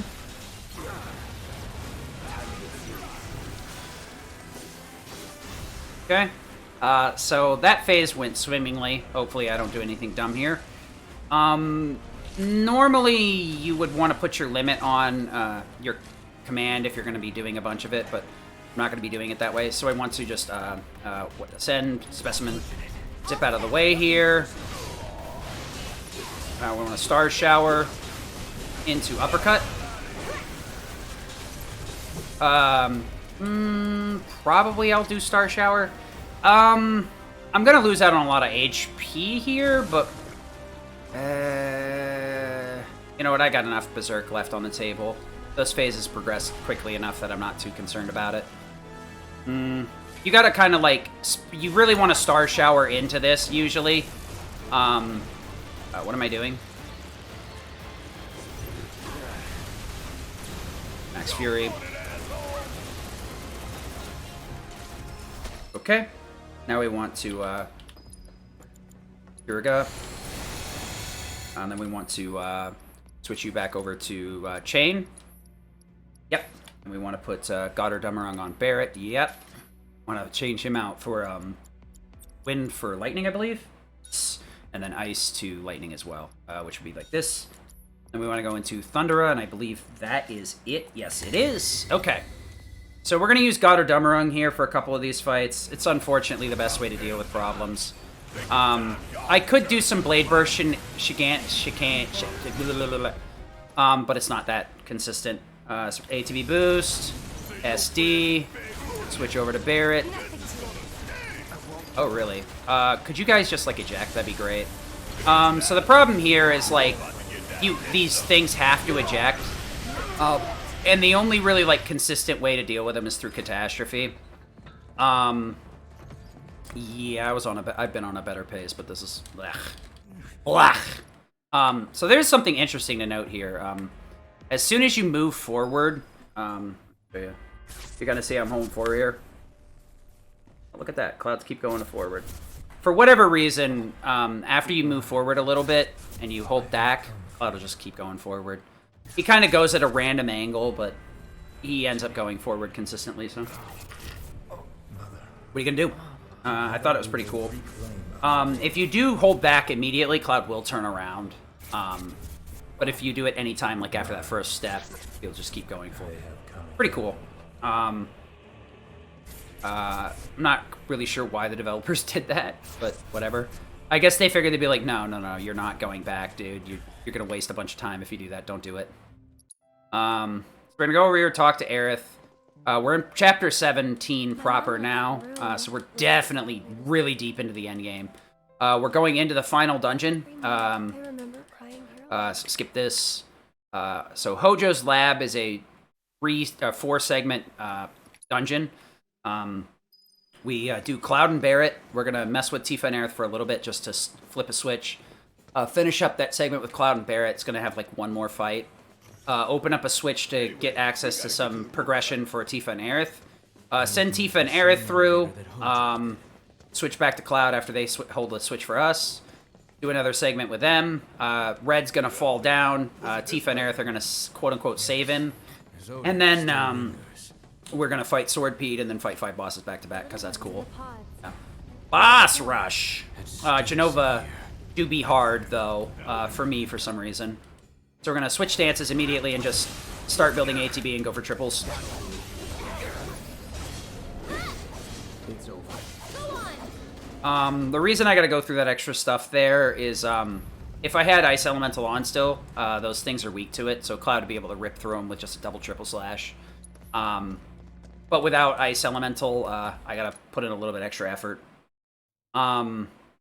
I would be on Ice Elemental, but Lightning is just too good for the rest of the lab. So I ended up condensing the menu instead of creating 2 different menus just for Ice, or Lightning, rather. So I just do it all after Specimen, and basically set up for the lab until I have to go to Tifa and Aerith. So Aerith is back in the party, or will be back in the party very shortly. So we're going to need to do a lot of setup to take full advantage of her. There's one thing I do need to keep an eye on. I'm going to want to put her on Wind Magnify, but I also want to put her on Ice Elemental at one point. Elemental is nice, but it'll boost her damage significantly because her magic damage is just stupid high. But it's on her armor. So her Wind Magnify will be on the armor, so I need to slide it up later on. Whenever the hell my brain actually activates the gray matter to do the thingamajigger. You know what I mean? So, yeah, normally, my best, I think, has been staggering to the elevator around 4 hours, so this is a pretty insanely good pace for me. Still, there's plenty of time to be thrown away here. It's probably a couple of minutes ahead. So we're just going to ATB boost here. and triple twice. So you'll see Stardust Ray trigger immediately. That's a side effect of Triple Slash. Red's AI is pretty predictable, and there's some things that are set up. Cure will usually happen if a character's below a certain amount, but has a 60-second recharge. Bio will hit a target if possible. Stardust Ray will always trigger if you perform a command that will hit 2 or more enemies. So using Triple Slash will always cause that to activate. It can be very useful in certain scenarios. Mainly it hit stuns the enemies a lot, so it'll keep them kind of locked in animations. So it'll let me do some voodoo magic ATB boost into a self-destruct to take care of some of the enemies. The second wave with Cloud and Tifa, or Cloud and Barret, we need them in a very specific position to trigger cutscenes. Specifically Barret, he needs to be in the center of the rooms. So I'm kind of looking for setting that up. So this room right here, I need to be careful. That guy you see right in front of me, I need to cast magic on, but this other one, I want to hit with Catastrophe. So there we go. Okay, I did not expect that counter, but whatever. I'm not even going to complain about that. Okay, that's what I figured would be the case. Overcharge. Switch back to Cloud. Okay, get over here. It's not what I wanted to do. It's a little bit too aggressive. SD. Alright, nice crit, dude. Nice. I was not being facetious. That was actually a nice crit. The funny thing is, I usually have to wait for Synergy Thunder on Barret to kill. So there was more than enough damage on the table to end that. I am going to be a little bit more frugal with Barret's MP towards the end here. Getting here at about 4 hours, 30 seconds is super nice. That means I got to throw pretty hard to throw this runaway, but wouldn't surprise me if I did. I might even hide the timer, just keep my sanity. So yeah, we got a little cutscene here we're just going to ignore. As long as you keep holding forward here and get on these get on the tubes as soon as possible, you can get over here before the game kind of intends you to, so you can skip the slowdown of walking around the room. It's kind of weird, because you'd think it would happen anyway, but no. You could actually get around it fast enough. I don't know if it really saves much time at all, but there you go. Alright, so I'm going to have to give Goddardummerung back to Tifa. I'm going to swap out her wind for Aerith's ice. Aerith would used to have ice and lightning in the lab here, because of the machines and the monsters weak to ice. Turns out, like, lightning magnifies pretty good on the monsters. Wind is good too. Both work out pretty well, so we're just going to toggle her over to wind. Ice is a little bit better for everything in general. But the problem is, towards the end game, some of the monsters that are weak to ice will specifically evade ice. That's why Chapter 13 was so difficult with Barret. A lot of those dog monsters will dodge ice on a 50-50 chance if they're not actively attacking or pressured. So ice is a risk-reward move on there. It does stagger real good, hits for really hard, but it's a risk-reward. For Barret, it's not really an option to go with anything else because he doesn't do enough damage because of the lack of the weakness. Wind Magnify can be used in there, but it's just not strong enough. So I'll toggle out Tifa's Wind for Ice. That'll be the last, well, second to last material she get. We're going to put Warding back on Tifa, give First Strike to Aerith, move Assist around, but we're going to get Warding time going. Thundera. Oh, that's really bad, actually. Catastrophe. Thunder.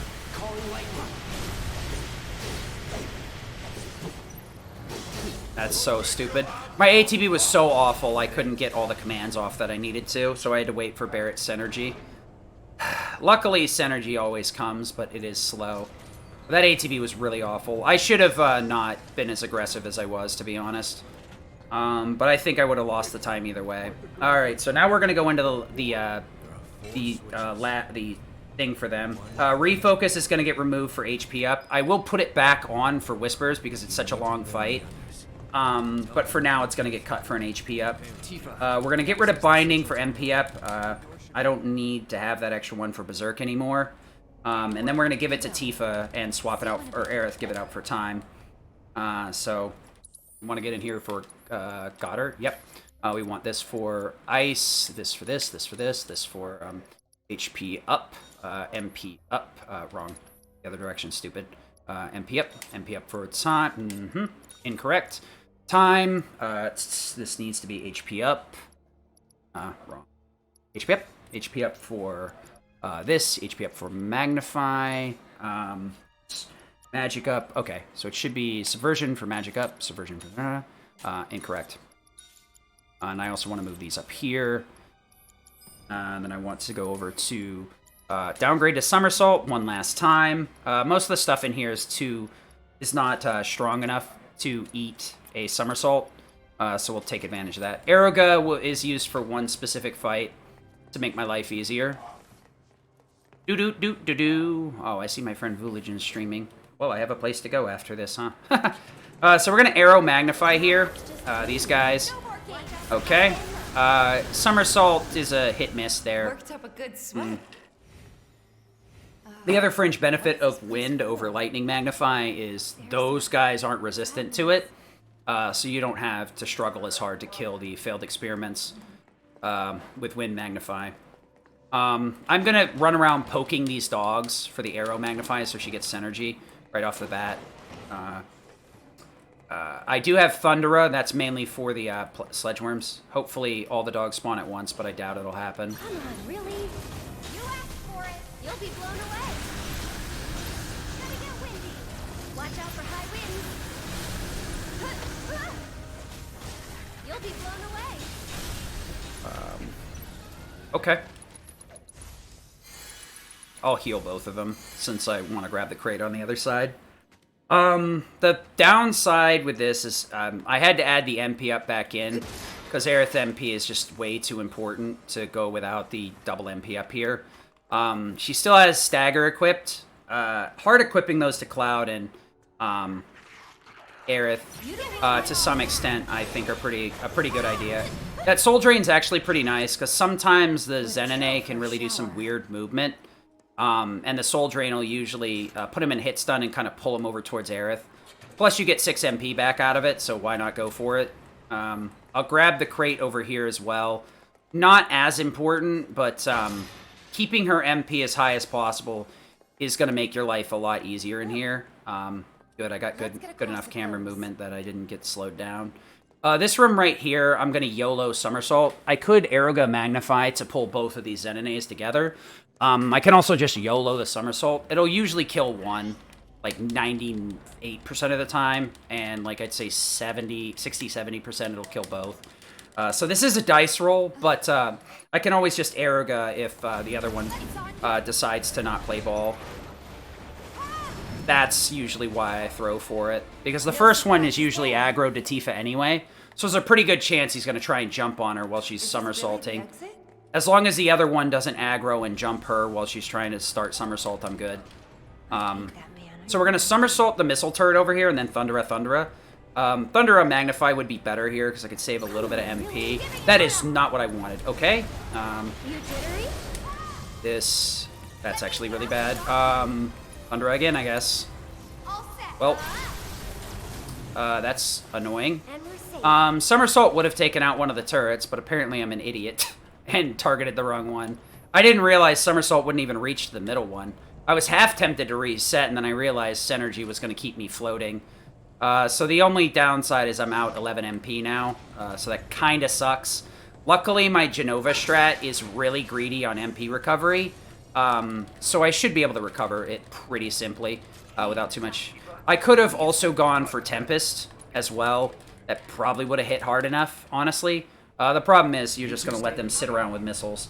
Alright, so we're going to toggle Goddard back and flip-flop our magic up. So we're going to give Goddard a Barret here.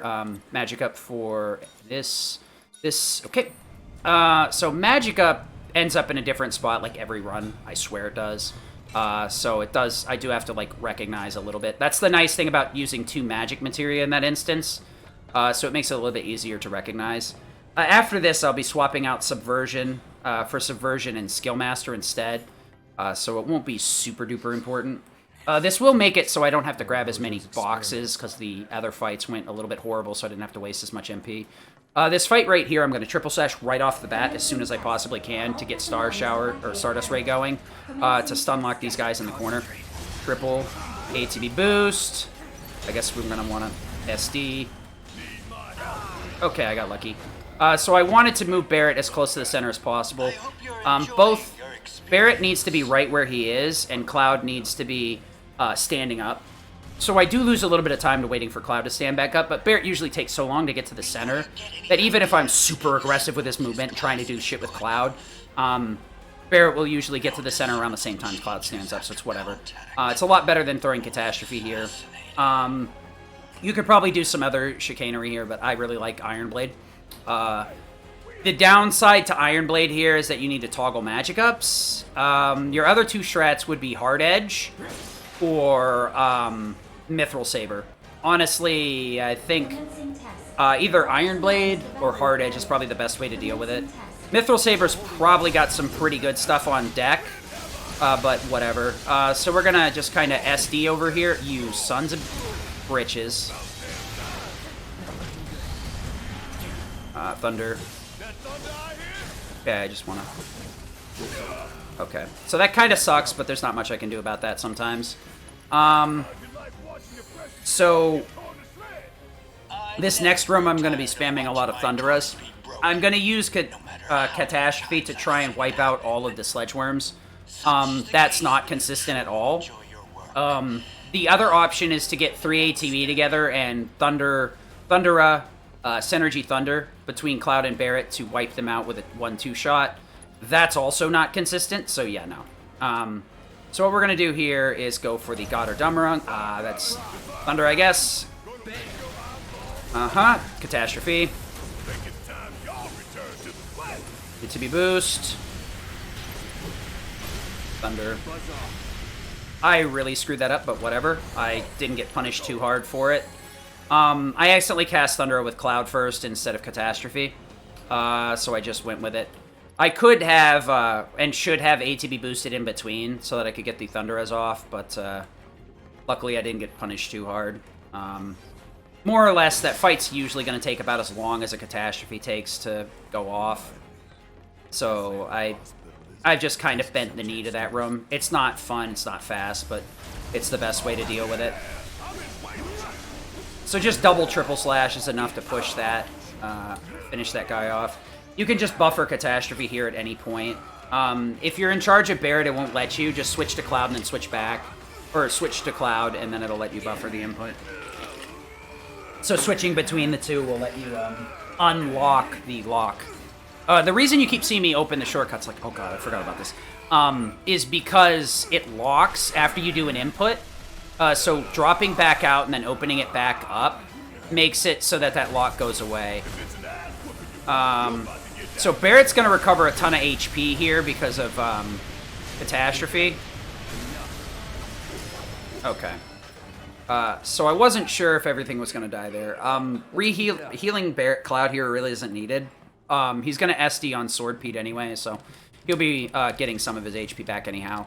And then I'll have Tifa heal him after, because she's not needed for the last... There's 3 bosses at the end of all this. What am I doing? Shut up and look at it. Put God or Dummerung on. Lightning to revive. Revival for Tifa's Ice. Swap that out with healing, and then switch magic up and do the same menu. So, want to go into, God or Dummerung? Yep. Oh, that was the worst way to do that. Revival for Ice. This for this. No. This for this, this for this. That should be correct. And then I also want to do nothing. Do nothing, do nothing. I could change Subversion to Revival, but I'll keep it. I think Revival and Subversion have the same bonuses, so it's fine. But yeah, Tifa has healing, Healing Magnify, or she will shortly enough. So we'll have her heal everybody up before Jenova. She's going to be doing a lot of healing in Whispers to make sure Cloud doesn't get smoked too hard. Barret's going to be doing the majority of the heavy lifting there, though, because she's still going to be on Metal Knuckle. But she'll be healing in Jenova if things get dicey. She has Revive, but everybody else will have Revive because that fight's too stupid to be believable. Okay. Okay. Alright, so there we go. So we're going to switch over to Tifa and Aerith here. This segment sucks, honestly. I'm really not a fan. These two sledge rooms right here are awful. The thing is if you just target the one right next to these clones, there's a chance that you get screwed out of it. Okay, we got lucky today. He decided to be aggressive. Thundera. Okay. Very, very lucky. Time saved. Going with Somersault. Okay, Thundera.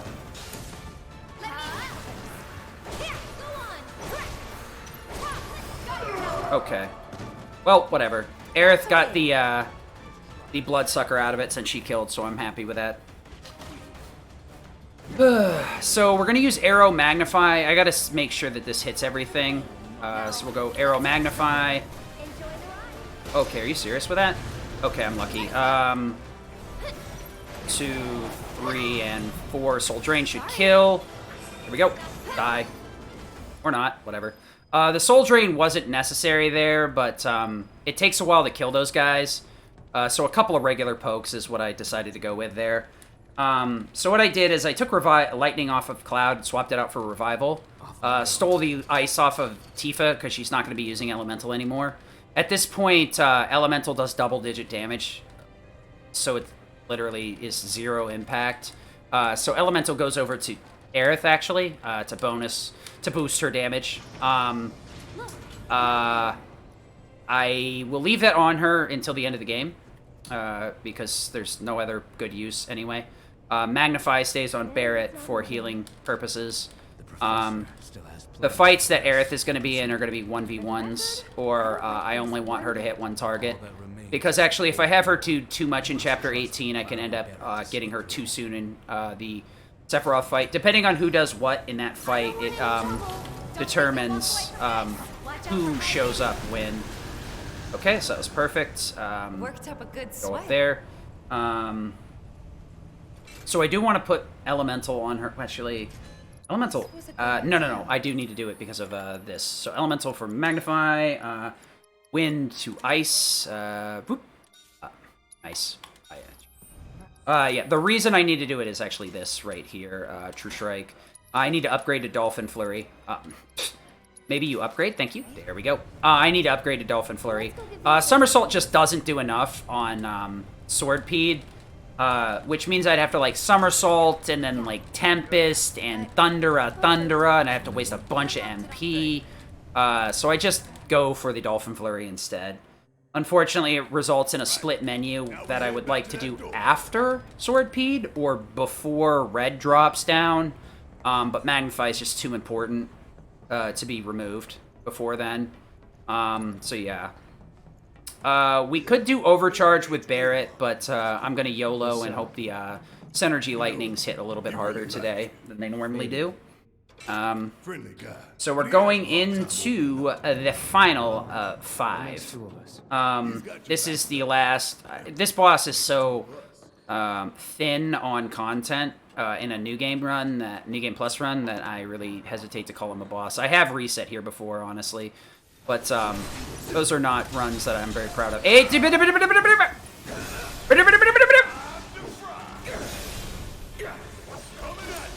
Recharge.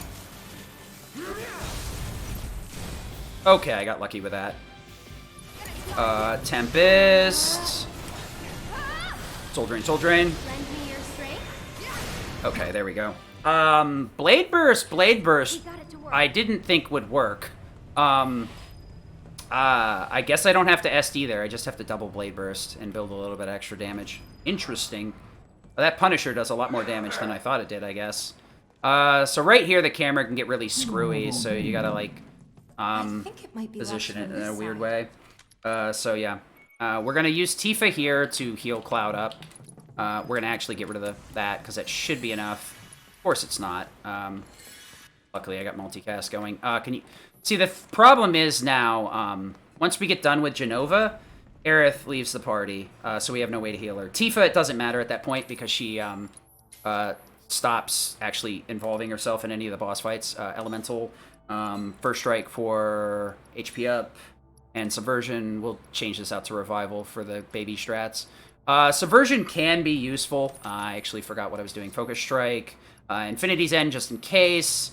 Depending on how the way this fight shakes out, Infinity End may crop up. Probably won't. Berserk, yeah. Blizzara, no? Thundaga. Thundaga and Blizzara. And, depending on the way this fight shakes out, I may need Infinity End in some places. It's mainly for the stagger phase, so if something weird happens where, like, Tifa's ATB is completely horfed, and I have to, like, revive her, and for some reason I can't just, like, spam uppercuts, I can use Infinity End to get off a ton of damage real quick, instead of going for Bravers, and limiting my ATB burn. 420, huh? Nice. The president's office, and then the roof. Pretty good pace. I'd say 420 here is good. I don't know, actually. At this point, I'm kind of, like, out of my depth. I have no idea once I get out of the lab. The elevator. Now's the time for any unfinished business. I'm ready. Some of those menus were kind of slow, so I did probably lose some time. So yeah, we're going to be going into Genova, who's a complete pain in the ass. There's faster strats for Genova. I'm taking a slower one that uses focused spamming.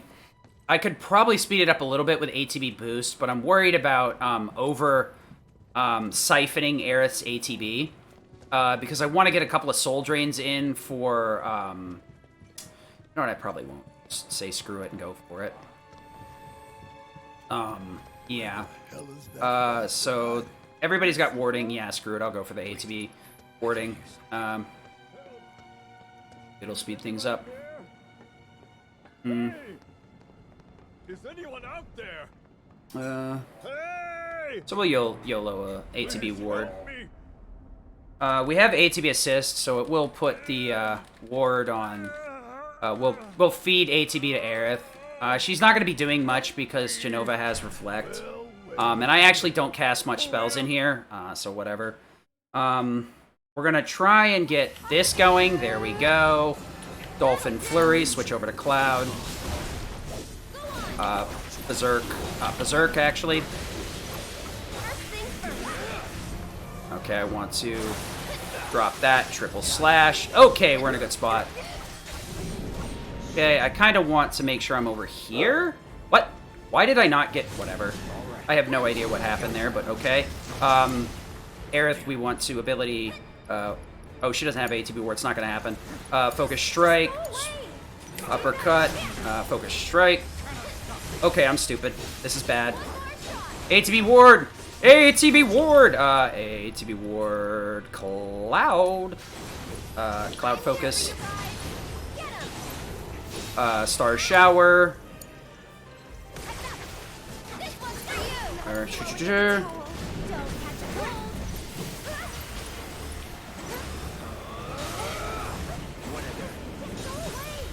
This should work. Nah, it won't. Not if she dies. Okay. Okay, I should be able to knock her out. Good. We want to Arise Tifa. Switch over to Aerith. Start charging a Tempest. In here.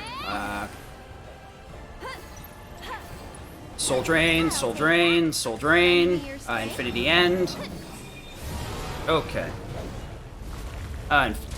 I don't even think the Soul Drain was needed, but whatever. So if Tifa gets enough ATB, we're gonna add something else in here. Doop, doop, doop. Aerith's at full MP, so I'm not worried at this point, luckily. I need to get a little bit more practice with the Arcane Ward. Really? Are we doing this today? Okay. Game is kind of mean sometimes, I swear. Okay. We're just gonna ATB boost here. Triple while I'm wait. I think this is the direction I want to go. You! Or the game can just completely do the dumb thing. I really love it. This fight is so awful sometimes. Tifa, I need you to Kyrga everyone. Triple. Stay back. Okay. Oh, I'm so lucky that worked. Okay, Cloud Raver, True Strike, Uppercut, True Strike. Oh, actually, that's really bad. I didn't think of that. Tempest. Shit, you know what the problem is?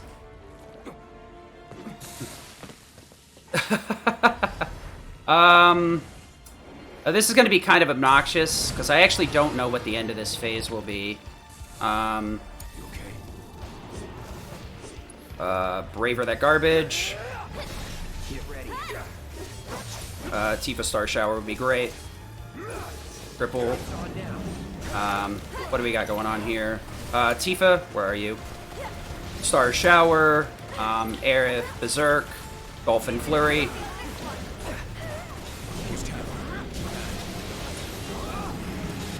Okie dokie.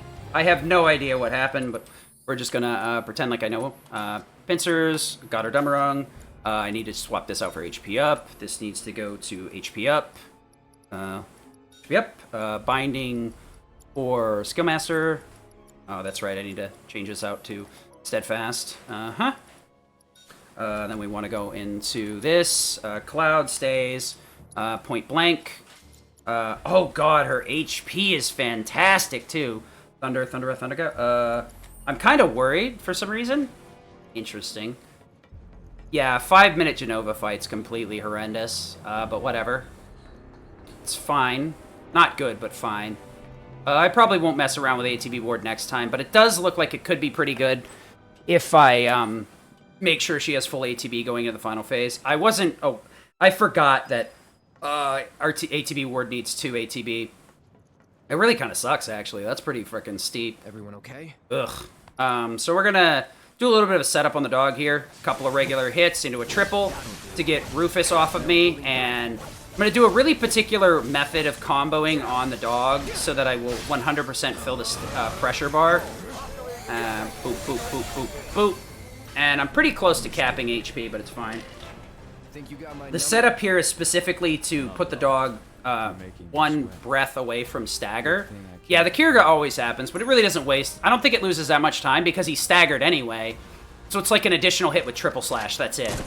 Basically, that's all I lose out, in my opinion. What am I doing? Dude, you almost freaking, like, fried my brain there for a second.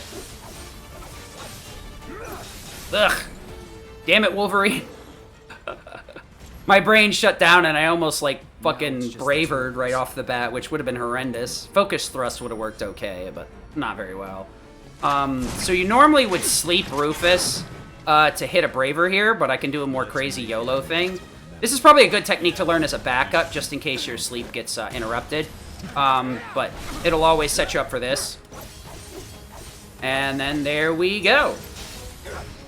Easy peasy. So now we're gonna fire off a Godder on this idiot. Limit, Catastrophe. Oh my lord, that's so weird. Soul Drain. So Soul Drain to cap out our MP there. Whoa, what the hell happened to her MP? Why is it so low? We're actually gonna Soul Drain a couple of times then, I guess. Thundaga. Not quite sure why that MP was so low. That's really weird. So we're gonna just Tempest here twice, probably. And then I can kind of... Yeah, whatever. I figured that would happen. That's fine. Arsenal, completely, I don't know why her MP was so low, but whatever. Normally I need it higher, so Thundaga will one-shot with a Soul Drain on that rear bit. So we're going to Blizzara both the wheels to get a quick stagger here. Then we're going to throw up another Tempest. So we get the instant stagger there, go for Overrun with Barret. I want to not spend any ATB here, so I can do it all and use it all in this phase. I'm going to use Thundaga to begin with. It's 100% safe, because even if I get the lightning move or whatever, Barret will roll in front of me. So I'm good there. He's a champion among men. We want to Point Blank, Thundera, Blizzara. Okay. I don't know. Ooh, point blank explode right after. Nice. Soul drain just for a little bit of speed here. And there you go. Arsenal is Arsenal? Wait, are you trying to tell me a machine has feelings too? Come on, Wolverine, what are you doing here, buddy? Come on, at least get a better lie. Stupid machine. Alright, let's get out of here. Alright, so now we're on to the end of the beginning of the end of my send of the sanity. It's about 10 minutes to do Whisper. 9:15 if I'm play like a god. I'm a fool if nothing else. Oh, that's right. This dumb thing. Oh yeah, we get to skip that, thank gosh. I don't think I could handle that this late in the run. Iron Blade, nope. Chain Bangle, I think it's you. I want to put LMG just in case things get screwed up so that he can reduce his MP cost. Swap these out for Magic Up. I want to swap out Aerith's Wind for Skillmaster. Wind, where is it? Here. Barrett's Light HP up. Wait, what? Lightning for HP up here. Lightning for Magnify. Time to Steadfast. Where is it? And then refocus. So let me. Okay. Yeah. Settings. Cloud gets Blade Burst. Ascension, SD, Braver. We're gonna go Curiga, Magnify here. That's no, that is definitely not effective enough. We're gonna downgrade her to Somersault so we can get a couple of limits, hopefully, if things go poorly. Aeroga and Blizzaga, and we should be good. Let's go. Dude, ATB Ward on Sephiroth could be decent, but she's not gonna have the 2 ATB. No way in hell. Because honestly, I'm much quicker at inputting Tifa and Cloud's commands than Aerith's. Once you add in a third character, I'm really bad at micromanaging the shortcuts. I'm pretty decent at micromanaging 2 characters back-to-back and spamming stuff. I'm not very good at doing it with 3. Alright, so we're in the endgame here. The warp tunnel to death. This ATB is good enough to get away with it. I'm gonna save ATB boost. Probably not the right idea, but I'm gonna do it anyway. Rolling here does save a little bit of time, but I keep, I can get away with a lot of stuff with ATB boost. This is like the one place where ATB boost being buffed really shows up. Normally it takes 2 minutes to charge on the PS4 version at max level. Here it's been reduced to 60. It still takes forever to recharge because there's so many scenes in this fight. So most of the time it will stop charging altogether and you'll just be like, it's a cutscene, guys! I love a cutscene! So I want to SD here to blow up on, to do a ton of damage to the red boy. That's to set up so that I can like spin the, skip the phases a little bit. SD, switch over to Barrett, wrong character. That's gonna suck, but whatever. I'm gonna have to let him take the hit here. Cloud got the hit off, so we're fine. Could you stop that? That's, ugh. Okay, Barrett, I'm gonna need you to do this. Okay, I need the Curiga. Okay, and that's why we keep ATB boost. Because even with dog, water, ATB, we're good. I probably shouldn't have boosted since I got proper placement for both of them, but whatever. So Barrett's ATB is going to be absolutely choked here. Luckily, I have assist on Tifa. So when I'm spamming Star Shower on the yellow one, I should be able to get him his ATB out of it. That plus Steadfast should get him enough bar so that he can revive Cloud. At this point, Cloud no longer has Reprieve because it's already activated once. So that's one of the reasons I needed to heal, because he's going to go down the next time he goes down, you know what I mean? What do we got here? Why'd I do that? That was a bad play. SD, switch to Tifa. Star Shower, Arise, Cloud, Star Shower.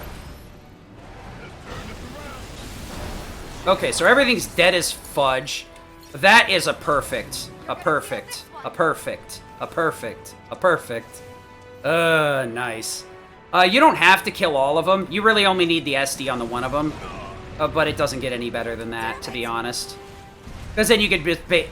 You would really like the yellow one to stay alive, because then you can bully him with Cloud to build bar.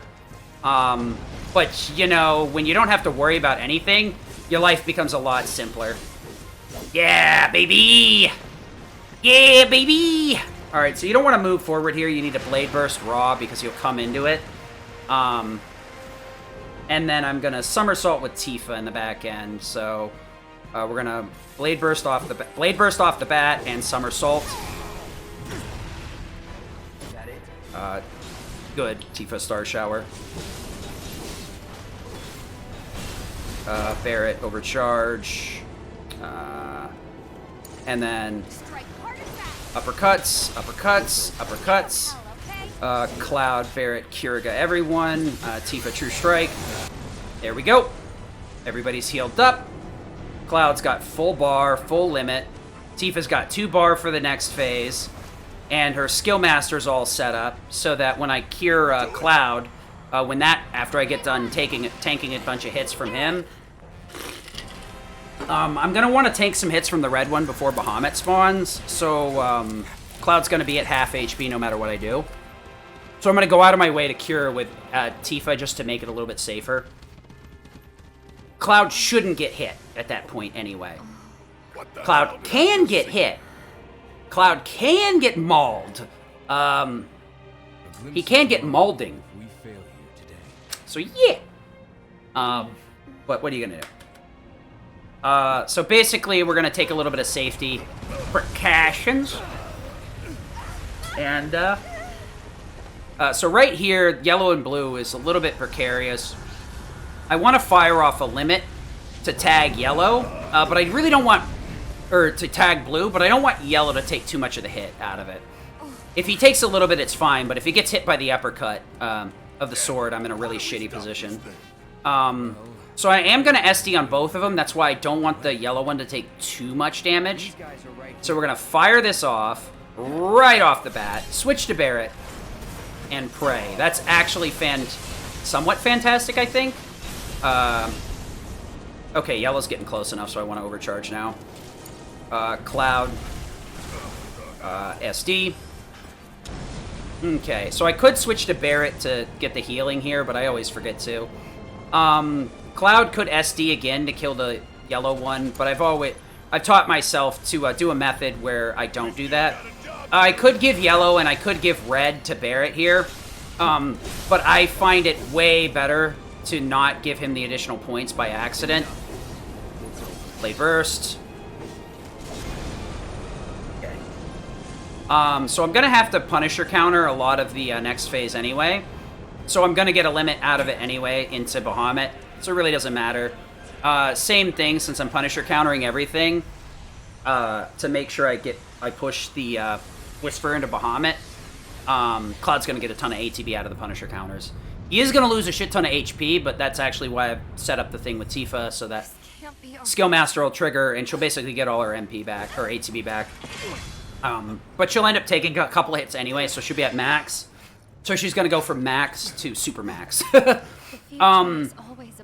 I really don't want to use regen at any point, even though it does give 10% and then overtime tick. Cloud dies over and over again, so he loses regen.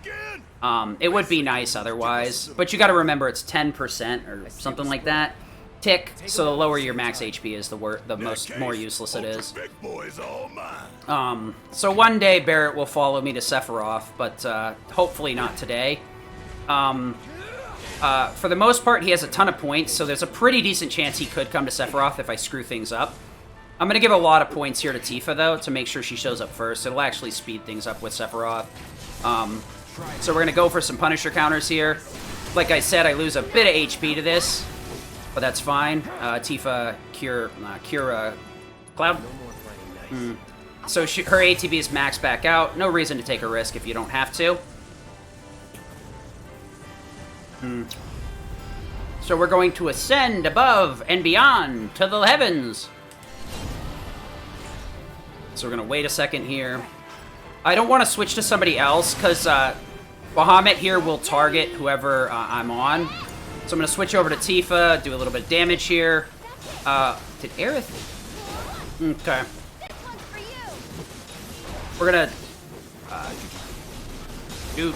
switch over to Cloud. Aerith's Tifa's damage was a little bit low, but I'm not too upset with that. So we're gonna Blade Burst right off the bat. Fantastic. Blade Burst with that guy. Switch back to red. Really, could you?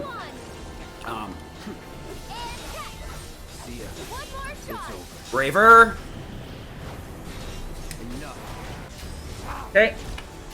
So I'm gonna give yellow to Aerith, and I'm gonna give blue to Tifa. I can't give the big ones to Aerith because she gets double points, and those are worth 250. So I have to give them to Tifa or Cloud, one way or the other. But I want Tifa first, so she's gonna get a lot of the staggers and kills in this segment. We're gonna just, no, what? What am I doing, honestly? Okay, we're gonna actually have to just do it this way, I guess. Star Shower. Okay. I want to make sure, SD, switch over to Tifa here. So, Tifa's gonna get a limit here anyway, so there's no point not to do this. I'm gonna give Aerith the poke. Might be a little risky, but okay. It'll be fine.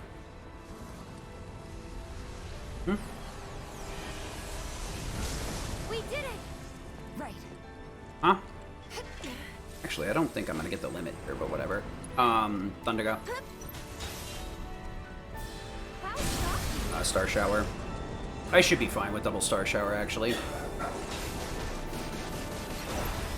Oh, there's the limit that I wanted.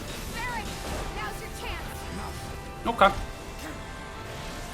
So giving Aerith the stagger on yellow actually gives her points. And that'll be enough to override Barret. Should be, anyway. I may screw it up, but whatever. So we're to the end of this. Big Boy's down, dead, and done. And we're going to switch over to Sephiroth and hopefully don't get run over by a truck.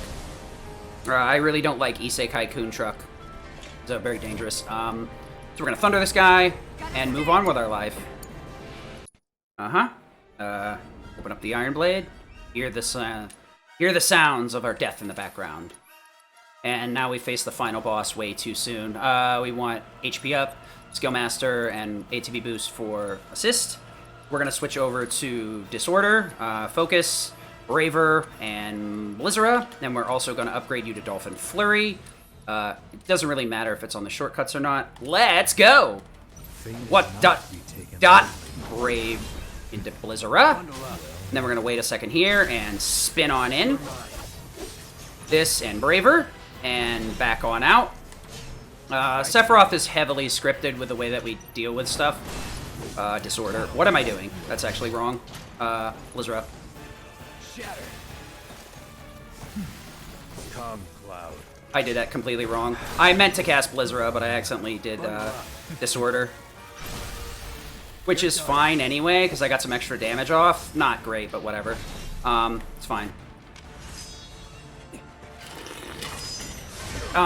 That's probably one of the least offensive things to fuck up. It is, not good, but it's whatever. So we want to see Tifa here. If we get Aerith, we're in a really shitty position, honestly. And it's going to be pretty much impossible to not get Tifa because she kills Bahamut for 250, kills the big boy for 250, and I staggered the other one, so it's another 100 points. So we're going to start with a Disorder here, and then this, and then switch over. And what's going to happen here is... Blizzara. Okay. Going in. Okay, we want to send him flying immediately. There's no reason not to, or else we'll end up triggering... He'll trigger this cutscene to transition down, and we'll just lose time that way. So we're going to uppercut a couple of times. Okay. Wow. Went down too easy. He went down too easy, guys! I didn't expect him to go down that easy. Oh boy. So we're gonna light this silver-haired freak up. As long as I hold my spell for the right amount of time, Aerith will be able to pressure. I've got plenty of MP for a couple of Blizzaras, so we're going to stagger him pretty quick. Let's go. Hopefully I don't screw this up. I can get greedy sometimes and end up putting myself in a bad position. Lightning Infusion. That's pretty obnoxious. We'll go with Aeroga. Aeroga. Blizzara, Blizzara. I need Tifa to actually, where are you? Kiraga. Aerith, switch back to Cloud. Okay. We're gonna have to do limit here. There's no way in hell I can do anything else.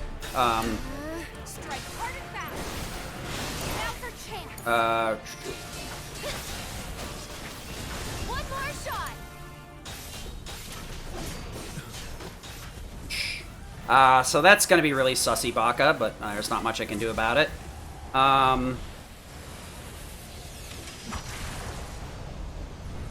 So we're gonna go for a lot of shenanigans here. I don't know what it takes to kill this dude, but I'm gonna go for it. Thundaga, Disorder, Braver, Star Shower. Okay. 44-48, huh? Okay. I'm not gonna complain about that. I would have preferred to save Ascend for Phase 4, but I guess if I do a Phase 4 properly, it's not that big of an issue. Here I am, all alone with a fat PB. Alright, so I'll kill the recording, I guess.